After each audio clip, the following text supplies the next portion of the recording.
live on XXX, we're live on YouTube, we're live on here.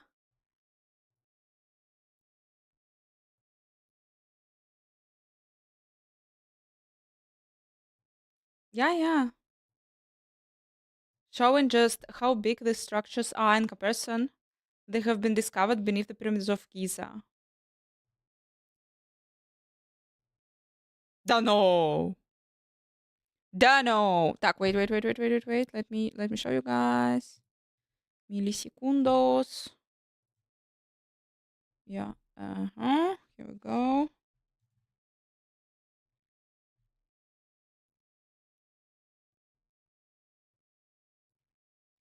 Dunno. Thank you so much. We are back. Dunno. To go ground penetrating radar. Dunno. That's Asgard structures. It's Goa'uld ships. 2 kilometers down. Goa'uld ships. Guys, actually, imagine it's a fucking rocket. It's a rocket. Can't it be the rocket? Are you okay? And it's Goa'uld ships. Cupboard.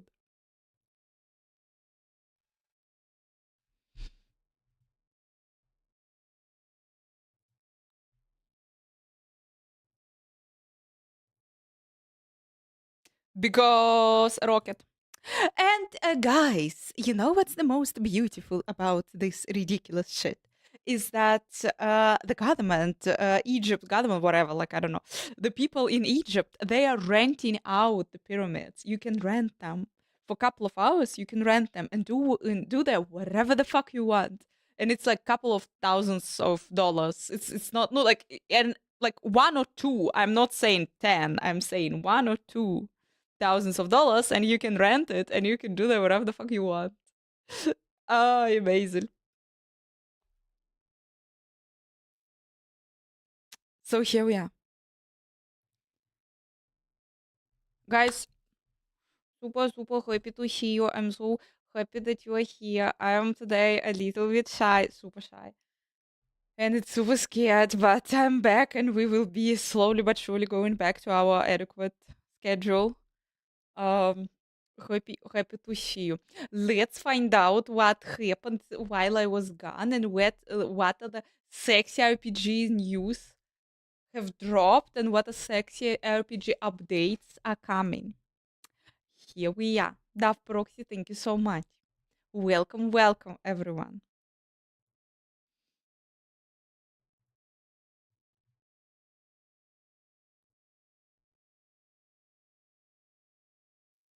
If you're scared, then everything is normal. Yeah. After all, that's how we live.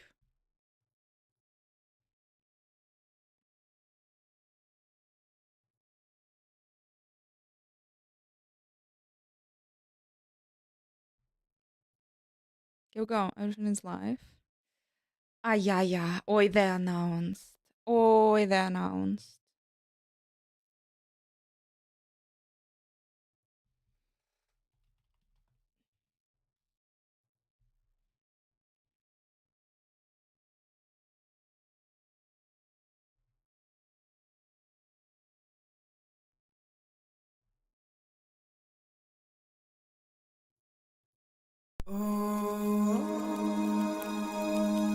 I am opening, slowly but surely, I'm opening the Path of Exile 2 announcement about the 27th.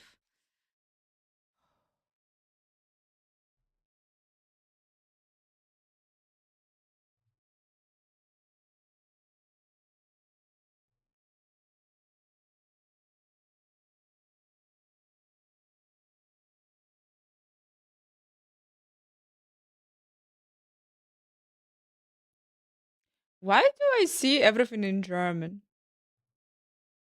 Holy crap!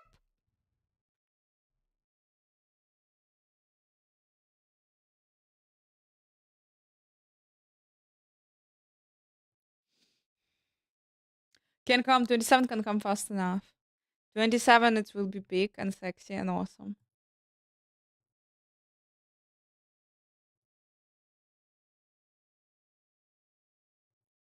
For real. For real, I see everything in German. My brain is a little bit. Ah, ja.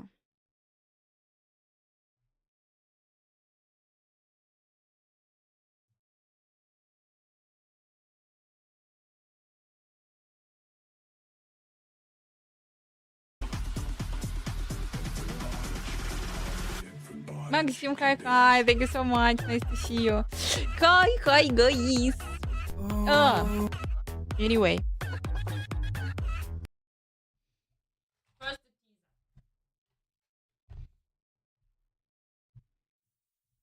Mama sharky pururum purum, mama sharky pururum purum, mama Wait, I even sharky missed you. pururum purum, mama Wait, fuck shark. this. I even missed you.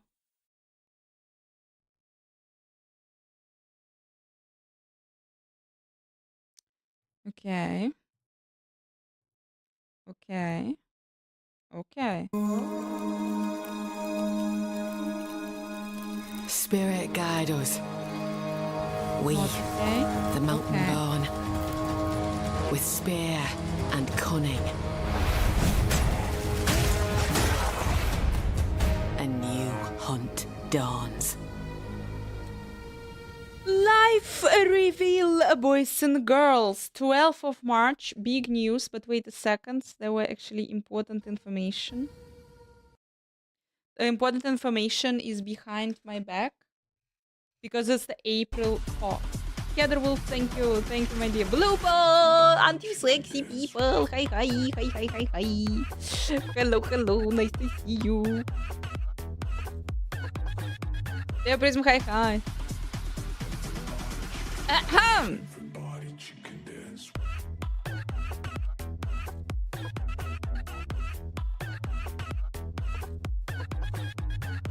Such a wonderful sound. We've missed it.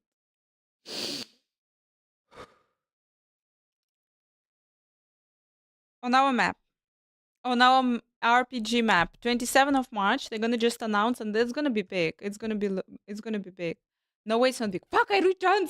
I returned in a perfect timing, for fuck's sake. So they're gonna announce it, 27th. No, fuck this. No way we have to pay. Okay, maybe I'm super naive. Come on, maybe I'm super naive. How do you think, guys? I'm super naive. I'm like ultra naive, but I don't think that we're gonna pay anything. The people who already purchased the early access, we're gonna fucking play the hell out of it, and that's it. And they're probably gonna be some promotion for the like skins, blah blah, new skins, 100%, and they're gonna be some info like buy the early access, something like this. But if you already purchased it, on in my life, definitely won't have to pay anything. Here we go. Like I don't know, guys, correct me. You probably know, but I don't know a single game that would have an early access. You pay for early access. I haven't seen a single game that would like go back on it. That would do like early access, but then on the release of the full game, you have to pay again. No, usually if it's early, if you purchase the game for the early access, then when the game is fully released, you have the game. That's it. Moving the start date to April 19th. Oh my beautiful! Oh my beautiful! Can we discuss? Oh yeah! This is wonderful. This is such a drama. Can we discuss that it was shit? Look, I don't know, people, if you missed this moment. So April 4th, they announced the update, blah blah blah, GGG. Perfect Excel to announce the update on the 4th. That they're gonna have this big ass update. And I think on the second it was last epoch, it was planned and it was announced, I don't know, a couple of months ago, that they are doing their new great season, new big ass season. They are that it will be released on the 2nd of April. And like a couple of weeks ago, GGG is announcing that Path of Exile 2 update will be on the 4th of April.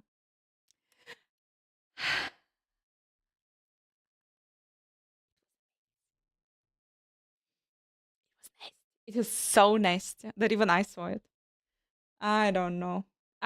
I saw people being actually I saw both, and I actually also got the comments. I saw people being sad that it was on the phone. You can just not play Perfect Excel 2. For Last Epoch, Last Epoch is a small company. It's a small company. It's not like well known. It is well known at this point. I don't know. No, but it's anyway, it's a small company. They cannot compete with Perfect Exile 2. They just can't. And the audience is the same. A lot of people, dear chat, who of you is enjoying Perfect Exile 2? And who of you is enjoying Last Epoch?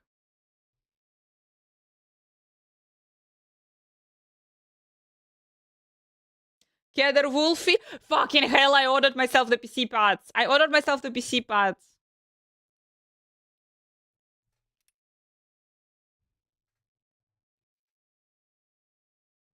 Boys and girls, this week arriving. CPU. Your Majesty, thank you so much. Really appreciate. Так, so boys and girls, this week we will be unpacking. We will be unpacking. We will. I'm not sure that I will be installing it live because no, I can't. I actually can't install it because because it's a PC. Fuck. I will maybe do a video. So, new CPU, new motherboard, new coolers, something else that I don't remember. Anyway, I ordered all the shit and it should arrive. The last piece should arrive 31st of March. If delivery is not lying to me. So this beautiful PC gonna have a beautiful update right before all of the big games releases. Yeah! You're gonna put it in yourself? No, like, I hope so. Fuck, motherboard inside. I'm like too afraid. Basically, guys, so yeah, I got myself a new CPU, a new motherboard. You'll be fine. I will be fine. Motherboard probably will not be fine. I watched the videos.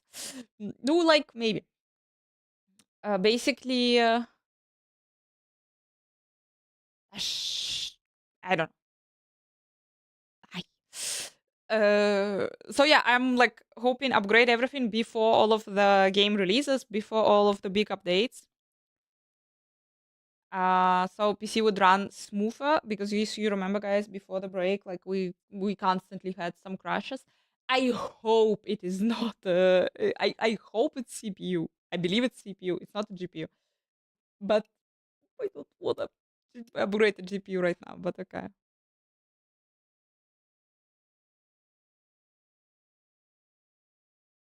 And Dynamite, did you succeed? Did you succeed? Just like putting together Legos.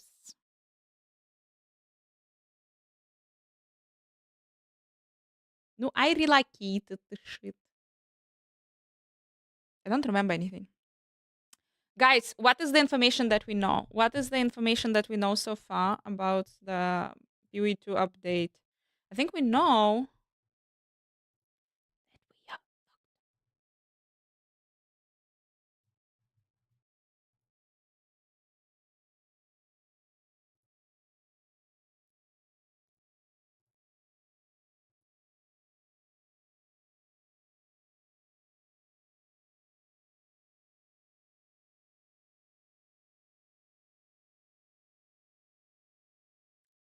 50 bucks power supply. That could go wrong.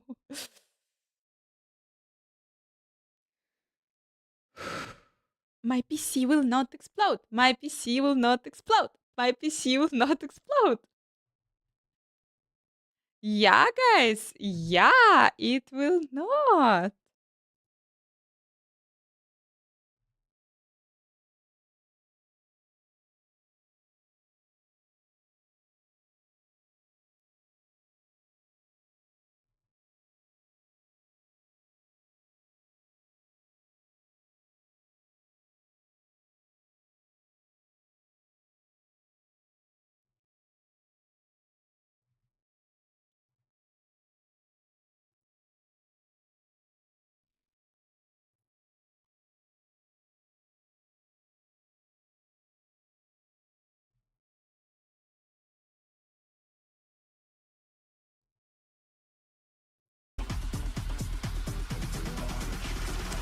Dorn, hey, nice to see you. Hi, thank you so much. And yes, PC will be fun because we will pray about it. So, by the way, guys, you distracted me with the PC. Darn, thank you. You distracted me with the PC talk, but actually, who thinks that GGG made a poo-poo decision with putting it on the 4th of April? Who thinks like they're in their rights, they don't own anyone anything? Who thinks that it's just not really gentleman-ish to do it on the 4th of April?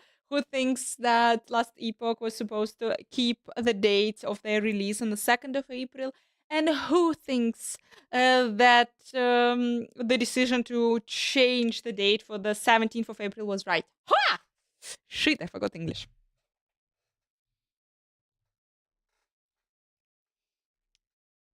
It's their right, it's a crappy decision. Are they they commented? Anyone from GGG commented this or no? Or they were no? Because I haven't seen shit. I saw a lot of people like being no, even like super pro Path of Exile streamers being critical, being like, well, that's bad.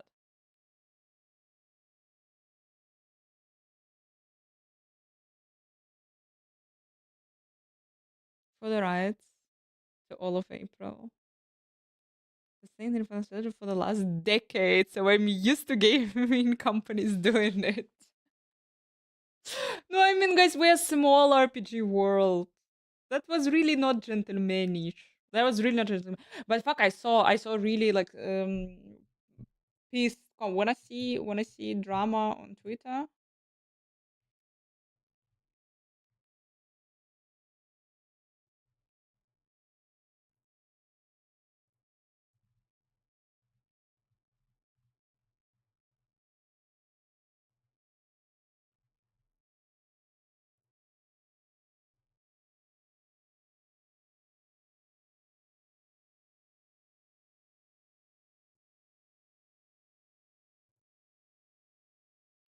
And yes, it's white.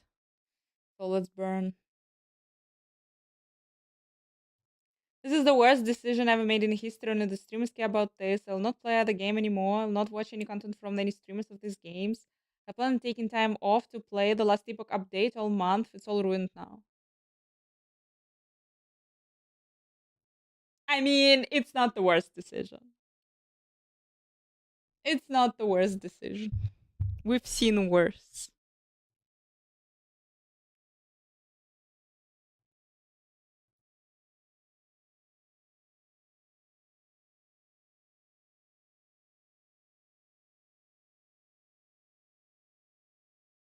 And no, it will not. It will not take it back. I understand. I understand Last Epoch putting it. Like, I totally get it. I really get it. Putting it back, delaying it to 17th, because, like, the audience is the same. The audience is really, really crossing, and you just can't. You can't compete with Path of Exile 2. The hype is fucking too big! Unfortunately.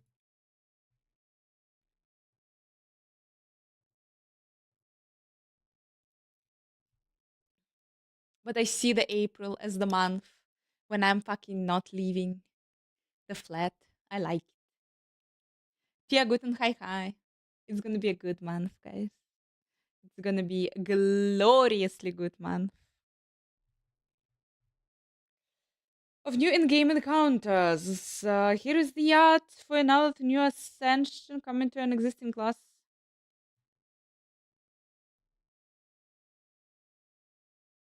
To the existing class.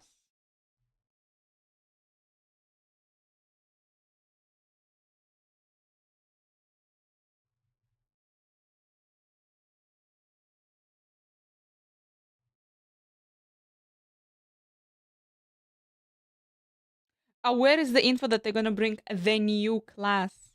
That they're gonna bring the new class? Because that's what I heard. They're gonna completely bring the new class.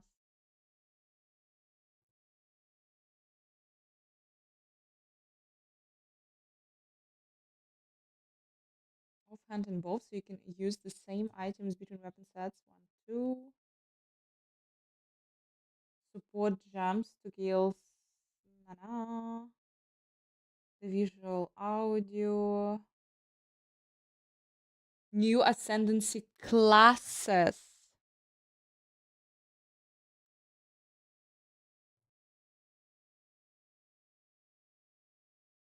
You're killing me.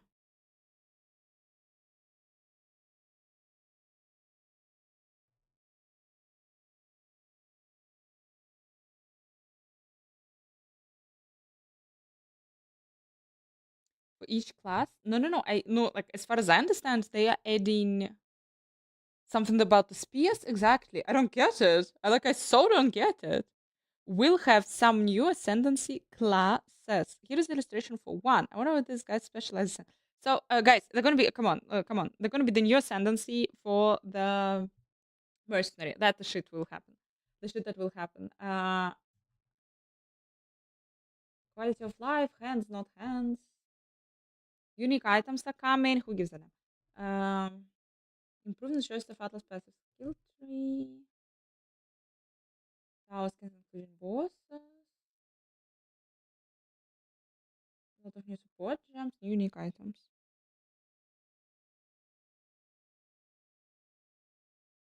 Yeah, as far as I understand, no, yeah, that's what I understand. We'll have some new ascendancy classes.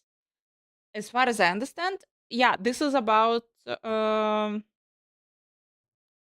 existing classes, the existing 6 classes. We'll have some of them, we'll have maybe not all of them, but some of them will have new ascendancies. For example, the fucking mercenary will have the new ascendancy. Something else, boys and girls, something else.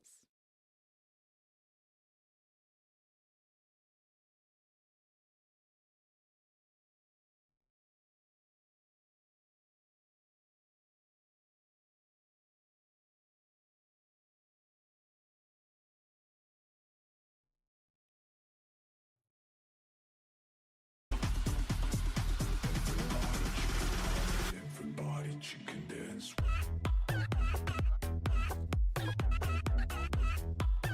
Давай по, thank you, хай хай. Хая хая. But that's not what I saw, god damn it. That's not what I saw.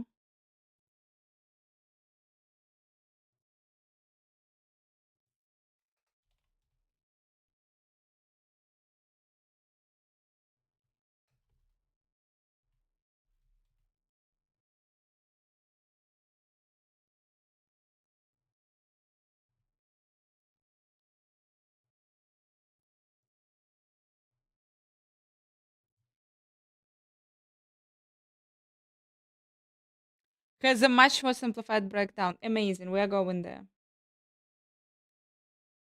Act 4, 5, and 6 release with the Perfect Exile 2's first large update is coming Thursday during the reveal. I got it, I got the link, thank you so much.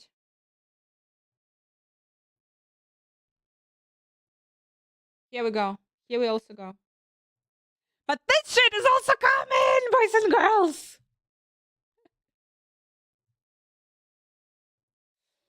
So,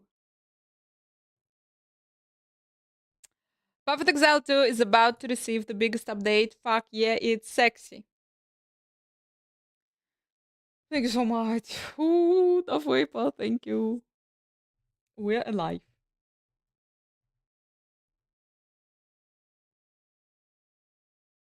On April 4th, this makes the beginning of Perfect Exile Season 1, bringing a new gameplay cycle and fresh content for players to experience. Before the launch, there will be the live stream. Here we go. By the way, there will be, always with Ziggy. By the way, there will be the Twitch drops also available. Here we fucking go. When you're watching, there will be the Twitch drops.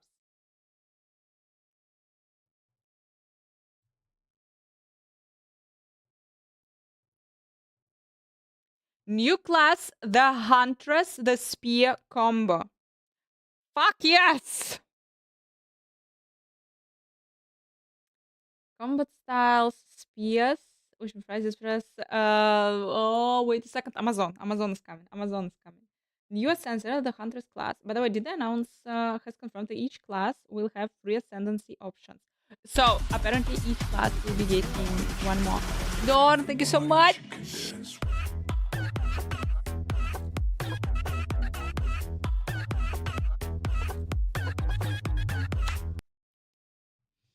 This is nice.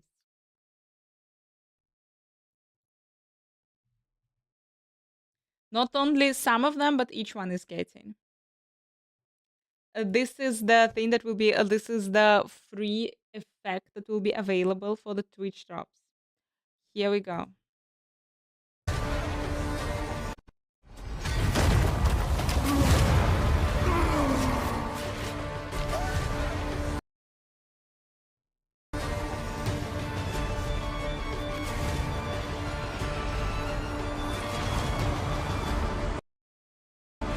They really can do the visuals.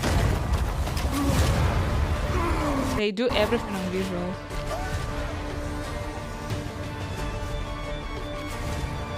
Guillotine. I'm like, what exactly what the shit is happening on the screen? Yeah, guillotine. Boom. Fallen guillotine. Boom. Okay, I got it. So, I don't know, they haven't announced yet how long. Like, I guess it will be like 2 hours. The announcement is like 1 hour something. 1 hour something. If you're staying there during like 1 hour, I guess it's like 1 hour you're getting the guillotine. But you're gonna be watching it, so we're getting the guillotine, boys and girls. Here we go. 222 Mercenaries Third. New Warrior Ascendancy.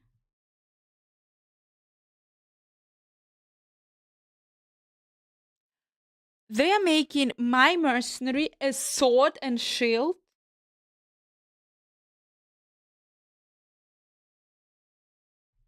New Warrior Ascendancy will be physical, powerful warrior, infused with fire-based abilities. Not all the ascendancies are for me, guys. I can live with this. I can live with this.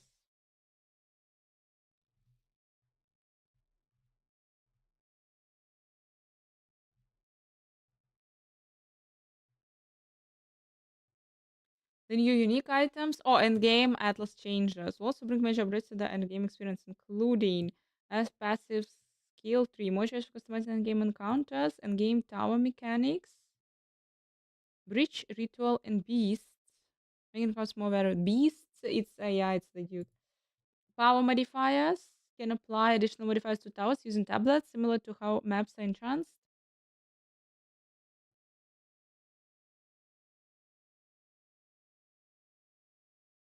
A map boss automatically completes the map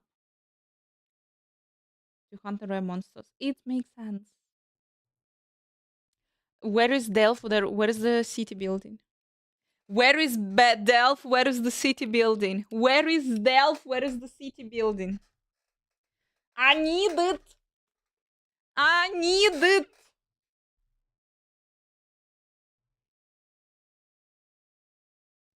10,000 divines. Okay. A full reset. All characters. Fucking fuck. So it begins 12th of April.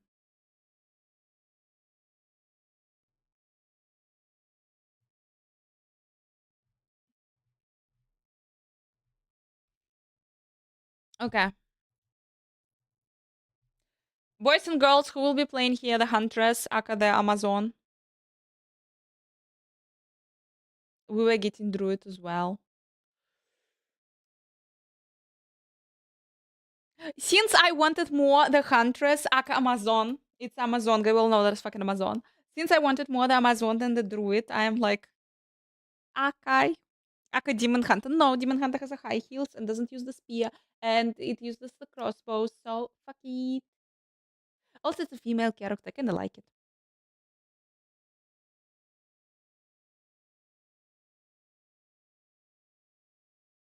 Don't wanna install 20. Oh, foo. Oh, foo. Da voipa.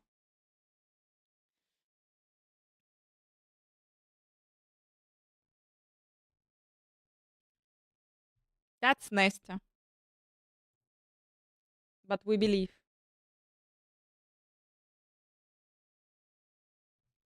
Yeah, people. Are we good? We are mapping on our RPG map, guys. 27th of March. It is the day of the big reveal. We are watching the stream. We're all getting the drops. We are sexy as hell. Can we please put it on the map? Also, we need, wait a second, the time, the specific time of the live stream, and it's 12, blah, blah. 2, April 12 p.m. Pacific, 12 p.m. Pacific.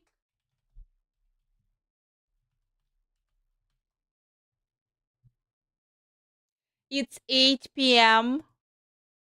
my nasty time.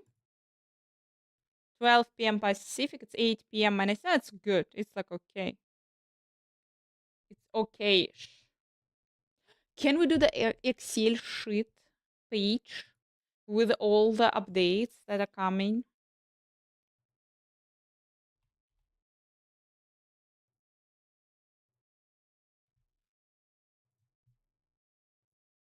Like, you know, so you would be like as RPG player, you need a calendar, guys. You need a release calendar.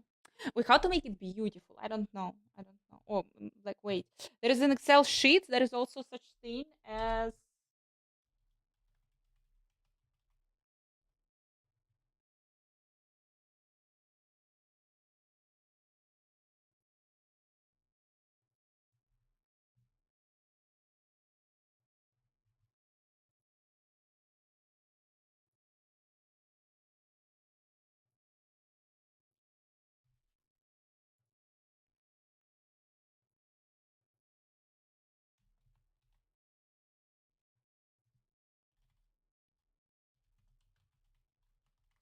where is like AI make calendar something like this?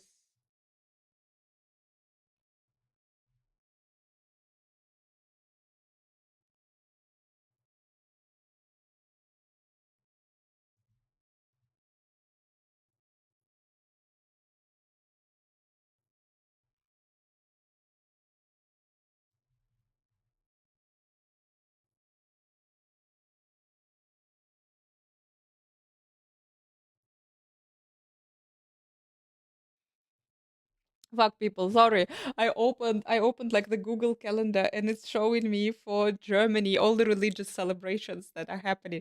It's guys, are you like in your country, are you celebrating big Easter? Because in Germany it's big and like there is like half of April is some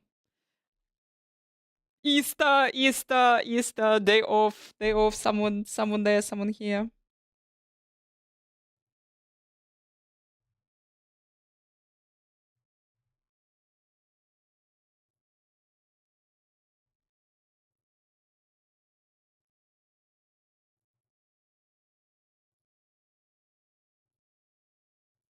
Hi, hi.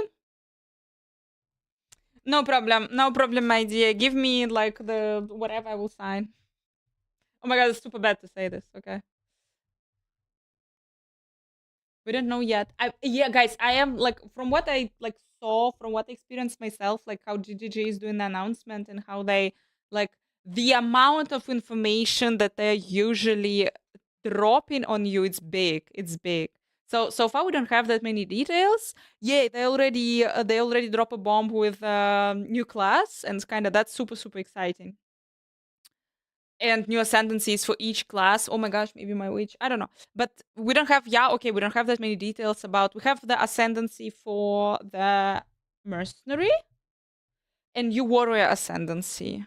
For the ascendancy, sword and shield combo. We don't even know how it's called. Blacksmith, new warrior ascendancy. So that's the whole. But apparently every single character gonna have an ascendancy, the new ascendancy, which is glorious. And like all of those details they're gonna drop, which is beautiful. Support gems, uniques, guys, that's details, but this is actually super big. And maybe they will announce some also. I don't know about the end game. I don't see any like big activities that they're adding, like, you know, something like completely new. No, like, because this is changes to, yeah, we customize the skill tree, yeah, there are tower like this already existing. This is tuning of the existing systems in the end game.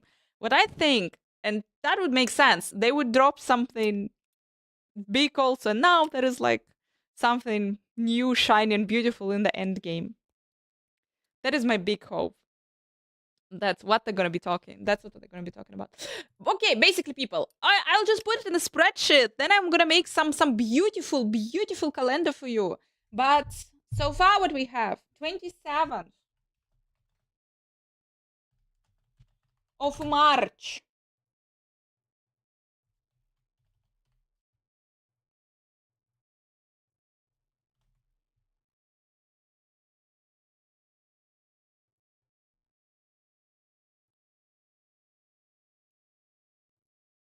Let us call it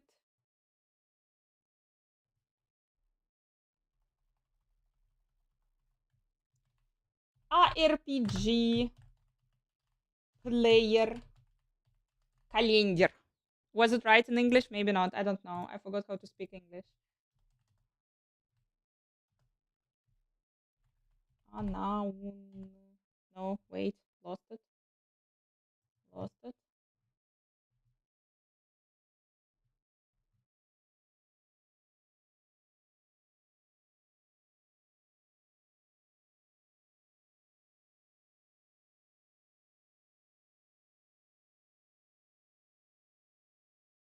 Live stream.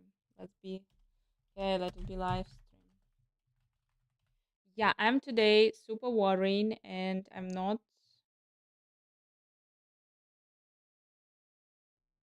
I don't feel myself super comfortable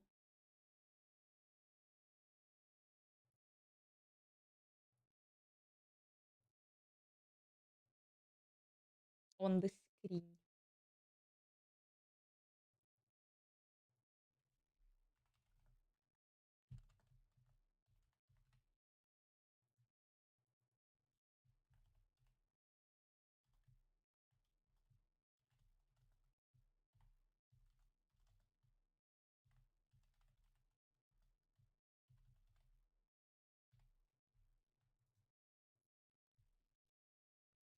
Okay, something like this. What else should be there?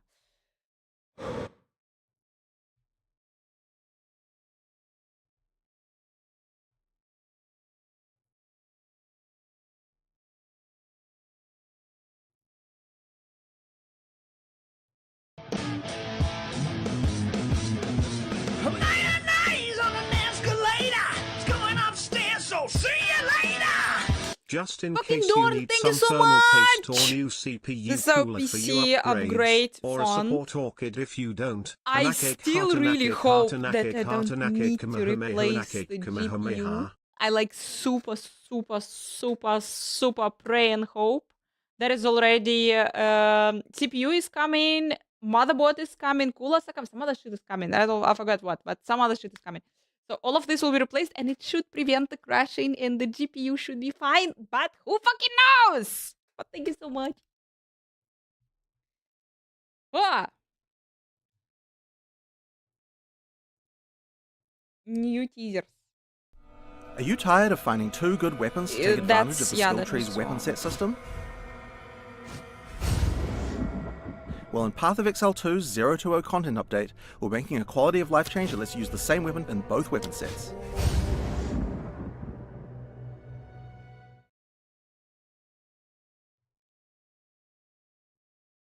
No, Are you I don't tired get of finding two good weapons to take advantage of the skill tree's weapon set system?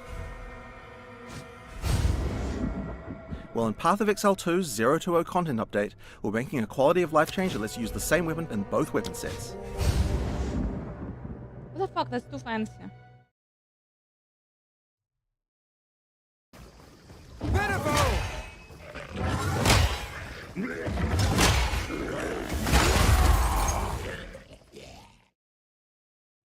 New support gems to give the skills. Prepare yourself. Bullseye.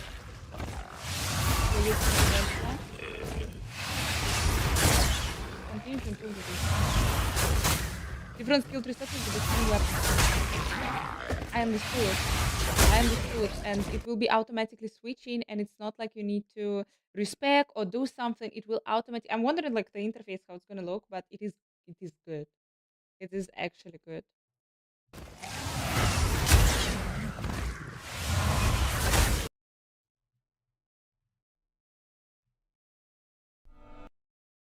Are you tired of finding two good weapons to take advantage of the skill tree's weapon set system? The CPU that's flying our way, arriving this week. Talking of the devil, by the way, let me see. Something should be delivered today.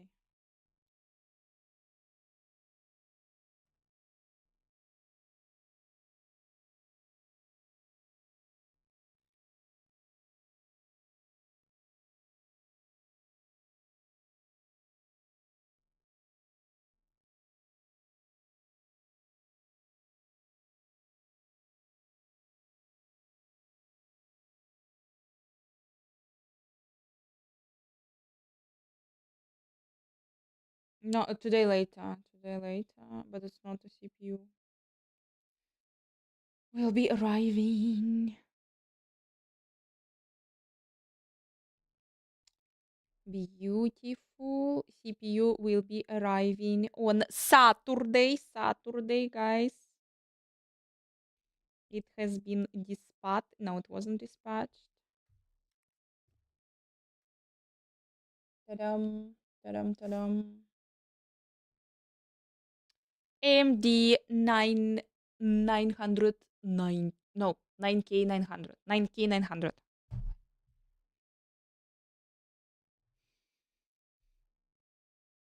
Brace yourself.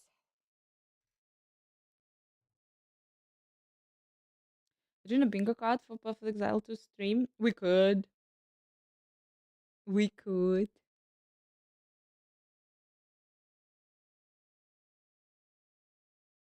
What do you think should be there?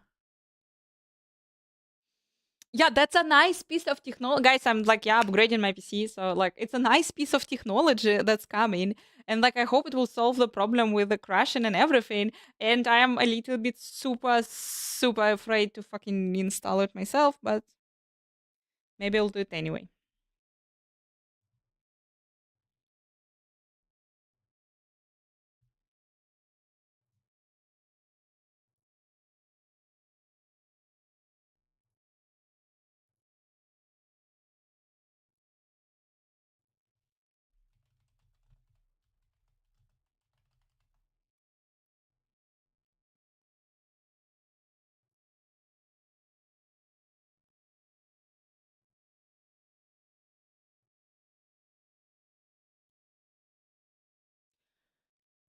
Today is the day when I'm like super afraid of streaming and everything is confusing for me and everything is like super scary. So this is the day when we're gonna start doing new things. This is my free bingo card generator. Hopefully, fucking don't know.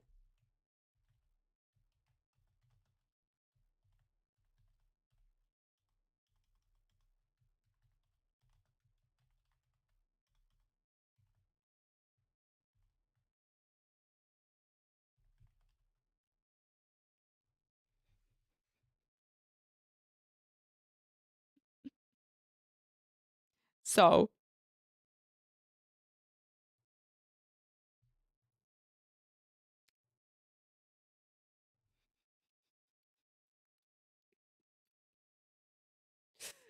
so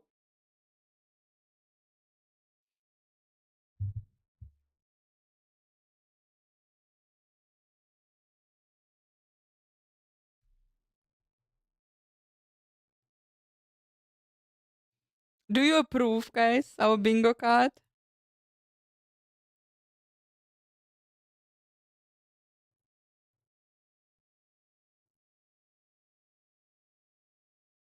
Like I think they already did. Wait a second. I don't know, guys. Wait. What is this? My reaction when GGG announced Act 456 release with Path of Exile 2's first large update this coming Thursday during the reveal.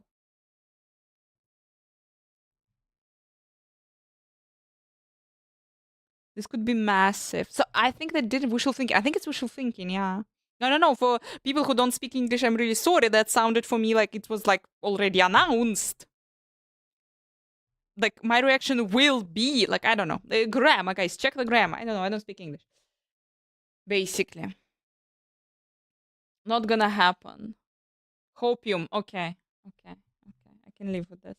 Okay, then it's like I read it wrong. So then we believe this. Then we believe this page and we're good.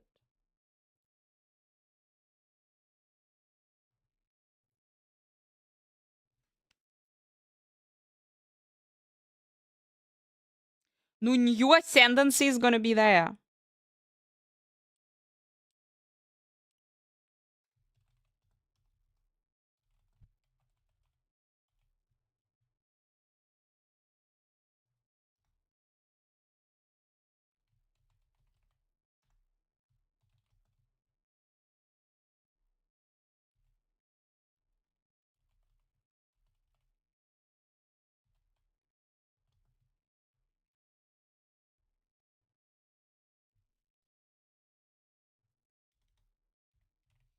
This will be anyway. What else can we put there?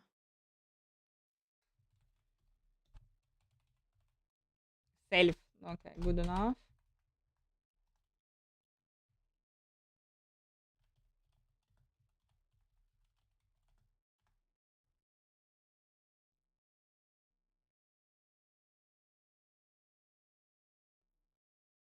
Balance.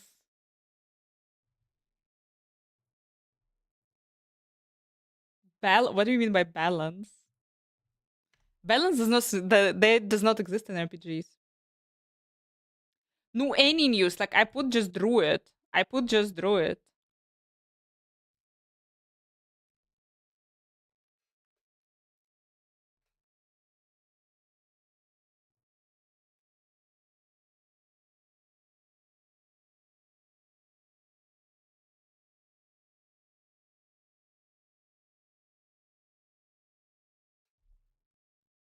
Oh, they're not gonna talk about last epoch.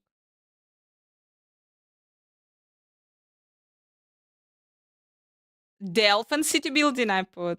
Exact. New in game mechanic, which one? 222 pets.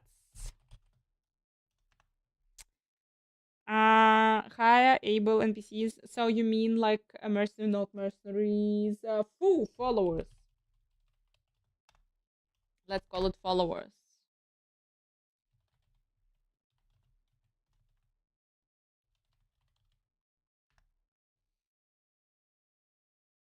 Can hold 8 Dr. Peppers at once. Tower what gonna be? Gonna like they already said it, they announced it. Should we like I can put it, it's okay. Tempest Bell nerf.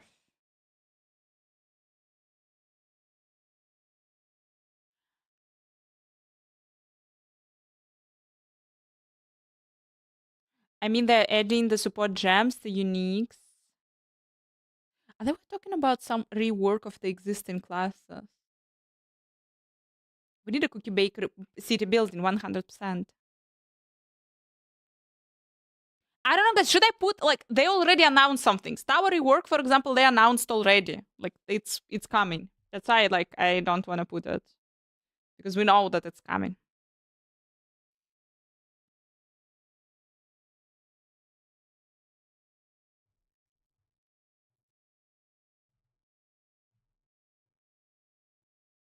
That can apply additional modifiers to tower using tablets, similar to how maps are enhanced. Possible map completion changes is considering a new system where defeating a map boss automatically completes the map rather than requiring players to hunt for rare monsters. This is not yet confirmed, but will be discussed on the March 27th live stream.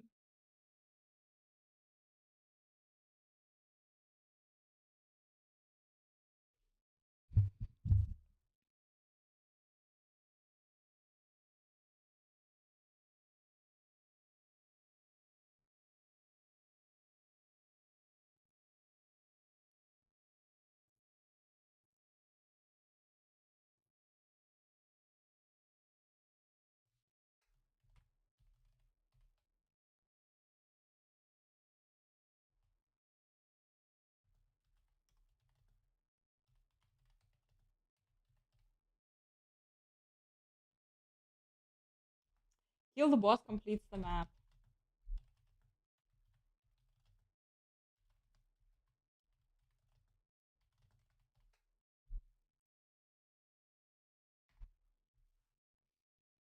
We have some options.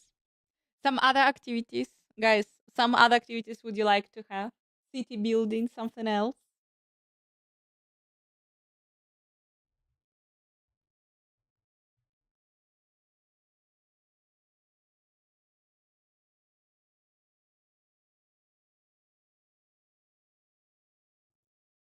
No, they're gonna be new ascendancies.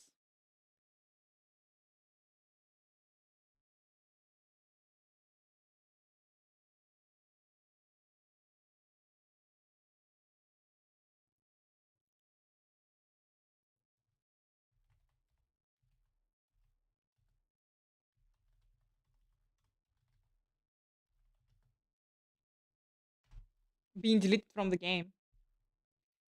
Being deleted from the game. Trials being deleted from the game. I agree. Let's do it.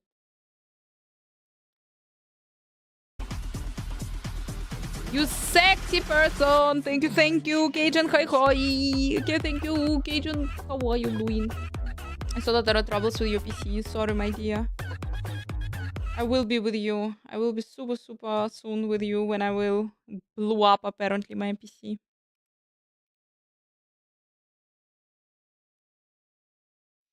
Guys, you can think about it. This is the Path of Exile 2 live stream bingo card. You can think what will be, what will be there, what will be announced there.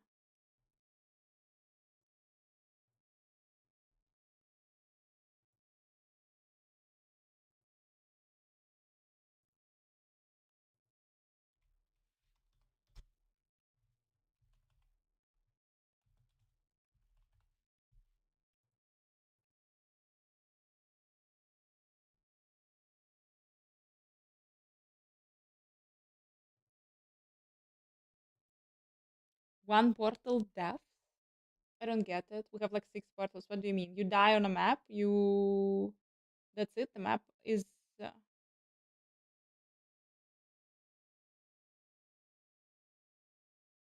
map is... Wait a second. We die right now and the map is lost. But you have 6 entrances to the map. Yeah, or is it like Path of Exile 1? You can die multiple times. Yeah, you can die multiple... Oh, by the way.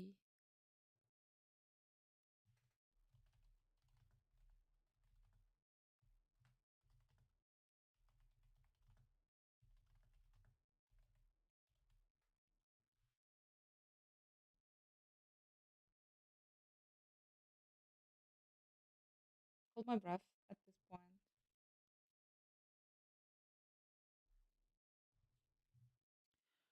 Look at this magical pillow, guys. This is the ultimate. This is the symbol of life. This is the zebra pillow. Like, because life is a zebra. And actually, when you are on a dark stripe and when everything is shitty and everything is bad and everything is going to poopster, like, it's giving me some hope and it's giving me a little bit. It's nice for me to think that if it's you on a black stripe, this just means that the white stripe is fucking coming! And it always will be there. So, really, really sorry. And at some point, it will be over. Definitely. Zebra pillow.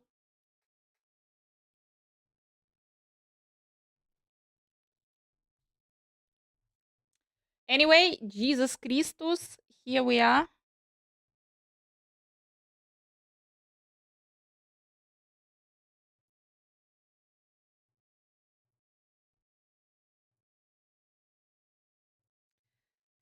Let's see what sexy things are coming in Last Epoch. The game that was delayed because of Path of Exile 2. Oopsie daisy.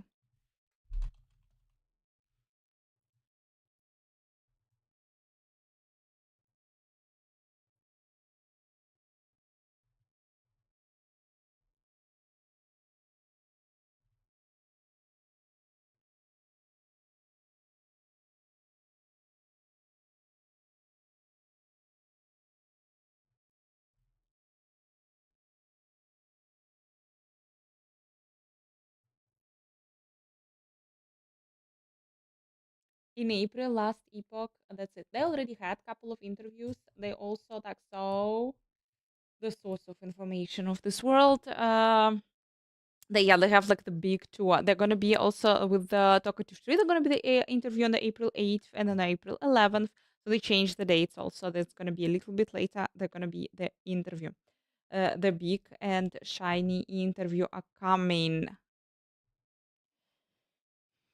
Yeah, they just announced it. They just announced April 17th. Sorry, people. April 17th. I don't know for whom's like sorry, not sorry, but yeah.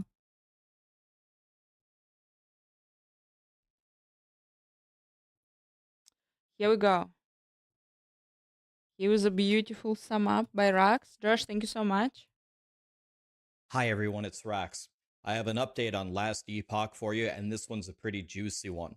This came from the interview that Gazzy had with EHG on Friday, and I'm purposely not going to show you any footage, any of the awesome stuff that he showed in that live stream, because I want you to go to Gazzy's channel to see it. And so, but I can give you the high level updates of what's going on. And yeah, the hype is ramping up here. Let's just get started. So there's no news on whether they're going to move the date. They kind of tap danced around the question. They kind of Already the news. implied no, but they didn't say no. So I guess as far as we know, they're still going on April 2nd instead of April 4th. By the way, I was kind of surprised on my video and Zizzarin's video and other videos. It sounds like there was a ton of support for EHG and Last Epoch with the dates being so close. That was nice to see. In the next season, Ward is going to be nerfed a little bit and health is going to be buffed. That was kind of expected. They said only a few of the top outlier crazy builds are going to be brought down, but for the most part, a lot of the weak builds are going to be coming up. So if you ever played something like, it's just not that good, it might be good next season. For the Sentinel, Time Rot and Electrify are going to be buffed. And then they were talking about the end game. And if you've ever played Path of Exile 1 and gotten really far in Path of Exile 1, what you do is you pick like a favorite map, like Jungle Valley, for example, and then you sit in your hideout and you get like 50 Jungle Valley maps. And then you just craft on them. You chisel them, you alch them, you corrupt them, you run them through your regular expression, and then you put the scarabs and the delirium orbs, and then you make a big stack of maps, and then you go run them in the endgame.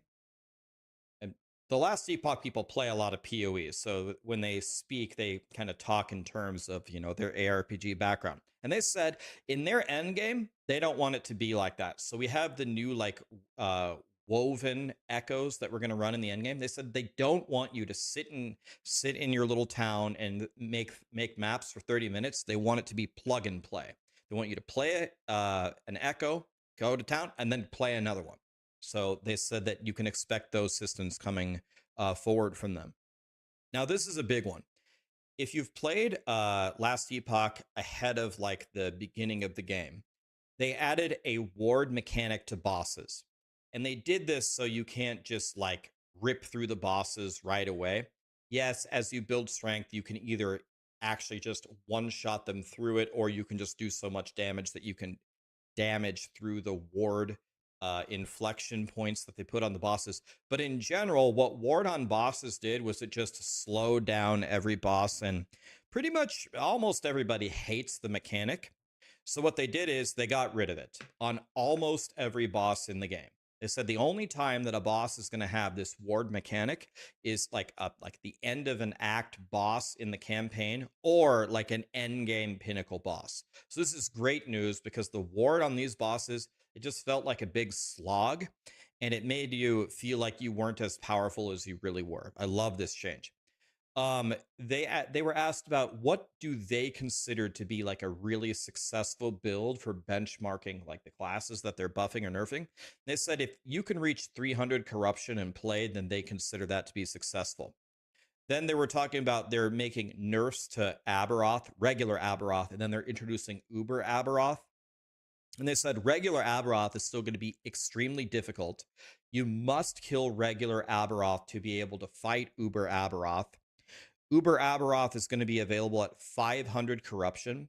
And they said if you're just a character barely able to do 500 corruption, there is almost no way you will be able to do Uber Aberoth. They say it's an insane challenge. So that's exciting. And once you unlock Uber Aberoth as like a woven echo or whatever, you can fight him again and again, I guess, until you kill him. Here's another huge one. People are going to love this change. So when you make a character, you go through the campaign, and then you have to do the regular monoliths, and then you unlock the empowered monoliths, and then you build the corruption, right? Well, when you make an alt, what you can currently do is you can use a dungeon key to skip a lot of the campaign. But then everything else you got to build yourself, right? You have to build the regular monolith and do the empowered monolith and then build the corruption. All of that second part, they're letting you skip it. So the monolith progress is now shared. So if you've beaten the regular monoliths, you can go straight to empowered monoliths. Also, there is a woven echo that says if you complete it on your character or whatever, it will raise your corruption level to the highest corruption level on your account. So when you unlock the empowered monolith on an alt now, you could plug this echo, and if your other guy's at 500, if you want to jump to 500, you can. It's going to save a ton of time if you're a player that likes to make alts. Really nice change. Then they had a big conversation about dungeons, where people say dungeons aren't very fun to run. So they introduced a charm where you can port to the end and fight the boss, and it will randomly pick the buffs through the doors that you would have otherwise walked through. And they said, well, are you going to make dungeons more fun to run? They said, yeah, they will consider that in the future, but they're really mostly concerned with the rewards that you get at the end and giving you a chance to get in there.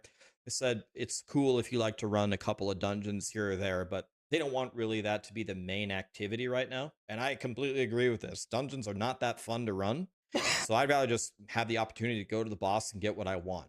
So I like this change. They showed like a Javazon. I think it's on Sentinel, like the Diablo 2 Javazon. It looked amazing. But the real winner here was the Heartseeker Marksman. It's a brand new skill. This skill looks completely insane. This would be the part where I would show you the footage, but I don't want to take away the glory from Gazzy.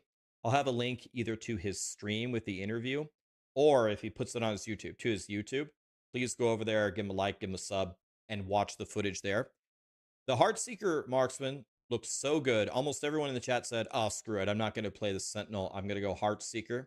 And even the devs there said that they're going Heartseeker. So I think most people will play Heartseeker or Marksman after looking at that. So I'll be making guides for that if you want to play it. Looks godly.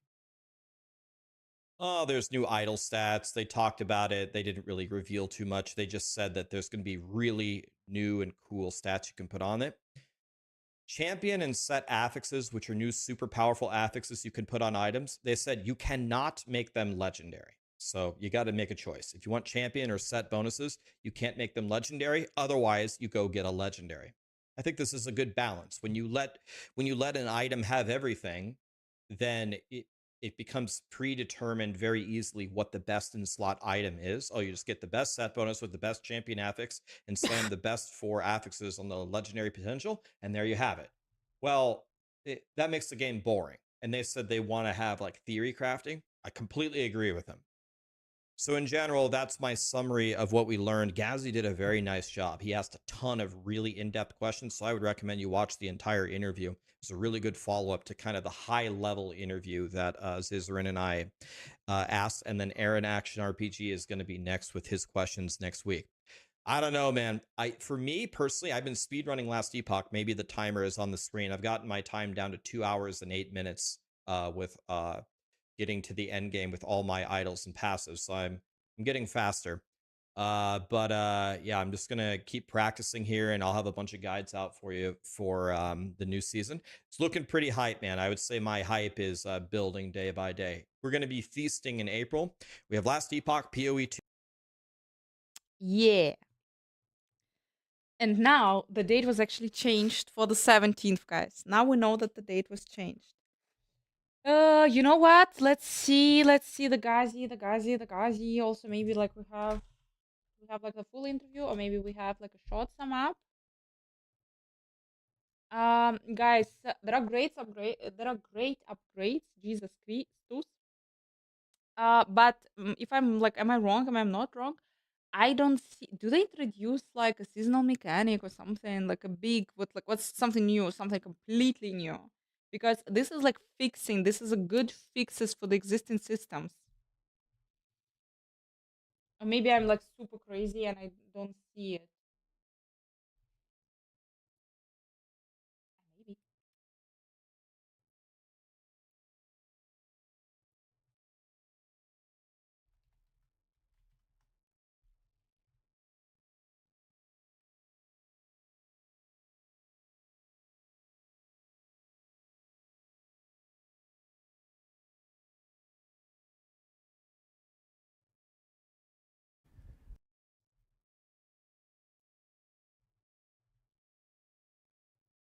I see, guys, it's full interview, but it's like 2 hours.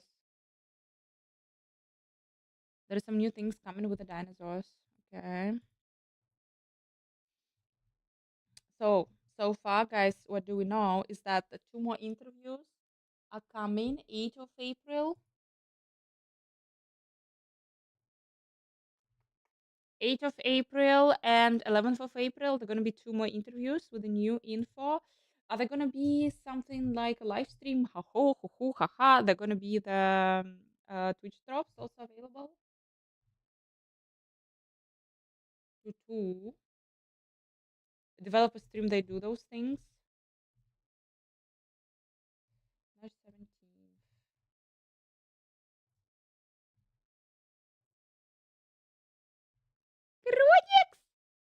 Good call. Remember last epoch.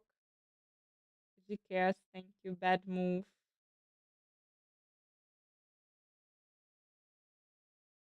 Go first and second. Guys, fucking it's 2 days. It's 2 days. The difference is 2 days.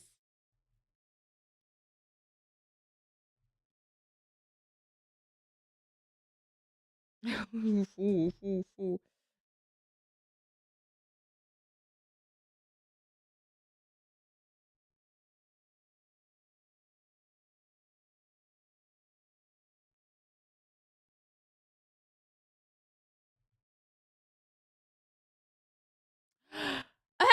That should be the filter for the positive comments, but no, in general, I do think, like, guys, what else they could do? It is the decision. Pretty much the only decision. If you figure out what we can put in our Perfect Excel 2 live stream bingo card, you can put it here. From the important dates that are coming into our calendar, we have 17th of April.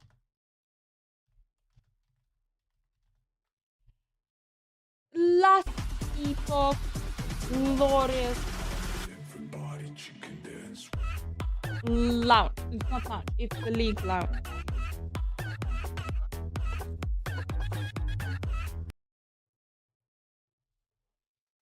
Perma Pro, thank you. Nice to see you. Happy seeing you, my dear. We are doing the calendar.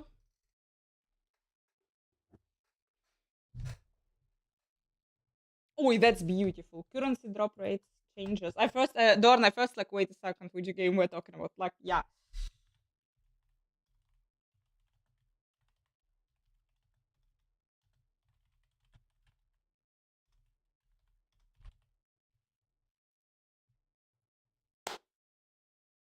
What else do we have here?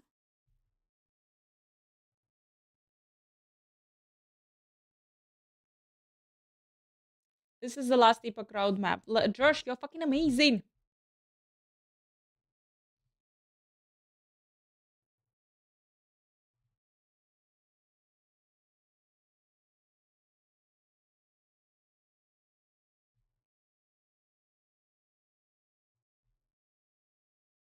Will feature built on the monolith of fate by introducing a host of new echo objectives.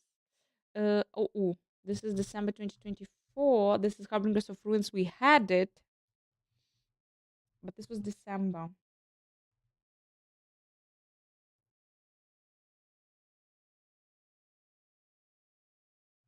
Before the new season, which is not true. That didn't happen.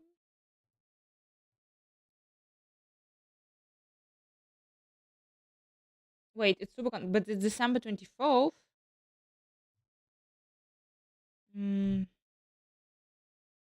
Campaign, story continuation, skill guilds, transmogs.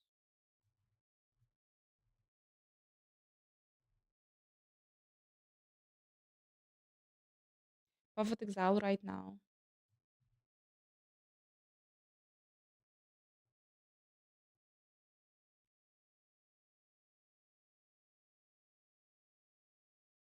More experience variation, offering continued opportunities to decision making and progress. Here I am thinking about, like, I would love to see like a brand new activity. Some surprises since they delayed after this.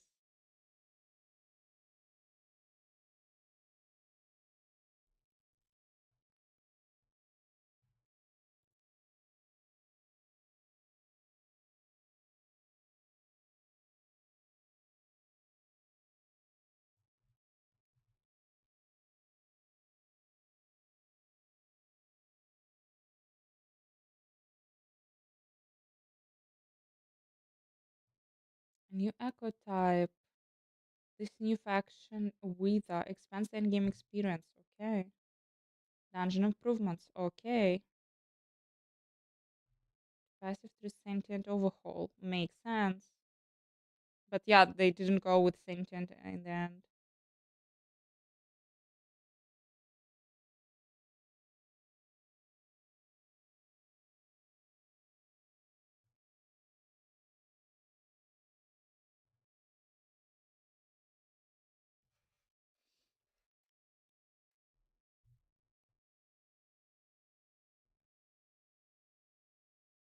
Fixing bugs for season 2.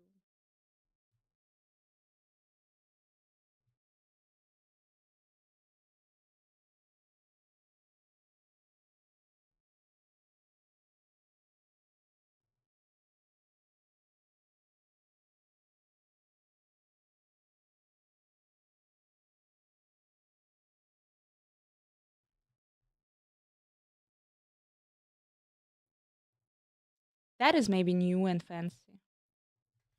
Champion enemies.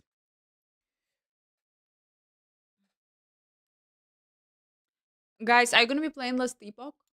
How do you feel about Last Epoch? I need to re-log in to remember the things. We have the guy who is like super hyped about Last Epoch. It's Simic. He will be super, super happy. He was super pissed that they had to delay the release, but like, to get it, what the fuck can you do? You cannot do anything. But hopefully, it will be nice. It will feel great. Last Epoch feels great. The crafting system fucking feels great. We need to re-log in. We need to re-log in. So, on our calendar, anyway, 17th of April, launch of season 2. Oh my gosh, they had long first season, I must say.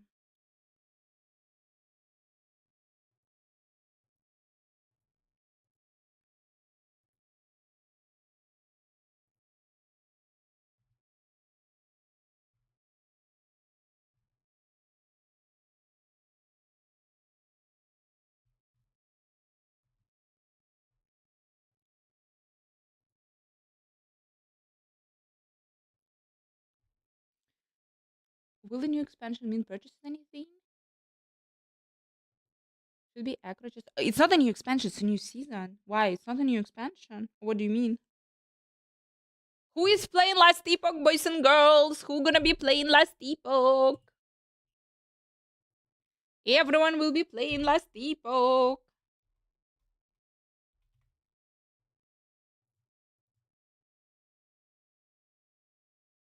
Relagging. No, it's season 2. It's not a new expansion.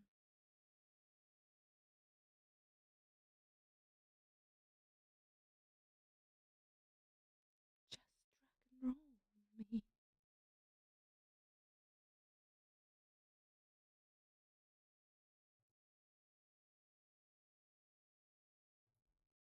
Last Epoch New Zealand seems more interesting than Path of Exile 2 updates. I'm going to let Path of Exile 2 cook more before I go back.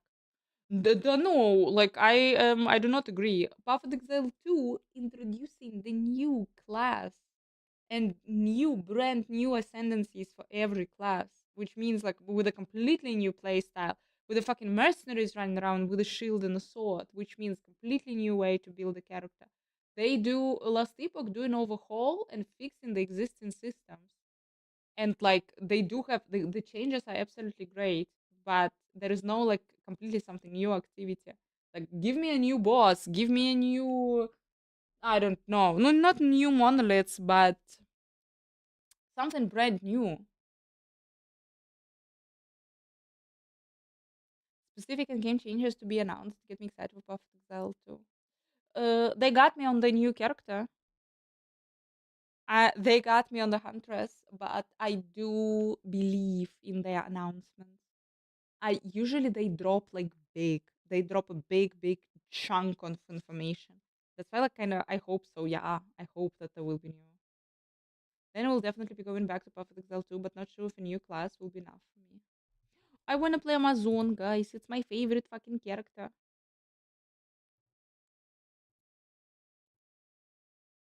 from Diablo 2.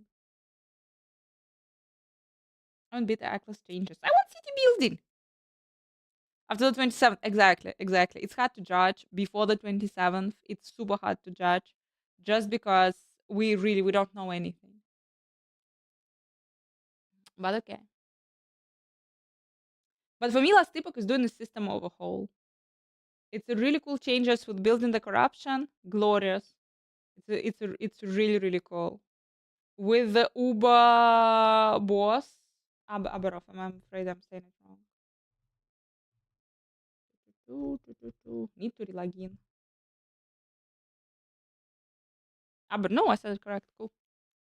Rusty, hi, nice to see you. Hi, guys. Golden coin, hi. Vanilla Bear is so weird right now. Welcome.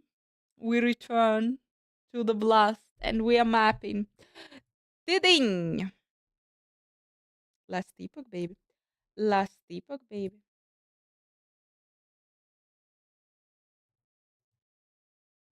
April 8th and April 11th, we have 2 more interviews. Plus, I will watch, I don't know, guys, the interview is like 2 hours, but I will do the sum up.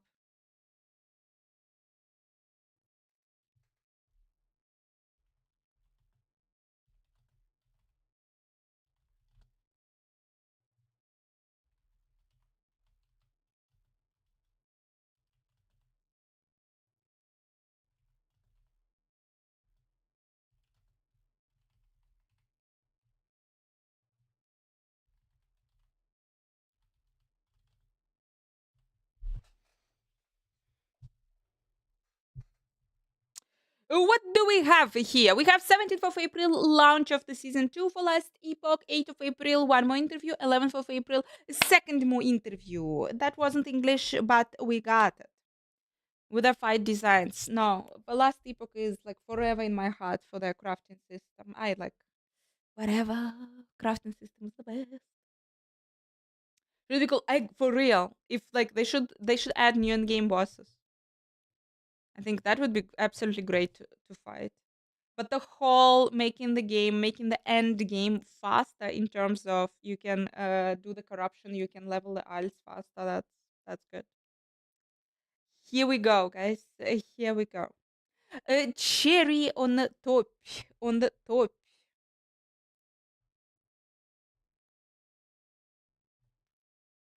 This beautiful game.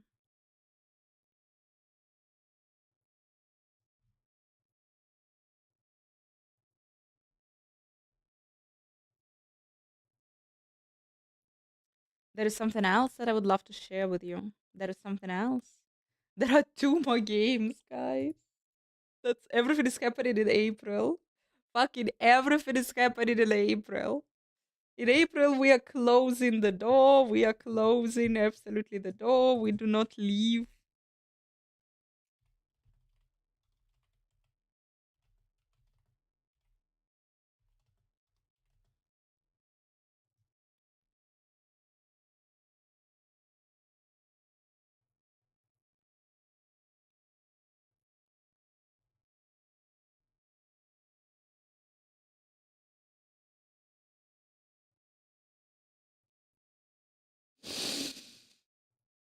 Fuck! I remember now. Fuck! Now I remember. With all the date changes, I kind of forgot because Diablo 4 changed the date. Last Epoch changed the date. Path of Exile 2 announced the date. And No Rest for the Wicked also announced the date.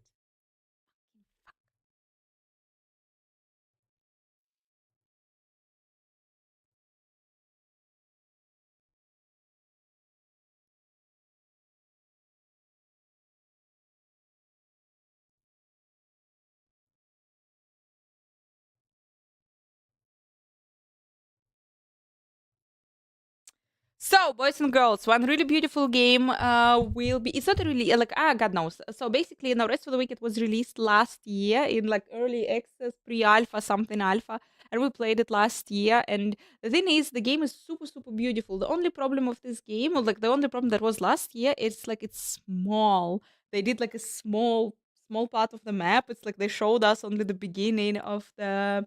I saw it. Yeah, of the return of the astronauts and the whole. No, it's not conspiracy. The whole poopy about this. Anyway, so I don't know if like you saw if you haven't seen the No Rest for the Wicked, but it's a really really cool game and I'm super hyped about it. And they are doing the update, the Breach update, and it will be launching on April 30, which sucks. The Breach represents the biggest content update we have ever shipped. We have heard you loud and clear. You wanted more out of our campaign. You wanted more story, more zones to play in, more enemies to fight, more bosses to test your mettle against. In short, more of everything. And that is exactly what we have been focusing on. The Breach represents the biggest content update we have ever shipped. Let's go here.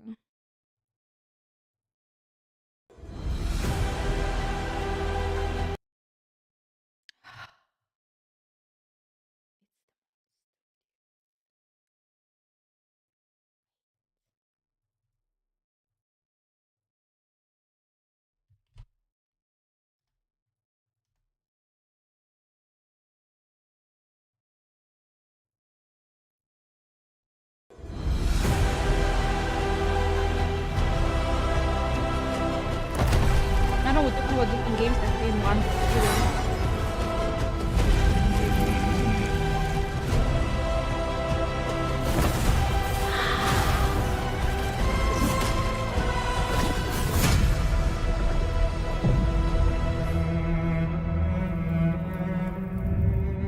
Cool. Hey everyone, I'm Thomas. And I'm Gennady. Welcome to our second Wicked Inside.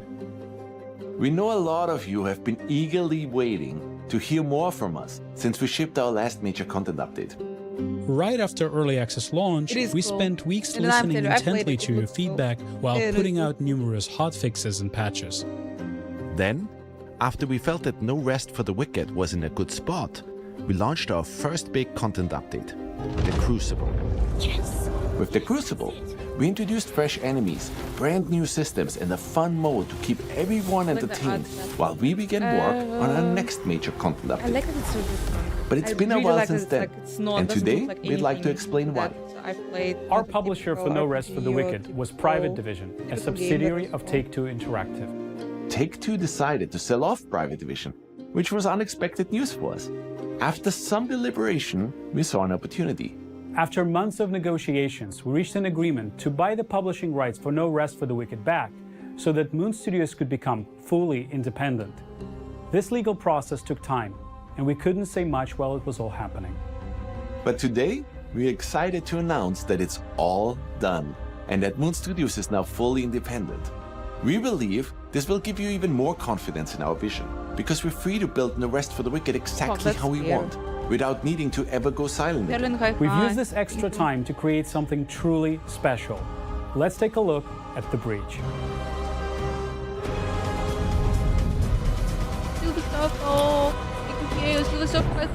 The Breach represents the biggest content update we have ever shipped. We have heard you loud and clear. You wanted more out of our campaign. You wanted more story, more zones to play in, more enemies to fight, more bosses to test your mettle against. In short, more of everything. And that is exactly what we have been focusing it's on. really, it's RPG, Our story continues immediately but following Elsewhere's Elden return Ring to boss Sacrament. fights. He summons his daughter Odessa from her prison cell, and their exchange reveals more about their relationship.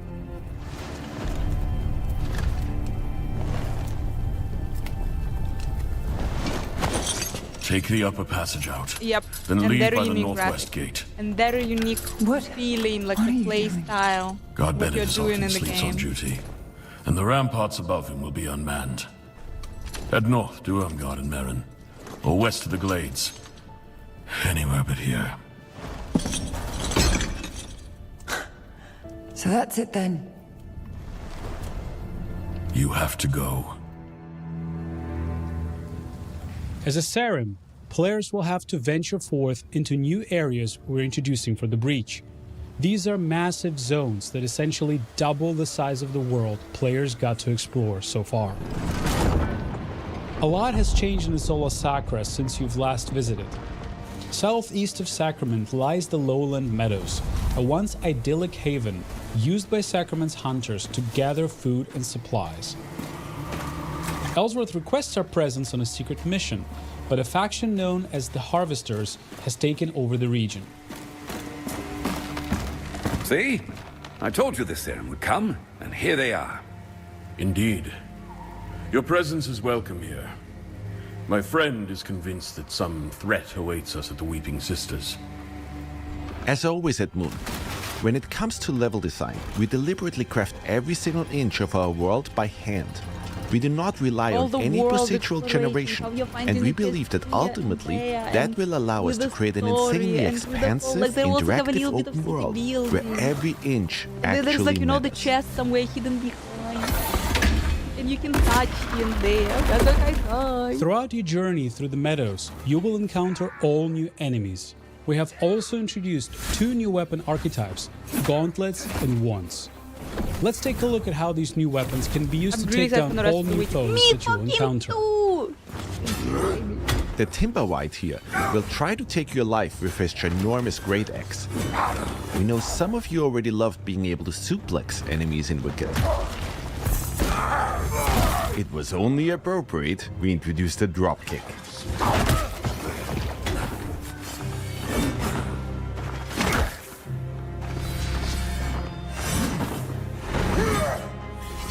She kind of like super slow combat, guys. Combat that you need to be precise. You need to Wormwood wretches and Limseed archers will keep you on your toes with brutal range attacks. Not thousands of monsters, just 1 or 2, but you Our Tremor Wave will make quick work of them. Rust Reavers present an even greater challenge. Equipped with 2 huge saws, your best bet is to keep your distance and counter Not the when you sunflower find though, an I like opening. sunflower. Biggest sword. Monster Deeper Hunter's within also the going meadows, with biggest the sword. Copse Treader will try to block It your is, path it's like, forward. no. Throw away your mouse and keyboard. It's not no. I tried, it's not no. Mouse and keyboard fucked it. But with the controller, super smooth. Study his movement patterns and keep a cool head. You might just prevail.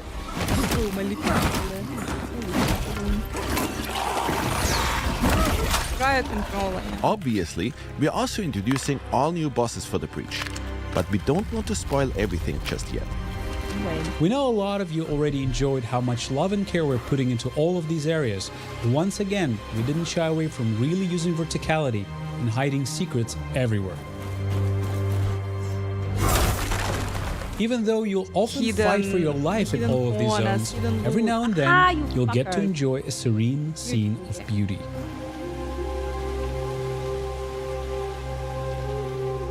Things have changed in Sacrament too.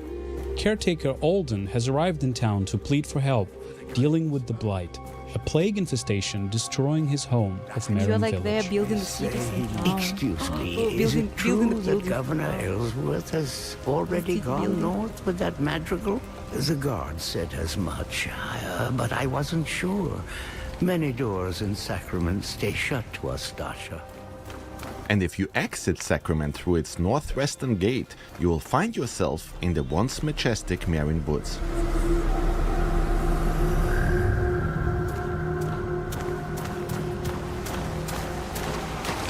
Recently, the Merrin Woods have been befallen by the Blight. It festered all throughout the woods, and players will have to find a way past it in order to advance. The Belak Tor are ferocious fighters. The Stalkinche here knows how to wield a club, and if you're not careful, they might just call in reinforcements. Our new wands builds are surprisingly effective. We can cast ice darts to freeze our enemies. Cold Sling is a powerful ice evasion attack.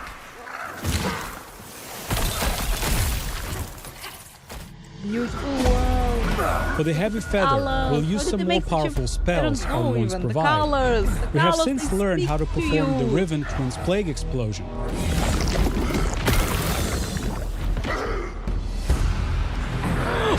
I remember, guys. And if you have enough focus, Lightning Bolt makes quick work of any enemy. The only game when I'm not annoyed by that. Why? I don't know. But for real though.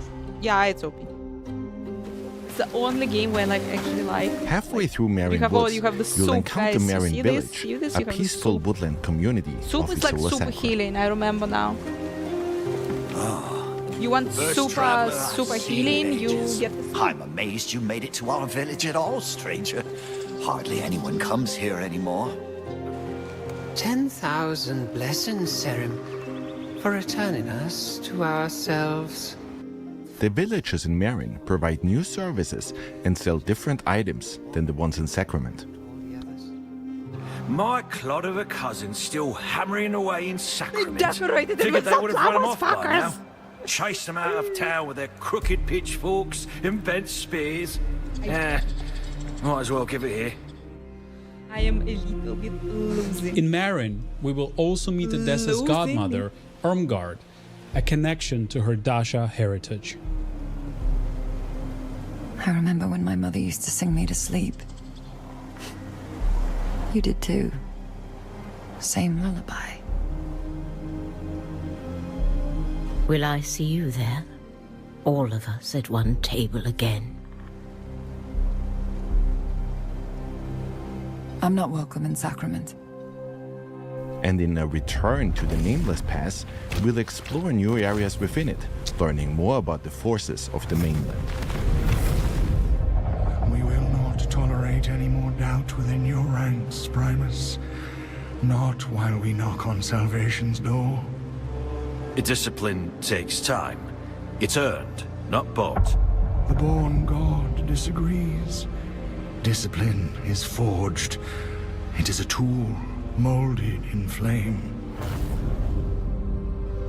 Meanwhile, we'll continue the story of Madrigal Celine and her vanguard, who seek to liberate the lost city of Kalen. She's like, We're incredibly excited about this new chapter in our campaign, but we don't want to spoil everything just yet.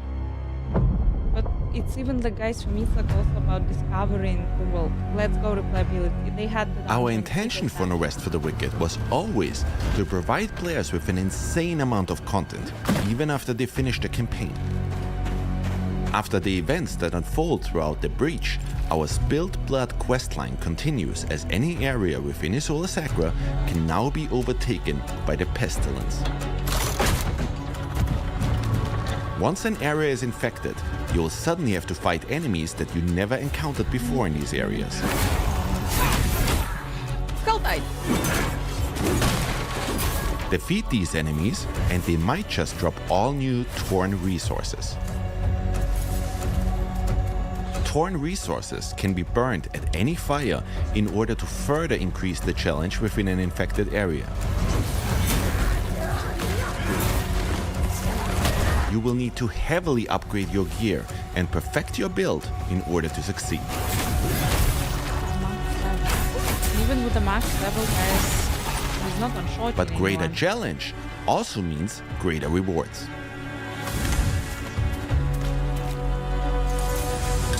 Notice that with every enemy you slay, the pestilence spread meter at the bottom of the screen reduces. Slay enough enemies, and you will have to overcome only one more obstacle. Getting rid of the infection means ripping it out at its root. If you manage to defeat the plague boss within the infected area, the entire zone will be cleansed of the pestilence once more. So you need to find the Our life system has also gotten a huge update. You will now find many more factions being able to take over the various areas within Isola Sacra. Our goal with all of this is to change the way players think about retraversal in video games. We ultimately want to make every return feel as fresh and as exciting as it was the first time you played. And as you can see, we also introduced entirely new levels within the areas you're already familiar with.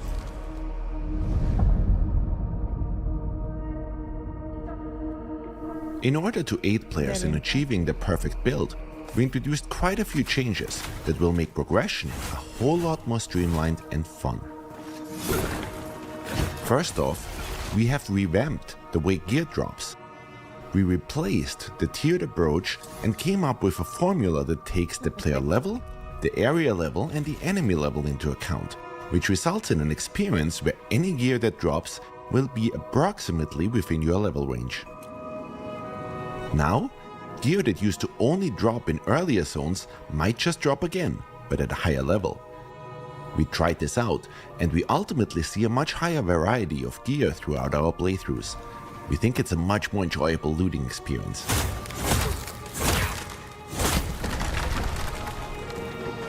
Another big aspect that defines your build is, of course, the enchantments. Hopefully. So far, Red Bull, if I your gear hope so. didn't I drop really with the hope so. This is not enchantments you Red Bull needed, Weekend. your I've never seen item this would game, never never tried reach its this full game. potential. It is, But we absolutely came up cool with a solution. It's growing. I don't know. It's eating your If an brain. item Just like dropped playing with it, less it's than eating your maximum brain. possible amount of enchantments, you can now use a fallen They have. ember There was to add the first another part. I random don't know. enchantment The to it. first patch was released 1 year ago. Now they're releasing like the big And new if you have an update, enchantment also on one of April. your items that doesn't quite fit your playstyle, fallen embers can now be used to re-roll that particular enchantment. Why you haven't killed me yet? Of course, fallen embers are also still used for respecking your character, which makes embers insanely valuable now. We also introduced a new weapon rarity, Masterworks. Any Masterwork starts out as just a common item. If you decide to forego the RNG aspects of Wicked, you can bank on gems in order to fully customize your item. We're back. Gems will now show you exactly what effect they'll have, depending on which item you slot them Have you into. played it? Have you seen it, guys? Or like you've never saw it? In our case here, I played we it want last to craft year. a That's build why, like, that I'm heavily super relies on hyped and for this synergizes game, and with I'm super focus. excited for this game. I was waiting for this stupid update. For a year I was waiting for this stupid update. The benefit of common items is that we can completely customize them. Once we've fitted the maximum amount of gems into them, they now become a masterwork. Become a masterwork. In general, we've introduced a whole slew of new weapons, runes and armor sets. We've also iterated on our list of enchantments in order to enable the creation of entirely new builds, while ridding ourselves of the enchantments that led to overpowered builds. Given that and the new loot drop algorithm, the sky is the limit when it comes to build variety. Red Bull. We also conducted a major balance pass on our stats, and we noticed that quite a lot of you didn't use shields all that much. Big fucking gameplay! I my love back. Oh, thank you. So we changed the way they work. Instead of draining stamina, shields are now based around poise and stagger, and we try to ensure that each shield archetype feels unique. So we can't wait to see all your new sword and board builds. It's very unique. Last but not least, if you've become a master at playing No Rest for the Wicked, you should try our new hardcore characters. Our new Permadeath is enabled for these, so once these characters die, they get downgraded to non-hardcore characters that can only be played on regular realms. I wonder who will be the first player to slay the Echo Knight with a hardcore character.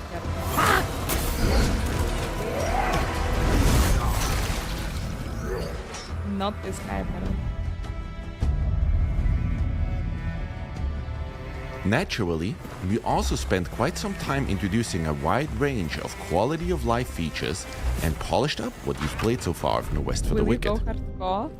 For example, we've noticed that a lot of your houses looked similar to this one. I need some time. I need to like a place Storage to remember. has always been incredibly important in any ARPG. On our current live builds, players can stack all that many items, and sorting hasn't been ideal yet. Let's switch over to our Breach update. We fixed that right up, and now allow players to stack a whole lot more items within their chests. And and items now also get sorted in a beautiful way. While we're Stash all in the our trash in home, my we can chat. show off another cool feature we added. We've added Whisper Stones, which enable fast travel to and from your house. So if you just want to quickly drop off items and gear while you're out and about, instead of having to first warp to Sacrament and then run to your home, you can now save that one step. Remember that you can place one Whisper Stone per house, so if you own multiple ones, you can even fast travel between them. Our next change regards food cooldowns. We've removed the classic cooldowns entirely. Now you can consume meals instantly. 14 euros.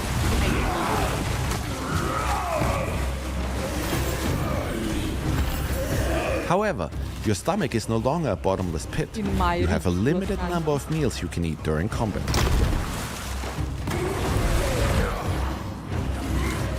You'll be able to upgrade this limit through Plague Ichor, letting you extend how many times you can heal or buff yourself in battle. This new approach aims to make combat more engaging and dynamic, rather than forcing players to just wait for a timer.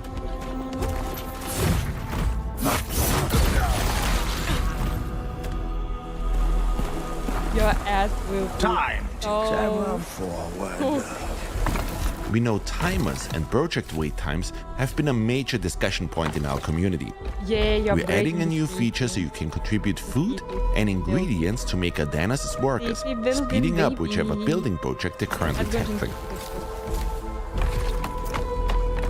We're always listening to your feedback, and we will keep iterating on the system.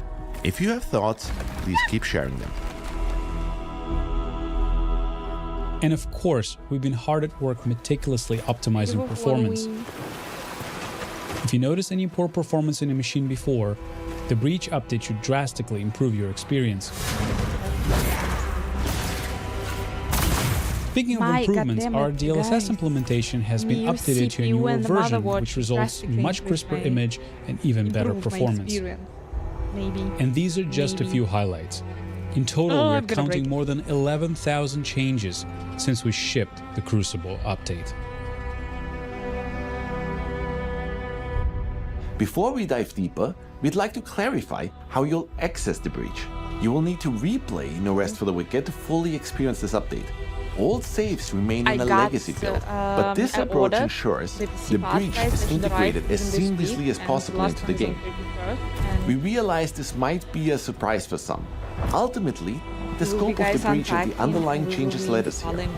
But don't worry, you'll discover plenty of fresh content, quests and loot to make restarting your journey worthwhile. But we can remember, but not GPU. I really hope that I won't need a GPU.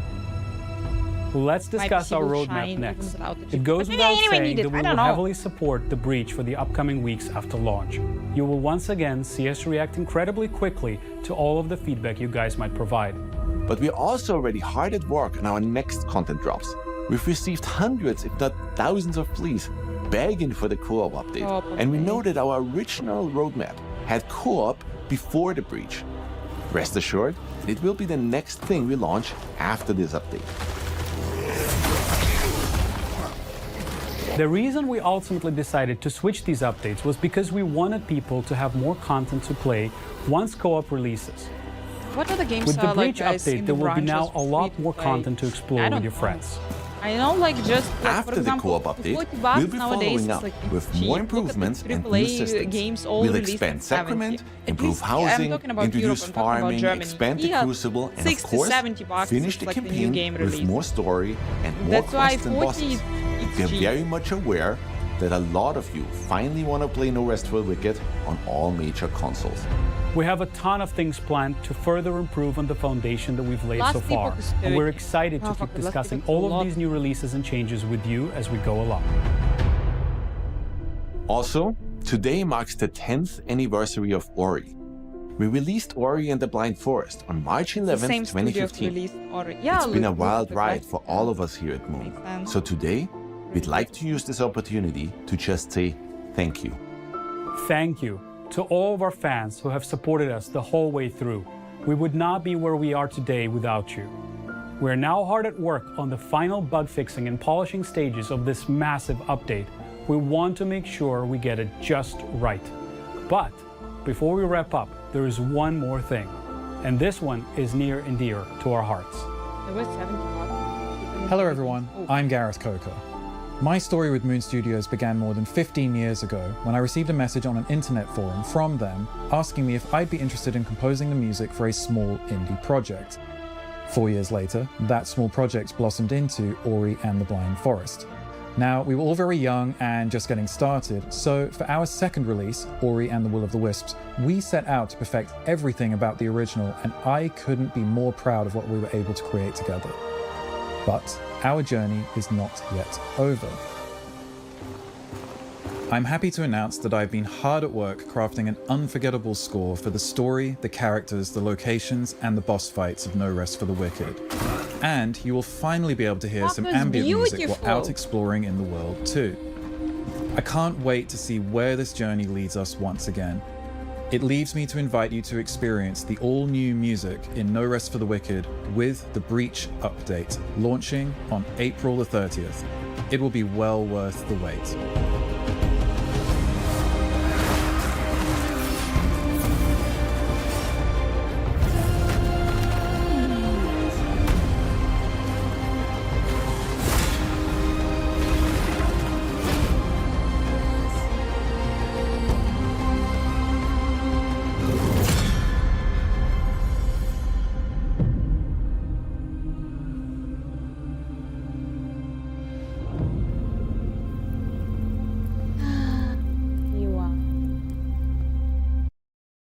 Basically, guys, highly recommending.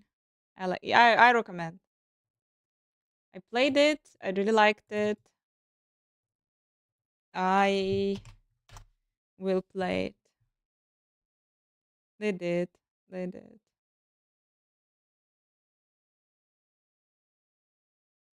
We'll see. But guys, the beauty with the early access, yeah, you can purchase it right now for 40 and be happy with it. I'm pretty sure like it will be like some sale or something.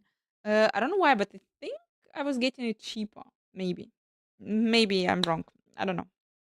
But for real, I just don't remember. It was 1 year ago. But yeah, I am super hyped about this game. So, you know the fuck that I'm doing here? You know the fuck that I'm doing here? This is what I will make it beautiful, okay, guys? This is for now. I'm just putting all the shit together, and then I will make it like something beautiful and publish it for you also. So you probably like also want to know such thing, because April is a really difficult month if you're an RPG player and if you're interested in the genre, because all the shit being released in April. We have like all the information is here. Prophet Exile 2, launch Prophet Exile 2, Last Epoch. No Rest for the Wicked. Yeah, cool name. Breach launch. Here we go. The other shit that was also happening while I was gone, but I saw it like with one eye, something like some people were playing it. Titan Quest updates? What the holy fuck? Yeah, this is like fucking, this is a final cherry on top. Also, guys, I kind of thought like that date-wise, first there will be No Rest for the Wicked, and then will be Diablo 4, but actually Diablo 4 will be before. Diablo 4 also delayed its release.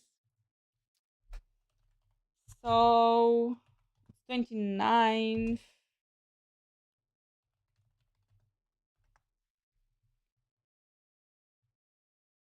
It's April 29th. Diablo 4 is April 29th. I'm so sad! Fuck! Fuck! Diablo 4 delayed its release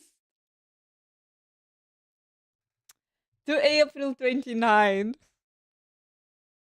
And moved that. They didn't get angry, they were forced to. No, like, it wasn't really nice from GGG, but like they had to. Last Epoch had to. They had no other option. Red Bull, have a wonderful Red Bullish day.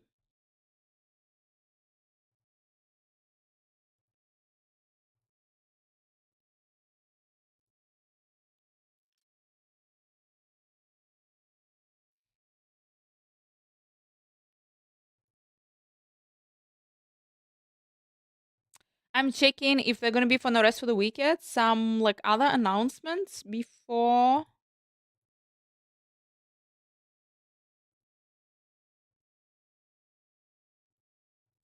Something else, some interviews, something will be dropping before the actual update because maybe they will share some information.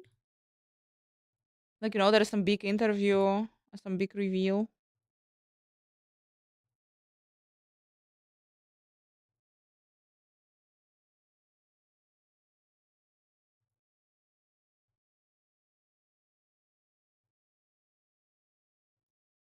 Yes, it's white. Burn, everyone! Burn!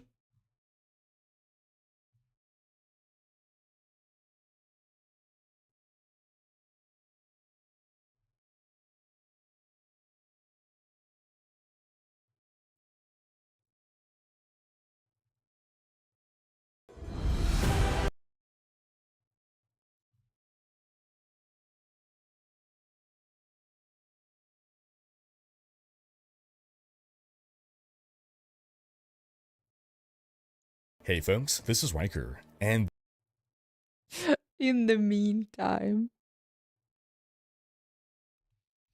But I know this drama. I know what the drama is about. hey folks, this is Riker, and there's some drama going on in the ARPG scene. Last Epoch has rescheduled its Season 2 start explicitly because Path of Exile 2 suddenly announced their big update was coming just 2 days after Last Epoch Season 2. Now, did Path of Exile 2 just take a swing at the little guy? Or is this all just an unfortunate scheduling coincidence? Plus, Diablo players are divided again on the new season as PTR testing comes to a close this week. Assassin's Creed Shadows has released, and Ubisoft is setting up anti-harassment measures for its devs. Welcome, my dear, welcome. Monster Hunter Wilds is crushing records. We'll talk about all of this and more as we dive into our weekly gaming news video. Do subscribe and hit the bell to be notified of new episodes. Now, if you're playing Diablo 4 Season 7 with the Mother's Blessing event currently running and need any guides, I keep my video content categorized on my website, Riker.com, which brings us to a word from this video's sponsor. I built my website using Squarespace, and I was able to do everything myself, quickly and easily, and with zero education in the field. All thanks to how easy link I in the swear we description watched to start it. your free I trial. truly And swear use we code watched it Riker to already. get 10% This off your first purchase of a website or domain. That's squarespace.com/RHYKKER and use code Riker. All right, let's start off with the big Last Epoch news. Season 2, titled Tombs of the Erased, has officially been delayed to April 17th. Developer EHG made the tough call after Path of Exile 2 announced their big early access patch would launch just 2 days after Last Epoch's original date. Game director and studio founder Judd Kobler admitted the decision was made to avoid splitting the ARPG community and harming their game's crucial launch momentum. He tweeted, quote, "We've recently learned that our friends in the ARPG space have chosen a release date just a couple days after ours, which would divide the player base and hinder the success of our Season 2 launch. Last Epoch is still a smaller studio in this space that looks towards each of its launches as a way to continue to sustain the studio financially and work on the things we are most passionate about. It is with a heavy heart that we are forced to move our release date of Season 2, Tombs of the Erased, to April 17th. Judd's an absolute class act.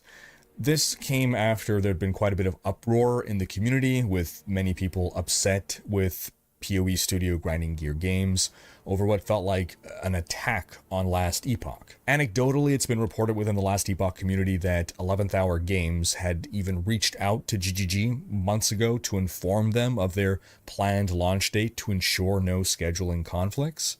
But from Judd's tweet, they were clearly blindsided once the patch date for PoE 2 was revealed. Now, is it possible that GGG picked their patch date with malicious intent to undercut Last Epoch's launch?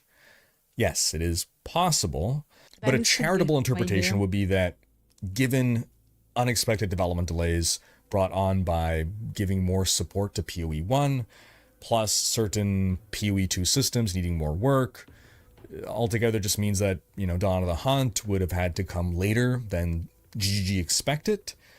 but maybe they also had some hard internal deadlines and they could not possibly push back the patch another week or two for some legitimate reasons. Sure, that is also a possibility.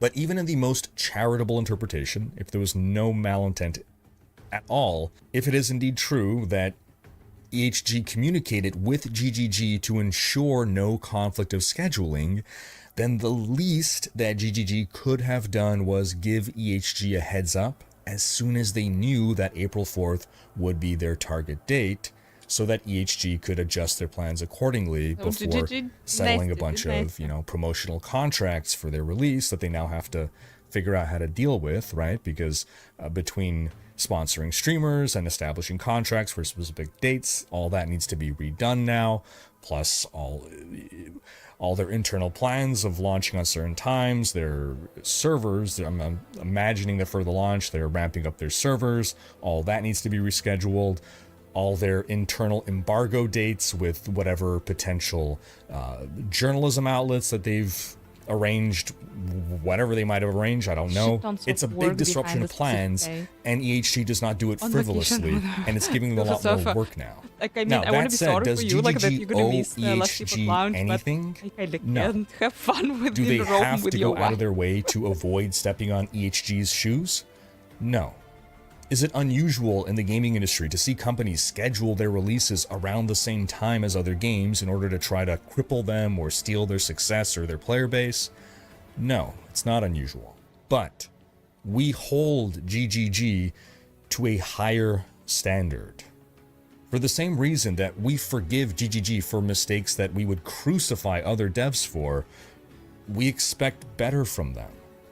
Because they have been better over the years. That's why they're so beloved. They've become the stewards of the ARPG genre. They're a studio that have earned their players' adoration through years of building goodwill in the ARPG scene. They're seen as the good guys. If they scheduled a league start to undercut a Diablo 3 season, well, that'd just be David versus Goliath. But now, they've become the Goliath. And become the EHG is Goliath, the little yeah. guy. When AAA Yeah. studios try to undercut each other's launches, well, that's just business. You expect corporations to act like soulless, evil business money-making machines. But when you're punching down on the little guy, a small indie studio that could be one failed launch away from shutting down, well, that doesn't feel right. And GGG knows what it's like to be that little guy. As the stewards of the ARPG genre, we would hope for them to want to encourage new and upcoming indie ARPGs, because competition is how you test your mettle. It's how you prove that you have the best product out there, not by cutting down the competition at its knees and not even giving it a chance. Now, again, I don't think we can say that GGG did this with malicious intent. Maybe they didn't even know or remember that Last Epoch's launch date was on the 2nd of April, but they should have they known. knew. There's No, only they a knew. couple other ARPGs on the market, and each of these games should be paying attention to what the others are doing. And when they're doing it, even if you just have literally one person in your entire company whose responsibility it is to keep tabs on the other games. So again, there was a strong reaction within the community.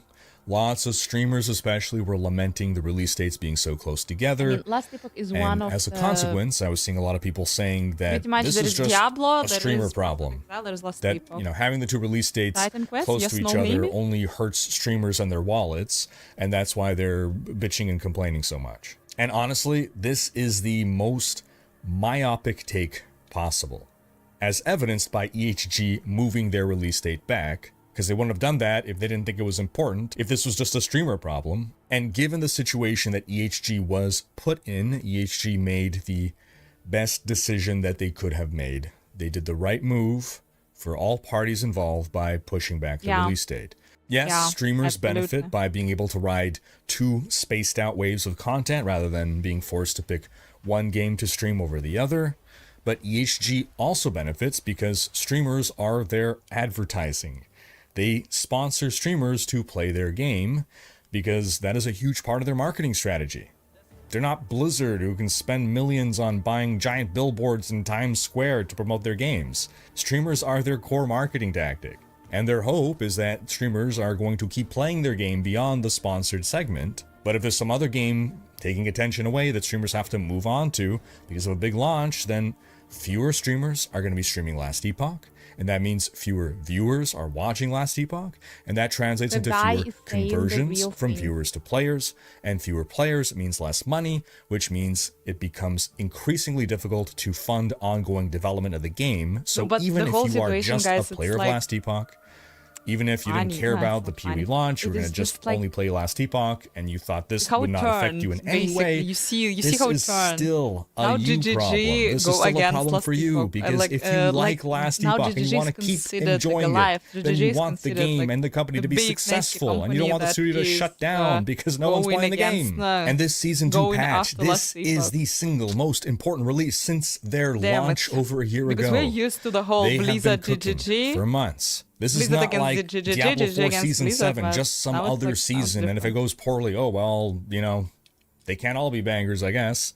I don't want to claim that this is do or die for Last Epoch, but if this season is not successful, it will be exceptionally difficult for Last Epoch to ever come back into relevance. And that would have been clear to any competitor out there as well, who would see an opportunity here to end the threat of Last Epoch for good by crippling their launch.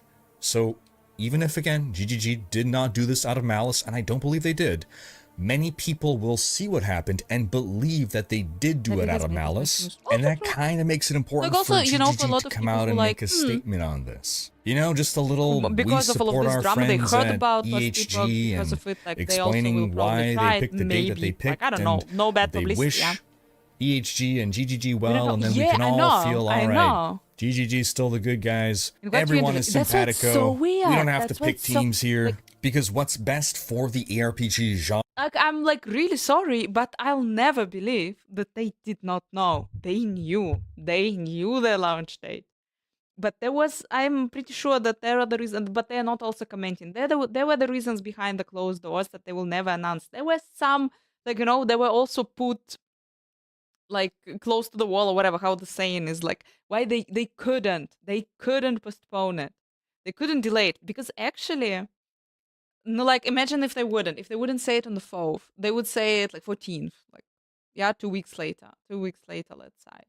No, like, it would be decent. It would be first Last Epoch, then Path of Exile, then you have Diablo 4. Yeah, maybe it was a Tencent deadline. It really feels like they just had, they couldn't. There was no other options because they had the internal deadlines and they had to put it like this. And they do not comment right now. They do not say anything. So because they can't fucking say anything, but they knew about it. There is no way in the world that they forgot that Last Epoch is launching on the 4th to on the 2nd. Yeah. So no, like, business. Genre as a whole, Business and not for any one moneros. game or Let's any blame one company. Tencent. What's I best agree. for the genre is for Tencent there is to be motherfucker. multiple good Dave Ward, nice to see ARPGs you. out there, because competition breeds a better product. When you have no competition, you get complacent, you get lazy. When there's someone else out there with good ideas, that forces you to do your best every time. And who benefits the most from that? Us, the gamers. A high tide raises all ships. It's obvious that these games are looking at each other, taking ideas from each other, and that's good. It shouldn't be seen as stealing. It's the strengthening of the genre. New ideas emerge, and it doesn't matter which game, which company it came from, if now this is just what an ARPG is. Anyway, how do you folks feel about all of this? Talking about, guys.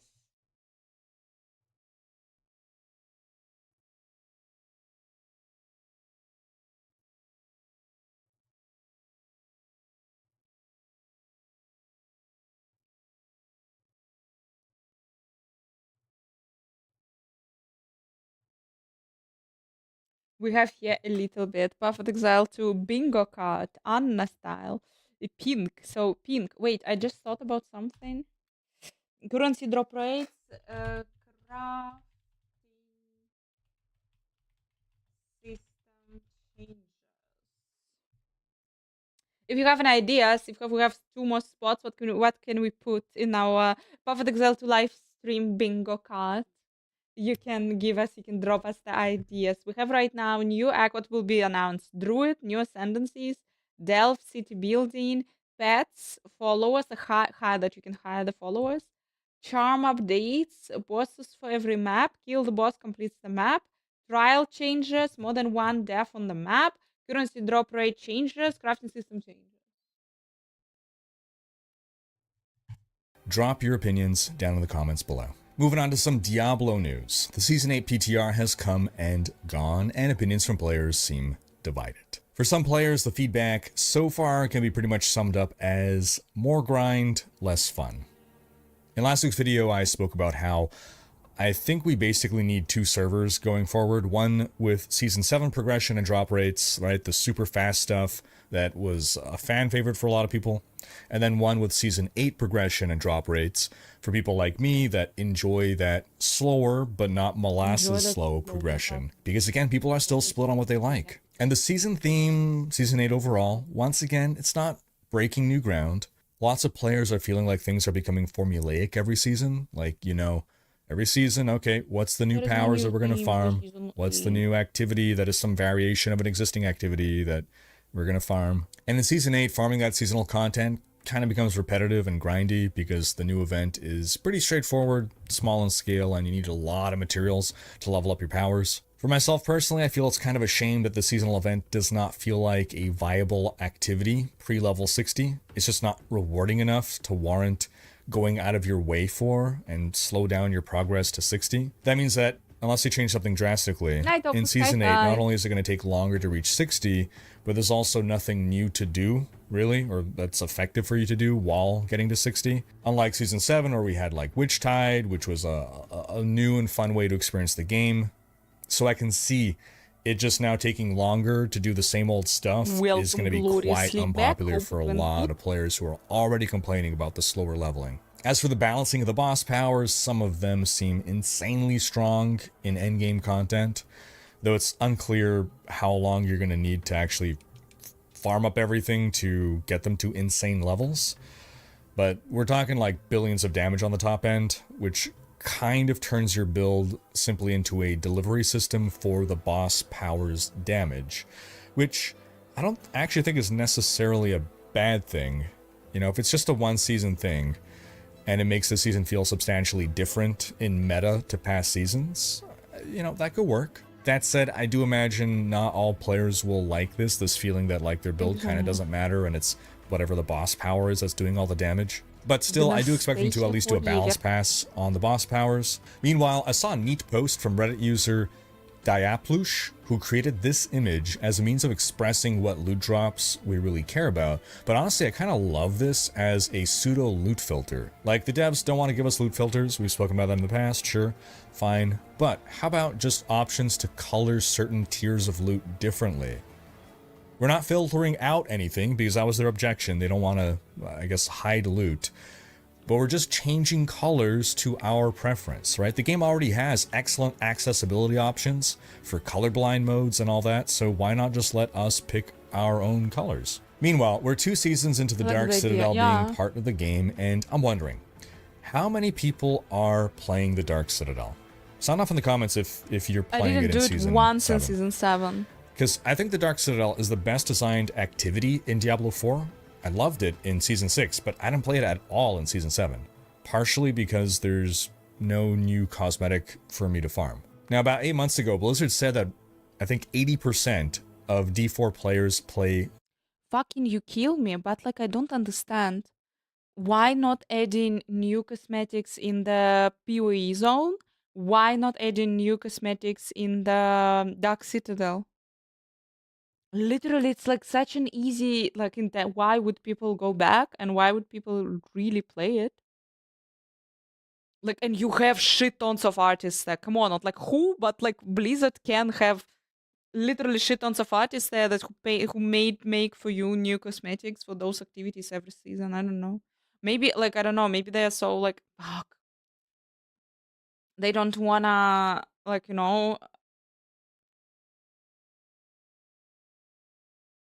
challenge the shop, so to say. But this is stupid. There is a bunch of cosmetics that you can find in the game. And this would be just okay, something new, something fresh. Guys, yeah, like you see Silver Surf again. Have you like because but it was fun when like in season 6 when they released it was fun. He's affecting it. The fuck it like I mean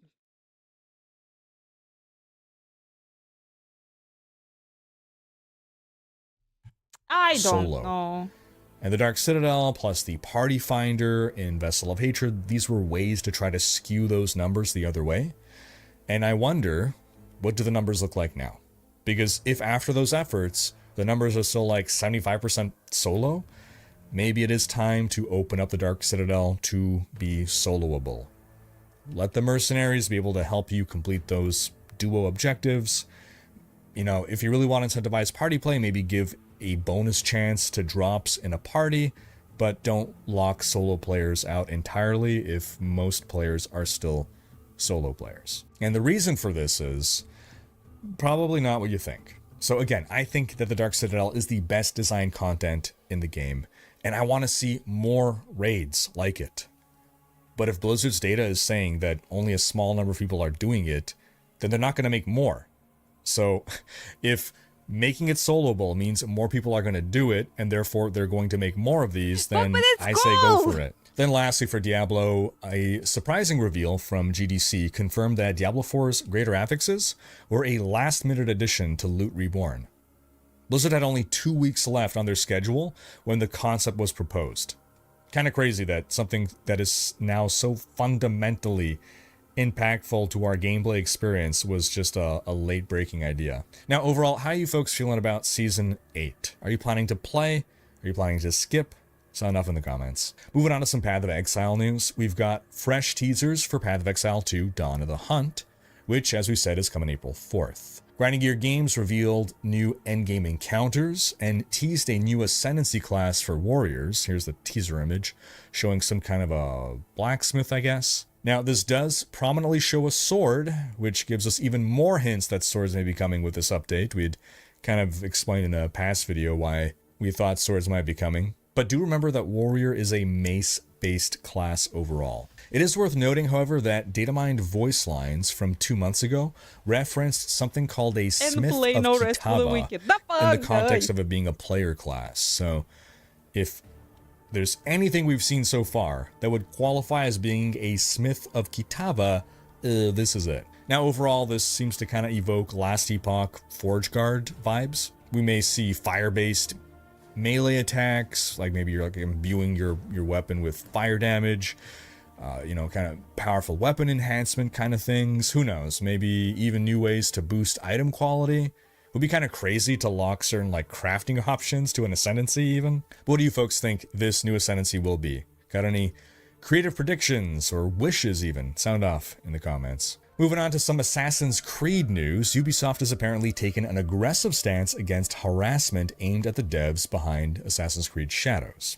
According to a report by PC Games N, citing French news outlet BFM TV, Ubisoft has implemented a dedicated anti-harassment plan advising employees to avoid publicly sharing their involvement with the game on social media. Posts will reportedly be closely monitored with lawyers standing by to pursue legal action if harassment occurs. Ubisoft was reached for comment, and the response was that their top priority is the safety of their employees, though they maintain that the team members' social media accounts remain their own and not representative of Ubisoft. As for Assassin's Creed Shadows itself, reviews are coming in, and it's looking like another classic Ubisoft release. Solid, enjoyable, nothing groundbreaking. The game currently sits comfortably at an average score of 81 out of 100 on OpenCritic, with around 82% of critics recommending it. While Shadows has generally been praised for returning Assassin's Creed to its stealth roots, critics agree the game struggles with pacing and bloat. Many found themselves satisfied after 20 or 30 hours of play, only to realize that they're just like halfway through the game. Now, interestingly, a major criticism is the dual protagonist approach that the game takes. The samurai character feels kind of shoehorned in, is what some people are saying, and it kind of clashes awkwardly with the stealth-focused gameplay of the ninja or the shinobi protagonist. Critics feel Ubisoft may have misunderstood what fans truly wanted from an Assassin's Creed game set in feudal Japan, especially when compared to the beloved Ghost of Tsushima, which blended samurai and ninja elements seamlessly. Now, on a brighter note for PC gamers, Ubisoft seems to have gotten the message about its notorious launcher. Assassin's Creed Shadows on Steam will skip the standalone Ubisoft Connect launcher entirely. You just have to hook up your account, but after that, you're going to have a simple in-game login. You're not going to have to boot the game through the Ubisoft launcher. Which just goes to show you how desperate Ubisoft is to make Shadows as successful as possible. Then in some Monster Hunter news, Wilds has stormed onto the scene as an absolute global powerhouse, selling a staggering 8 million copies in just its first 3 days. Now, even more impressive, in the US, has already claimed the crown as 2025's best-selling game. And its PC players are leading the charge here. According to data from Circana, the PC launch month sales have more than doubled what Monster Hunter Rise managed when it debuted back in 2021. Now, despite all the excitement and praise about the gameplay, there's still a lot of grumbling about how poorly optimized it is on PC and the UI on PC as well. Seriously, it's like Capcom forgot mice exist when they designed the menus. And let's be real, Monster Hunter has never been famous for smooth PC launches. But hopefully now Capcom is realizing the PC market matters. Now, Wilds didn't just crush sales. It landed at number 3 on Newzoo's overall revenue chart for February, which is even crazier considering it launched on literally the last day of the month. And PC again took the spotlight here, dominating revenue charts ahead of PlayStation and Xbox. So hopefully the days of PC gamers feeling neglected by Capcom save my English, are long Michael, behind us. hi. What do you folks think? Is Monster Hunter Wilds good enough to overlook the rough Some PC mods. optimization? I saw some mods Let me know where your like thoughts some in the different comments below. characters were Then pooping onto on some you. Saints oh my Row gosh. news. Oh my god. The series probably is gone for good. According to Saber Interactive CEO Matthew Karch, Saints Row had to die because the game simply became too expensive and directionless. Right now. In an interview with Stephen Totillo, Karch didn't mince words, saying, quote, "They didn't know what they were building. They didn't have any real direction. When you bought something for a full price and then you see it on who's discount, gonna fund them then for you the see next it on game sale. after that disaster?" Karch specifically pointed to the troubled 2022 reboot, which polarized the fan base, disappointed the publisher, and eventually led to Volition's closure. He also painted a grim picture for the future of big-budget games altogether, stating bluntly, quote, "The days of throwing money at games other than maybe the GTAs of the world is over. It's over. This business needs to mature." Now, fans online aren't quite buying this excuse that cost is a real killer Taking of out Saints the grill, Row. yeah, we were doing it. A lot of people are arguing Saints Row died because it lost its identity, it ignored feedback, and delivered a game that ultimately nobody asked for. But what's your take, folks? Could Saints Row have survived if they'd stuck closer to the vibe of Saints Row 2, what fans really loved about the franchise? Or was the downfall just inevitable? Lastly, folks, I just want to call attention to a video that I posted yesterday. It's for this upcoming game called Mandragora. That video is sponsored, but I'm not sponsored now to say that I'm really loving the game. I really want to keep playing it. I really look forward to the release. And I encourage you folks to check out that video to learn more about Mandragora. And that's going to wrap up this week's video, folks. But do be sure to check out last week's video in which we discuss the divide. There is a dev stream about the Dune. Так, so, okay, guys, okay. That's the next shit that we're checking. Crying in the corner, it's okay. I think you should play V-Rising all the way through. Oh, V-Rising is also not bad. Should we fucking add V-Rising in now? Guys, I'm mixing my first day. I returned, and I'm trying to sum up all the info, all the news in the RPG world, on the game, all the news, and roadmap, map roads. What do we play? What do we check in the next couple of months, weeks, months, and all of this? Because the April gonna be really difficult month, May gonna be really difficult month. In the beginning of June, I'm inviting you to another live stream. I'm gonna be showing you the German festival, the fucking real German festival, and not the shit that you see on Oktoberfest. I'll be showing you the real German festival. It's the beginning of June. It's like 5th, 7th, something of June. Beginning of June, like the first week of June. Yeah, that's the plan. That's so far the plan. Here we go.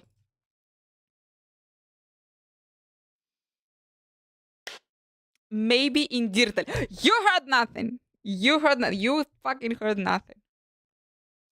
On Warcraft, I did. Rusty, congratulations, guys. We have on YouTube. Rusty did level 60 on hardcore Warcraft. Yes, my sexy. Yes. Did you die in a raid already? Were you in this fucking raid? Were you dosed? See you. Okay. If you wanna Path of Exile 2, live stream bingo. If you wanna add here something, drop us your ideas. Yes, it's pink.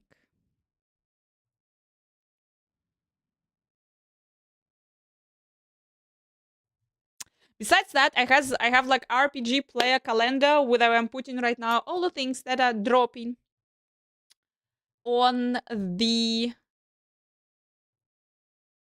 in April and apparently in May. If the May is also that's what we also have.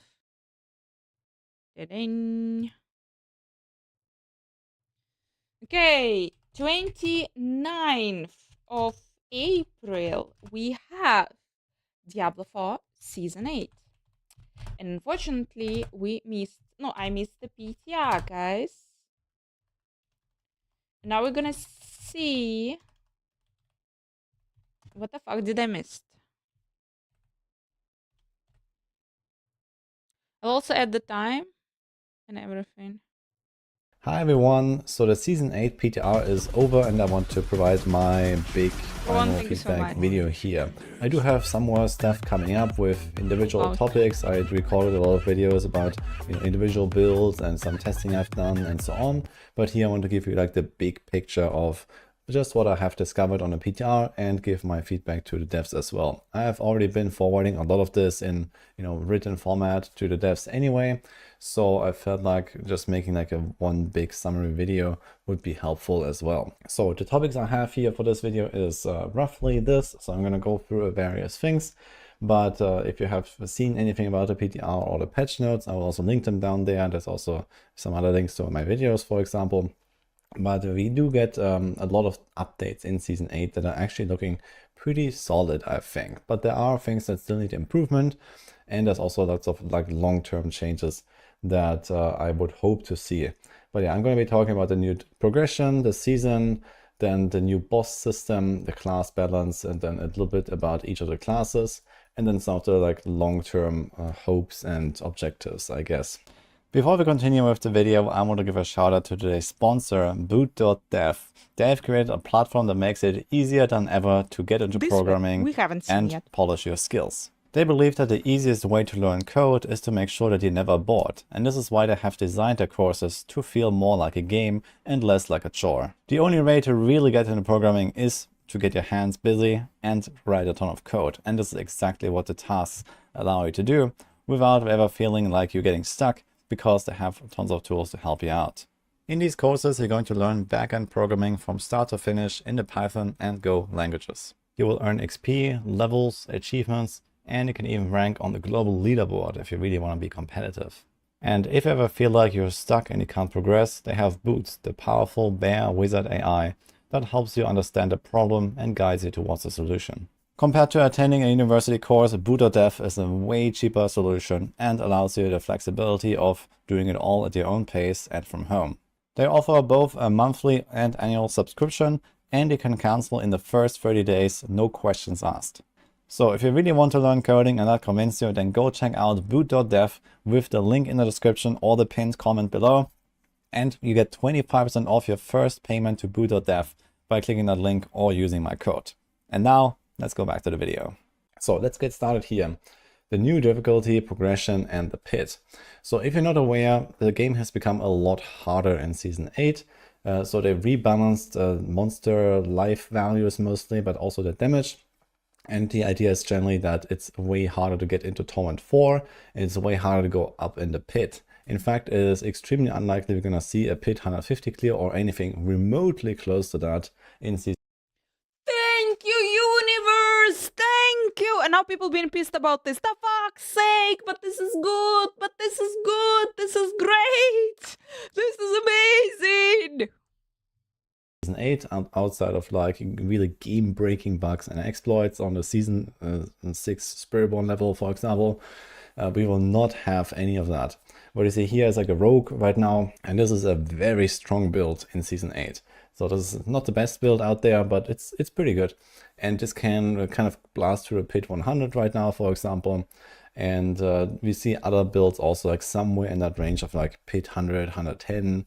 I've heard like the highest clear on the PTR was like 120 with Stork, but that is also partially due to some bug abuse. That is very likely to get fixed. And then it will be a little bit less than that. But yeah, Yes, somewhere in that range, please, we're going to see the top baby. end builds ending up. And I think that is actually pretty well done. It does make Torment 4 feel a lot more interesting to progress into. Maybe they but will. on the other hand, Guys, I think a lot of people will just from the PTR to the actual release, so much shit they're changing. It's not get incredible. there. This seems to be kind of the idea. They also said that Torment 4 is going to be more aspirational than it was, because previously a lot of people went there and there was never really the idea behind it. And I can kind of get behind this. There's not really a big reason or incentive to really go to Torment 4 over Torment 3. It's kind of like an extreme jump in difficulty, but a very small jump in any kind of rewards you're getting. It's mostly kind of like a personal goal, or maybe something for the season journey, or just gives you something to do basically. And I think that's fine. What I really wonder is why is there really nothing that we really care about in Torment 4, for example. So I would like to see maybe some kind of higher item rolls, or some kind of new items, or anything unlocked there that would give us a little bit of a reason to do that. Because right now it's okay, I can just as well stay on Torment 3, and I don't ever have to really try to do a lot of the grinding, a lot of the progression or optimization in my build, for example, in order to really do that last step. And then of course there's also the pit where you can go even beyond that. Some builds absolutely destroy Torment 4 still anyway, like this here. Tier 100, if you can do that, you will absolutely one-shot everything in Torment 4. So some builds go still way too far, basically above that, and have a way too easy time, and other builds will actually struggle going into Torment 4 at all. So that is still not really in a good spot, I guess. But overall, I do like that Blizzard has been trying to make the progression a bit more meaningful, a bit more interesting. So that is well done. However, when it comes to the pit, and especially the glyphs, we will definitely see a lot of builds that will not be able to max out their glyphs. And I think that point specifically is going to be an annoyance for a lot of people. Right now, I think a lot of people kind of finish that character, and at some point you're just done with it, and then you may go to the next, or you come back next season or something. And I think a big part here are the glyphs. It's quite satisfying to finally finish them, and then have that maxed out glyph, and your character is ready basically. And well, the reality is that even with strong builds like the ones you see here right now, almost everyone will not finish their glyphs, because there's not that many builds that can get close to bit 100. You'll have to do at least something like a 95 plus pretty reliably to get. Fuck, by the way, guys. That is you making the game more difficult. You cannot level your glyphs. Get there. No, thank God, I must not say. Many builds will do this, and that also means really decked out builds, min-maxed, and then you have to maybe try a little bit and so on. So realistically, we're gonna see a lot of builds not being able to do this, which I guess might be fine, but on the other hand, I think it might. Oh, they're gonna nerf it! They're gonna nerf it! They're gonna nerf it! They're gonna fucking nerf it! Who thinks that till the release of the season 8, they're gonna nerf the difficulty? They're not gonna keep the difficulty how it is, how it was in the PTR. Who thinks that it will be the case? But I will be there trying to hold it down. I also want to play hardcore. I also will play hardcore. I will be for this half. That will be me. Keep the difficulty. They will need the boss powers.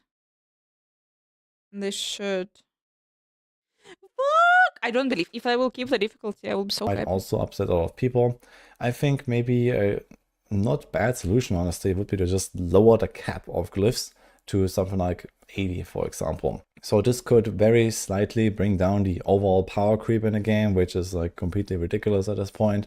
And it would actually allow basically most builds, including some of the more meme options, to actually finish a glyphs, because 20 tiers down in the pit and the new scaling is, you know, a ridiculous value. I'm not sure exactly, but something like a probably times 20 or times 30 multiplier or something like that, in terms of like, you know, less damage you need to have in order to complete them.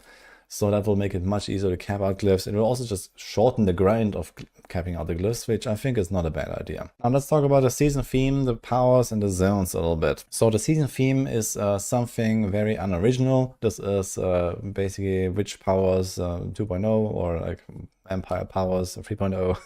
So we get like kind of like the same stuff again. But this time it's boss powers. So you go kill some bosses and then you get like, you know, the Ashava breath, and you get like the Lilith boils, and you get like the Avarice aura explosions, and you know, all this kind of stuff. You have just seen some of the clips there, like the Belial eyes. I think the idea of like killing bosses, getting like, some reward for it and some kind of character progression in general is cool. This is not even something that I would necessarily like to see go away, but I think just the powers themselves are quite goofy, to be honest. So it's like very gimmicky. And the thing is that, at least on the PTR with the balancing that we had, a lot of the top builds actually completely revolved around those powers, and we didn't actually have any real builds, let's say. So it just turns out that, you know, the best Sorg build is by far just, you know, abusing the boss powers. The best Spiritborn build is by far just abusing the, you know, Ashava power, for example. This is this build here right now, and so on. So it seems like you don't really scale any of your skills. You don't even invest into a core skill ranks or something like that. It's just try to stack the generic multipliers that work with that. Use like any kind of like synergistic, you know, for example, I have poison damage here for the Ashava breath, and then Sorgs have fire damage for the Andariel effect, and so on. And this kind of just clears everything for you. That's why I think this gonna is nerf the a bit hell of a out problem. of it. Now, of course, these are the new powers. This is the boss theme and so on. And, you know, it's fine to have builds revolve around these things, but they are just like way too far beyond the rest, at least for some classes. So I think there needs to be some tuning, at least on specific powers that need to kind of come down a little bit, and maybe across the board, all of them could probably be nerfed a little bit, because it, you know, the gap was just very large. There's like maybe one or two classes where it is not really the case, like on Barbs, I think they don't really have something super crazy, but they do have the option to make something around it. And I think that's so similar for Necros as well. They also seem to have like relatively good stuff. For the Druids, maybe it was also kind of close. But yeah, there's at least 3 classes, like the Rogues, the Spiritborn, and the Sorgs, where they are really dominant. So this is a bit too much, I think. Other than that, yeah, not really creative. Maybe we would like to see some other kind of season themes in the future, let's say. I think that is just kind of like another reboot of, you know, vampire zones like, or witch tide zones and so on as well, when it comes to like the new seasonal stuff. Where is Belial? Anyone it's a little bit on the like Belial was there like, or not? Casual side, let's say, like these season zones. They are not so involved, like the witch hunts, for example, that we had in season 7. It's more like, okay, there's like a little event that pops up somewhere in the open world. You go there for a few minutes, that's it. And it's not like you kind of stay there and do like tons of objectives or something like that. So you are going to be more focused on other content, which I think is good, because, for example, in season 7 or in season 2 back then with the vampires, it was like way too narrow, just focus on the new season zone and nothing else, because it was just so overpowered, so dense, and you know, everything basically you got there. So it's good that this is, yeah, not that crazy, and you're gonna be done with the seasonal part of the grind much sooner than in the past, I think. So you're probably gonna spend like a few hours or so ranking up your powers a little bit, and that's it. And I think this is fine. But yeah, I think in general, kind of like low creativity, but okay. But I would definitely need to see some kind of like rebalance here, because these powers are crazy. Then we have the new bosses and the boss ladder changes. So I think this is actually relatively well done, together with the like much harder Torment 4 content, for example. Some of these bosses are actually a real challenge. I made some video about this. Now, most of them can still be one-shot with those like, you know, crazy strong builds, especially when you're decked out, but they will definitely represent a real challenge for some people, especially early on. Like going into Torment 4, like a lot of this stuff hurts. They get one shot very easily, even on tanky characters. Hardcore, so here's let's an go. example right now from the new Mephisto fight, for example. So I think that's really cool. It gives like a bit of more like a satisfaction and like a target and a goal to work towards, even if it's not necessarily like a very rewarding one, because if you really struggle with those bosses, then the worst case, you just found them in Torment 3, for example, and you will much more likely not get one shot, and you know, you have almost the same loot anyway. So there is an option to kind of get all the stuff you want without really a huge loss in efficiency by just going lower Torment. But on the other hand, you have this Torment 4 target now, and you can also try them as often as you want. So you now just summon the boss, you don't have to put in the materials, and then you have to open the chest at the end with the materials. So I think the system overall makes sense, and is a lot more interesting than it was. And especially for people that really like to go for a challenge, for example, this could be really cool. Now, with that being said, there are also some things that annoy me out of this new system, which is number one, the loot distribution. So we have now 3 bosses that have exactly the same loot table, Andariel, Duriel, and Mephisto, Doggy. I think that should not happen. I think literally every single boss should have its own loot table with its own specific uniques. And okay, they made it so that there's like, you know, one guaranteed item from the loot table, and then there is like basically 50-50 like loot table specific and random uniques that you get now. I think the random uniques are not really such a problem, but I really dislike that there is no specific loot table for every single boss. I think that should absolutely happen. And this would also kind of like, you know, like redistribute this a little bit in the sense that you can more target farm the right stuff. Especially now that we have lots of like random uniques sprinkled in as well from this new loot system. I think it would be nice if like every boss had only like, you know, 3 uniques or something like that. I'm not sure how exactly the distribution would be, but if you just like take everything and spread it out evenly, this would be something like that. Actually like that. And then you go kill that boss a few times, you get the item that you want, you get a bunch of other random stuff, and you know what you get basically. Cool. I don't know what so having 3 bosses with the same loot also just leads to the problem that, for example, you just don't fight some of them, like Mephisto, for example, or Andariel, are significantly harder than Duriel, for example. So this might be also a bit of a balance issue with the bosses, but it's not such a problem that, you know, one of them is harder than the other or something. You can just like put the juicier items on the harder boss, for example. You know, it's not really such a concern, but I think it is annoying that they all have the same stuff, and I think this is really unnecessary. Then we also have Belial, for example, who doesn't even have any of his own loot table. I think this is a bit disappointing, so they just made a system where like you can choose which of the other bosses' loot you want here, and this is, yeah, that doesn't really feel good, to be honest. I think Belial should also have his own items, you know, put like maybe a higher mythic chance on him, or maybe put like the kind of like, you know, really juicy generic uniques on it or something like that, you know, some stuff that maybe builds want, that, you know, are like established meta items, for example. So there's a bit of an accomplishment and a bit of like a feeling of a reward here, because Belial right now this doesn't feel good. The fight is actually very easy, and on top of that, he doesn't have any of his own items, so there's no really reward attached to it, so that feels a bit weird. And lastly, we also have this new reset timer. So when you actually defeat a boss, you have to open a chest, and then a timer starts that is like 30 seconds or something, or 20 seconds. That is very annoying, to be honest. So I do expect you're going to do less bosses in the future, where we just don't have that many mods, and we kind of like target them a little bit better and so on. But this wait timer is really annoying, and I hope that this is removed, or at least much shorter, because we're kind of used to this, you know, blasting bosses like one after the other, ding, ding, ding, ding, ding, and waiting 30 seconds really kills the vibe between every single kill. Now let's move on to the next topic here, class balance and builds, and then the individual classes with a few words a little bit. So the overall class balance is much better in Season 8. I think that is actually not looking that bad. Of course, pending some of the changes that I mentioned, like the boss powers are too crazy. I expect them to come down a little bit.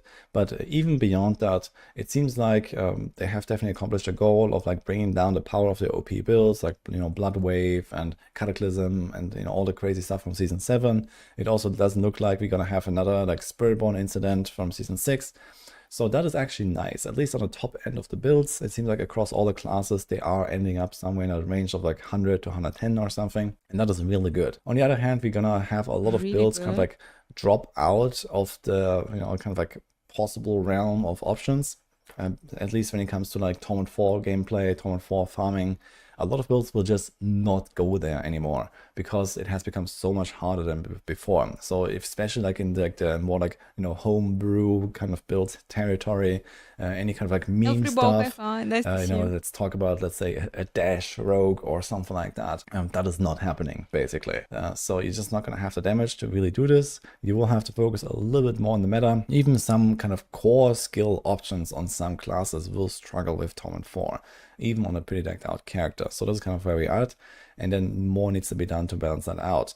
I think if like for a season with like, you know, the new difficulty, we have maybe a fewer builds that are actually seriously, you put in that cap. You really think that I will not try? Updates and we get some buffs for underperforming stuff. This will be okay if like the, you know, any other the builds exist per on the class is a little bit smaller than usual, and overall it looks like we have a relatively balanced meta with at least some good options per class. Now that being said, let's talk about the classes individually. So I haven't specifically tried every single class on the PTR, but I have a lot of second-hand info here. So for the buffs, I can say they are looking like in a pretty good spot. They still have like the old Earthquake build, and then I have like a bunch of other stuff. What I do know about the new changes, they buffed Double Swing a lot, for example, and Whirlwind they tried to buff, and they also made this Mighty Throw stuff, and it looks like all of that is not really popping off as much as some of the, you know, Hoda Earthquake stuff, for example, or there's also like some Call of the Ancients kind of minion buff that you can play now. So that is an interesting new option. But at least the stuff that the devs focused on all seems like kind of on the weaker side, and this is also kind of like a theme that we see across all of the classes actually. So all of the new stuff is generally just kind of like undertuned, underwhelming, and is just not really gonna make a build at all, or is like, you know, some kind of like very niche thing. So we also have that, for example, the druids, they got like a helm that makes a human form caster supposedly more viable, but it turns out that helm is just like undertuned as well. So we're still gonna have like everything revolving around you know, shapeshifting and, you know, the Vasilis helm or the Tempest Roar helm. So you're gonna be either a bear or a wolf and not a human very much. And the thing is also like that the human form doesn't really offer like any like super crazy unique value in terms of like utility or something like that. So this is another problem here that the druids have, and as I said, just kind of like goes through all of the classes. All of the new stuff is kind of whatever. So for the necros as well, for example, they got like some Army of the Dead stuff, like a new two-handed sword that is completely dead on arrival. It's just like not really powerful compared to some of the other builds. Like there's probably like 8 better builds on a necro, and I mean, it's fine that that the new stuff is not always like the new top build or so, but it doesn't even seem close. So there's like another problem here as well. For the rogues, they got some poison trap stuff, for example. That is also like really on the weak side of things, on top of being pretty clunky. I think that needs a lot of work here. So I have like a video specifically on that. And I don't really expect a lot of people to necessarily even like it. Even if it is good, it's just, you know, the way of things. Like a rogue is something else and not just a trapper, basically.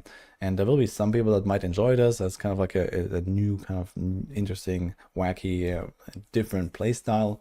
But I think most people will probably not really care about it, even if it is kind of good. So it seems like in general, like the Blizzard tried to like fit in like some of like the niches that the classes haven't really explored, which I think is not a bad idea. But I think we have to also be realistic here that most of the stuff is niche because, well, people don't really like it, or this was just not really a big focus of development.